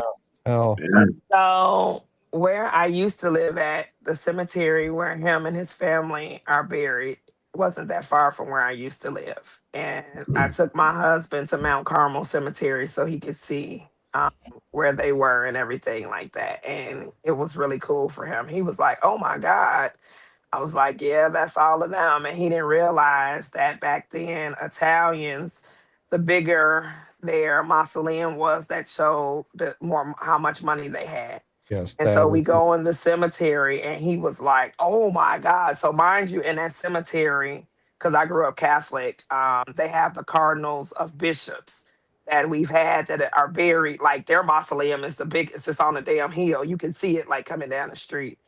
And he was like, what the fuck is this? I said, welcome to the Catholic world. That's crazy. Yeah. How did Mhm. Capone die? Was it? Yeah, Uh, he had syphilis. yeah, I remember he was sick. Yeah, he was sick. He had syphilis and all of that, and he ended up dying. So they shipped his body from Miami back to Wasn't he Chicago. pretty young when he died? Yeah. Or he got like sick real bad, and then that just he Mhm. was no longer the head. And So He might around, have I been do have. I 40. mean, one of these days I'll send the pictures to you, but you'll see like it's him, his mom, his brothers, nieces. Like I think the last person that was buried in that section died in like 2000 and something. oh wow, So yeah, and then they got other notable Italian gangsters that were big up here, and they're buried there too. I'm related to Jack Giacalone that took it to his grave where Hoffa's remains are at. Well, Yeah. guys, I'm out. I am. Bye, Come babe. on, Gabe. show Enid your picture behind you. What is that, Gabe? Gabe, That was what?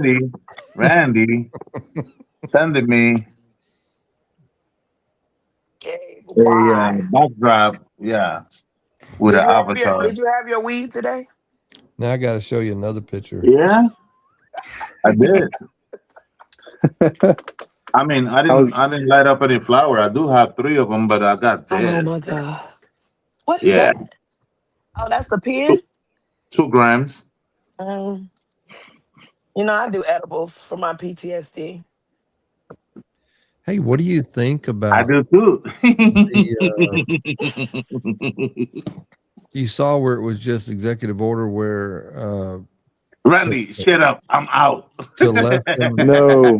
to lessen the class from a 1 to a 3 to make marijuana a class 3. Yeah, where they class can 3, yeah. study it more and be more for look at using it more for Medical purposes.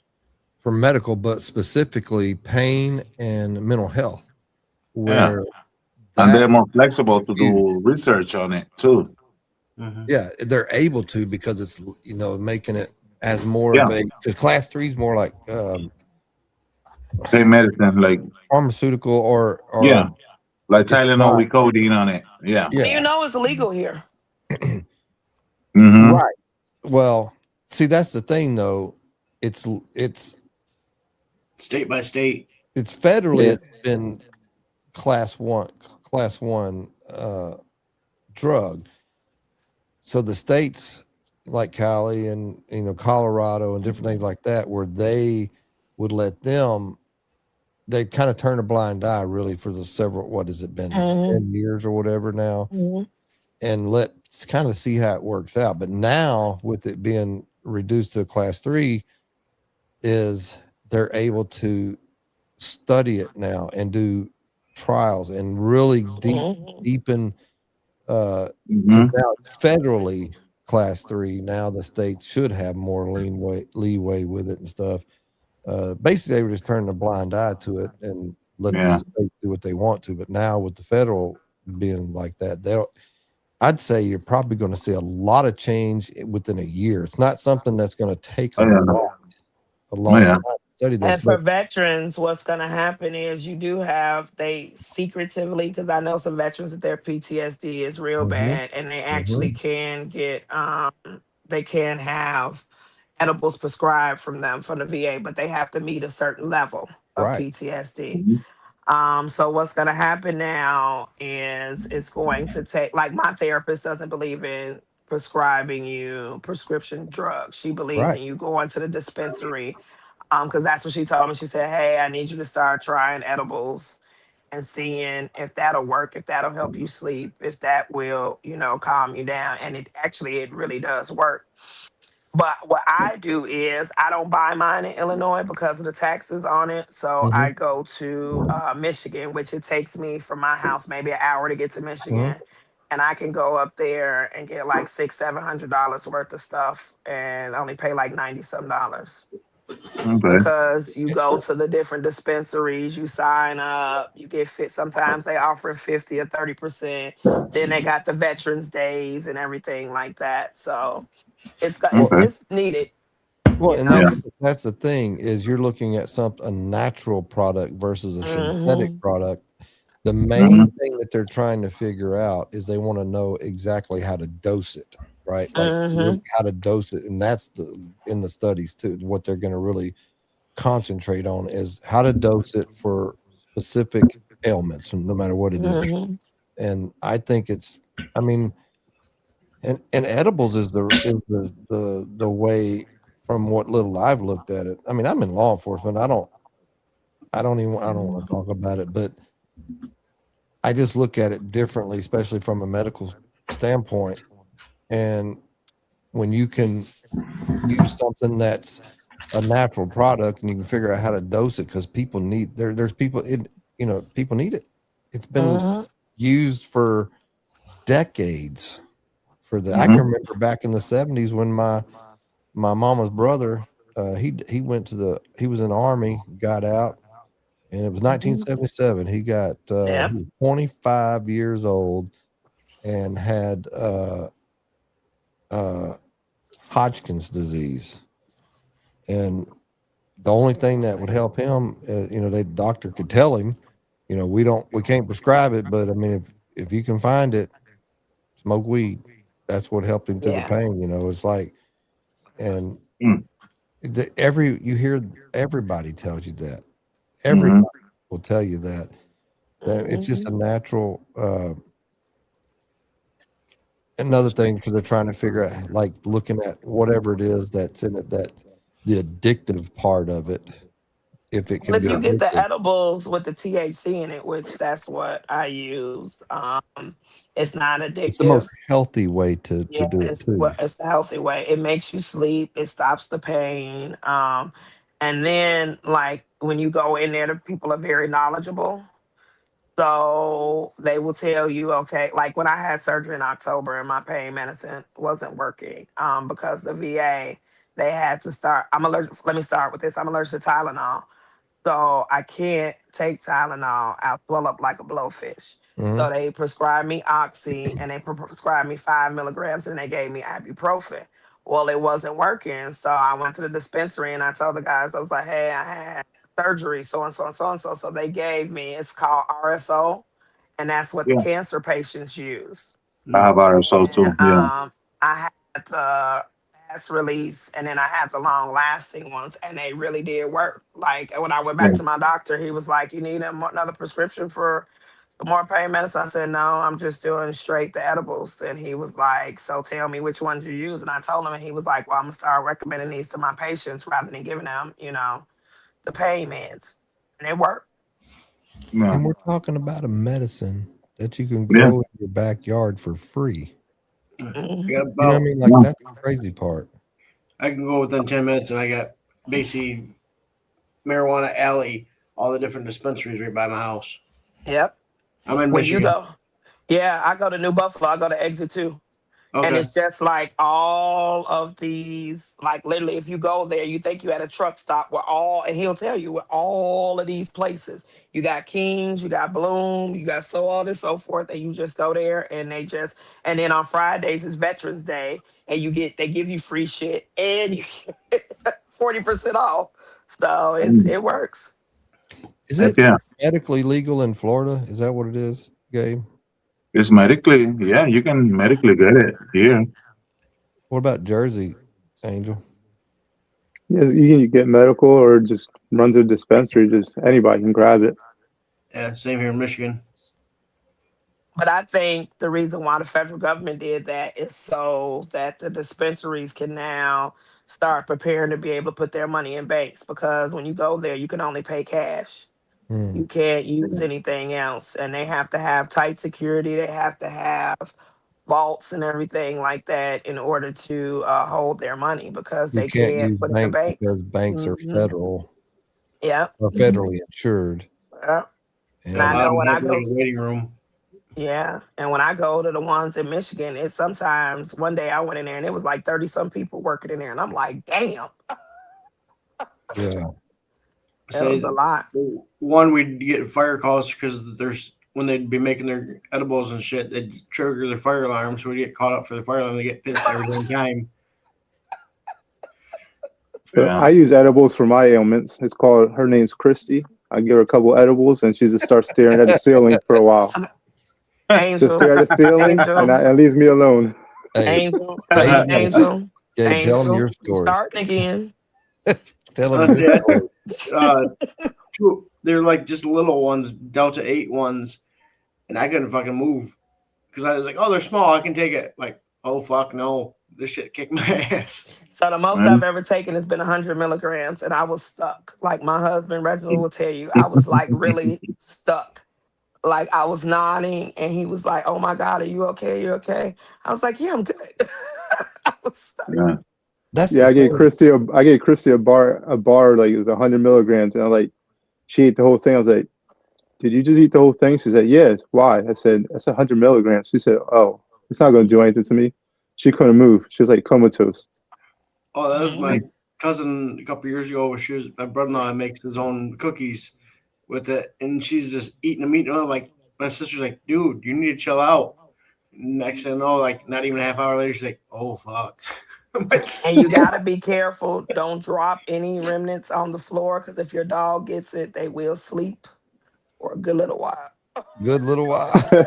You have to wake them up, and you have to be like, "Hey, come on, you got to go to the bathroom." And they be looking at you like, "Shit, fuck the bathroom."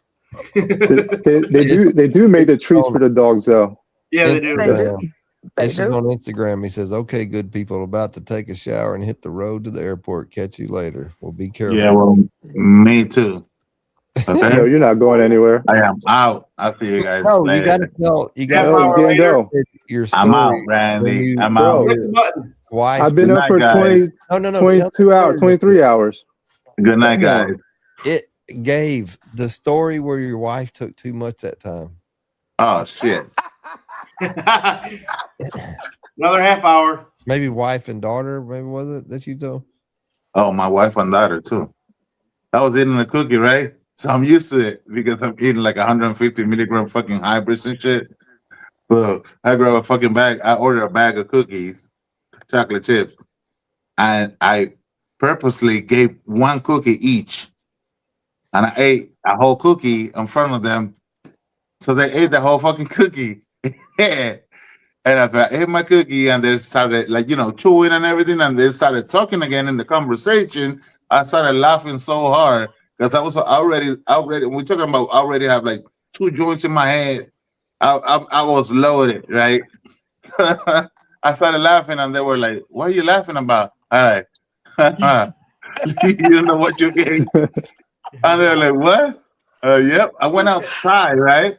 I was like, you know what? I'm gonna light up a cigar. I light up the cigar. I smoked probably like half inch of the cigar, and I heard this freaking scream inside, like laughing. Go back inside, and my daughter is like red, laughing her ass off. My wife is holding into the freaking sink because she was scheming the freaking. She was about to make dinner. She was scheming a salmon, a big old freaking salmon, right? And she couldn't feel her legs, and she was like laughing so hard. Oh my God, I cannot feel my leg! And they were laughing her ass off and blah blah blah. She ended up not cooking. She went upstairs. She went to sleep or whatever. I go back upstairs. I bring her like a bag of like Ruffles to eat up and calm down and blah blah. And she was like holding on to the chip, and she was like, the chip is like right in front of her face, and she's like biting into it, but she was like missing it by 1 inch. I had to like help her, like to put it in her mouth. It was so freaking funny. Then I go downstairs, and my son was like, "Hey, something wrong with mom." I go upstairs, and she's puking all over the place. Oh, and she's like this, like unconscious. She jumped into the shower. She turned the water on. The water was cold, and with clothes on and everything. And my daughters are standing. I got grown ass daughters standing here like, "Oh, poor mom." Blah blah blah. I'm laughing my ass up. I'm looking at my son. My son is laughing his ass off.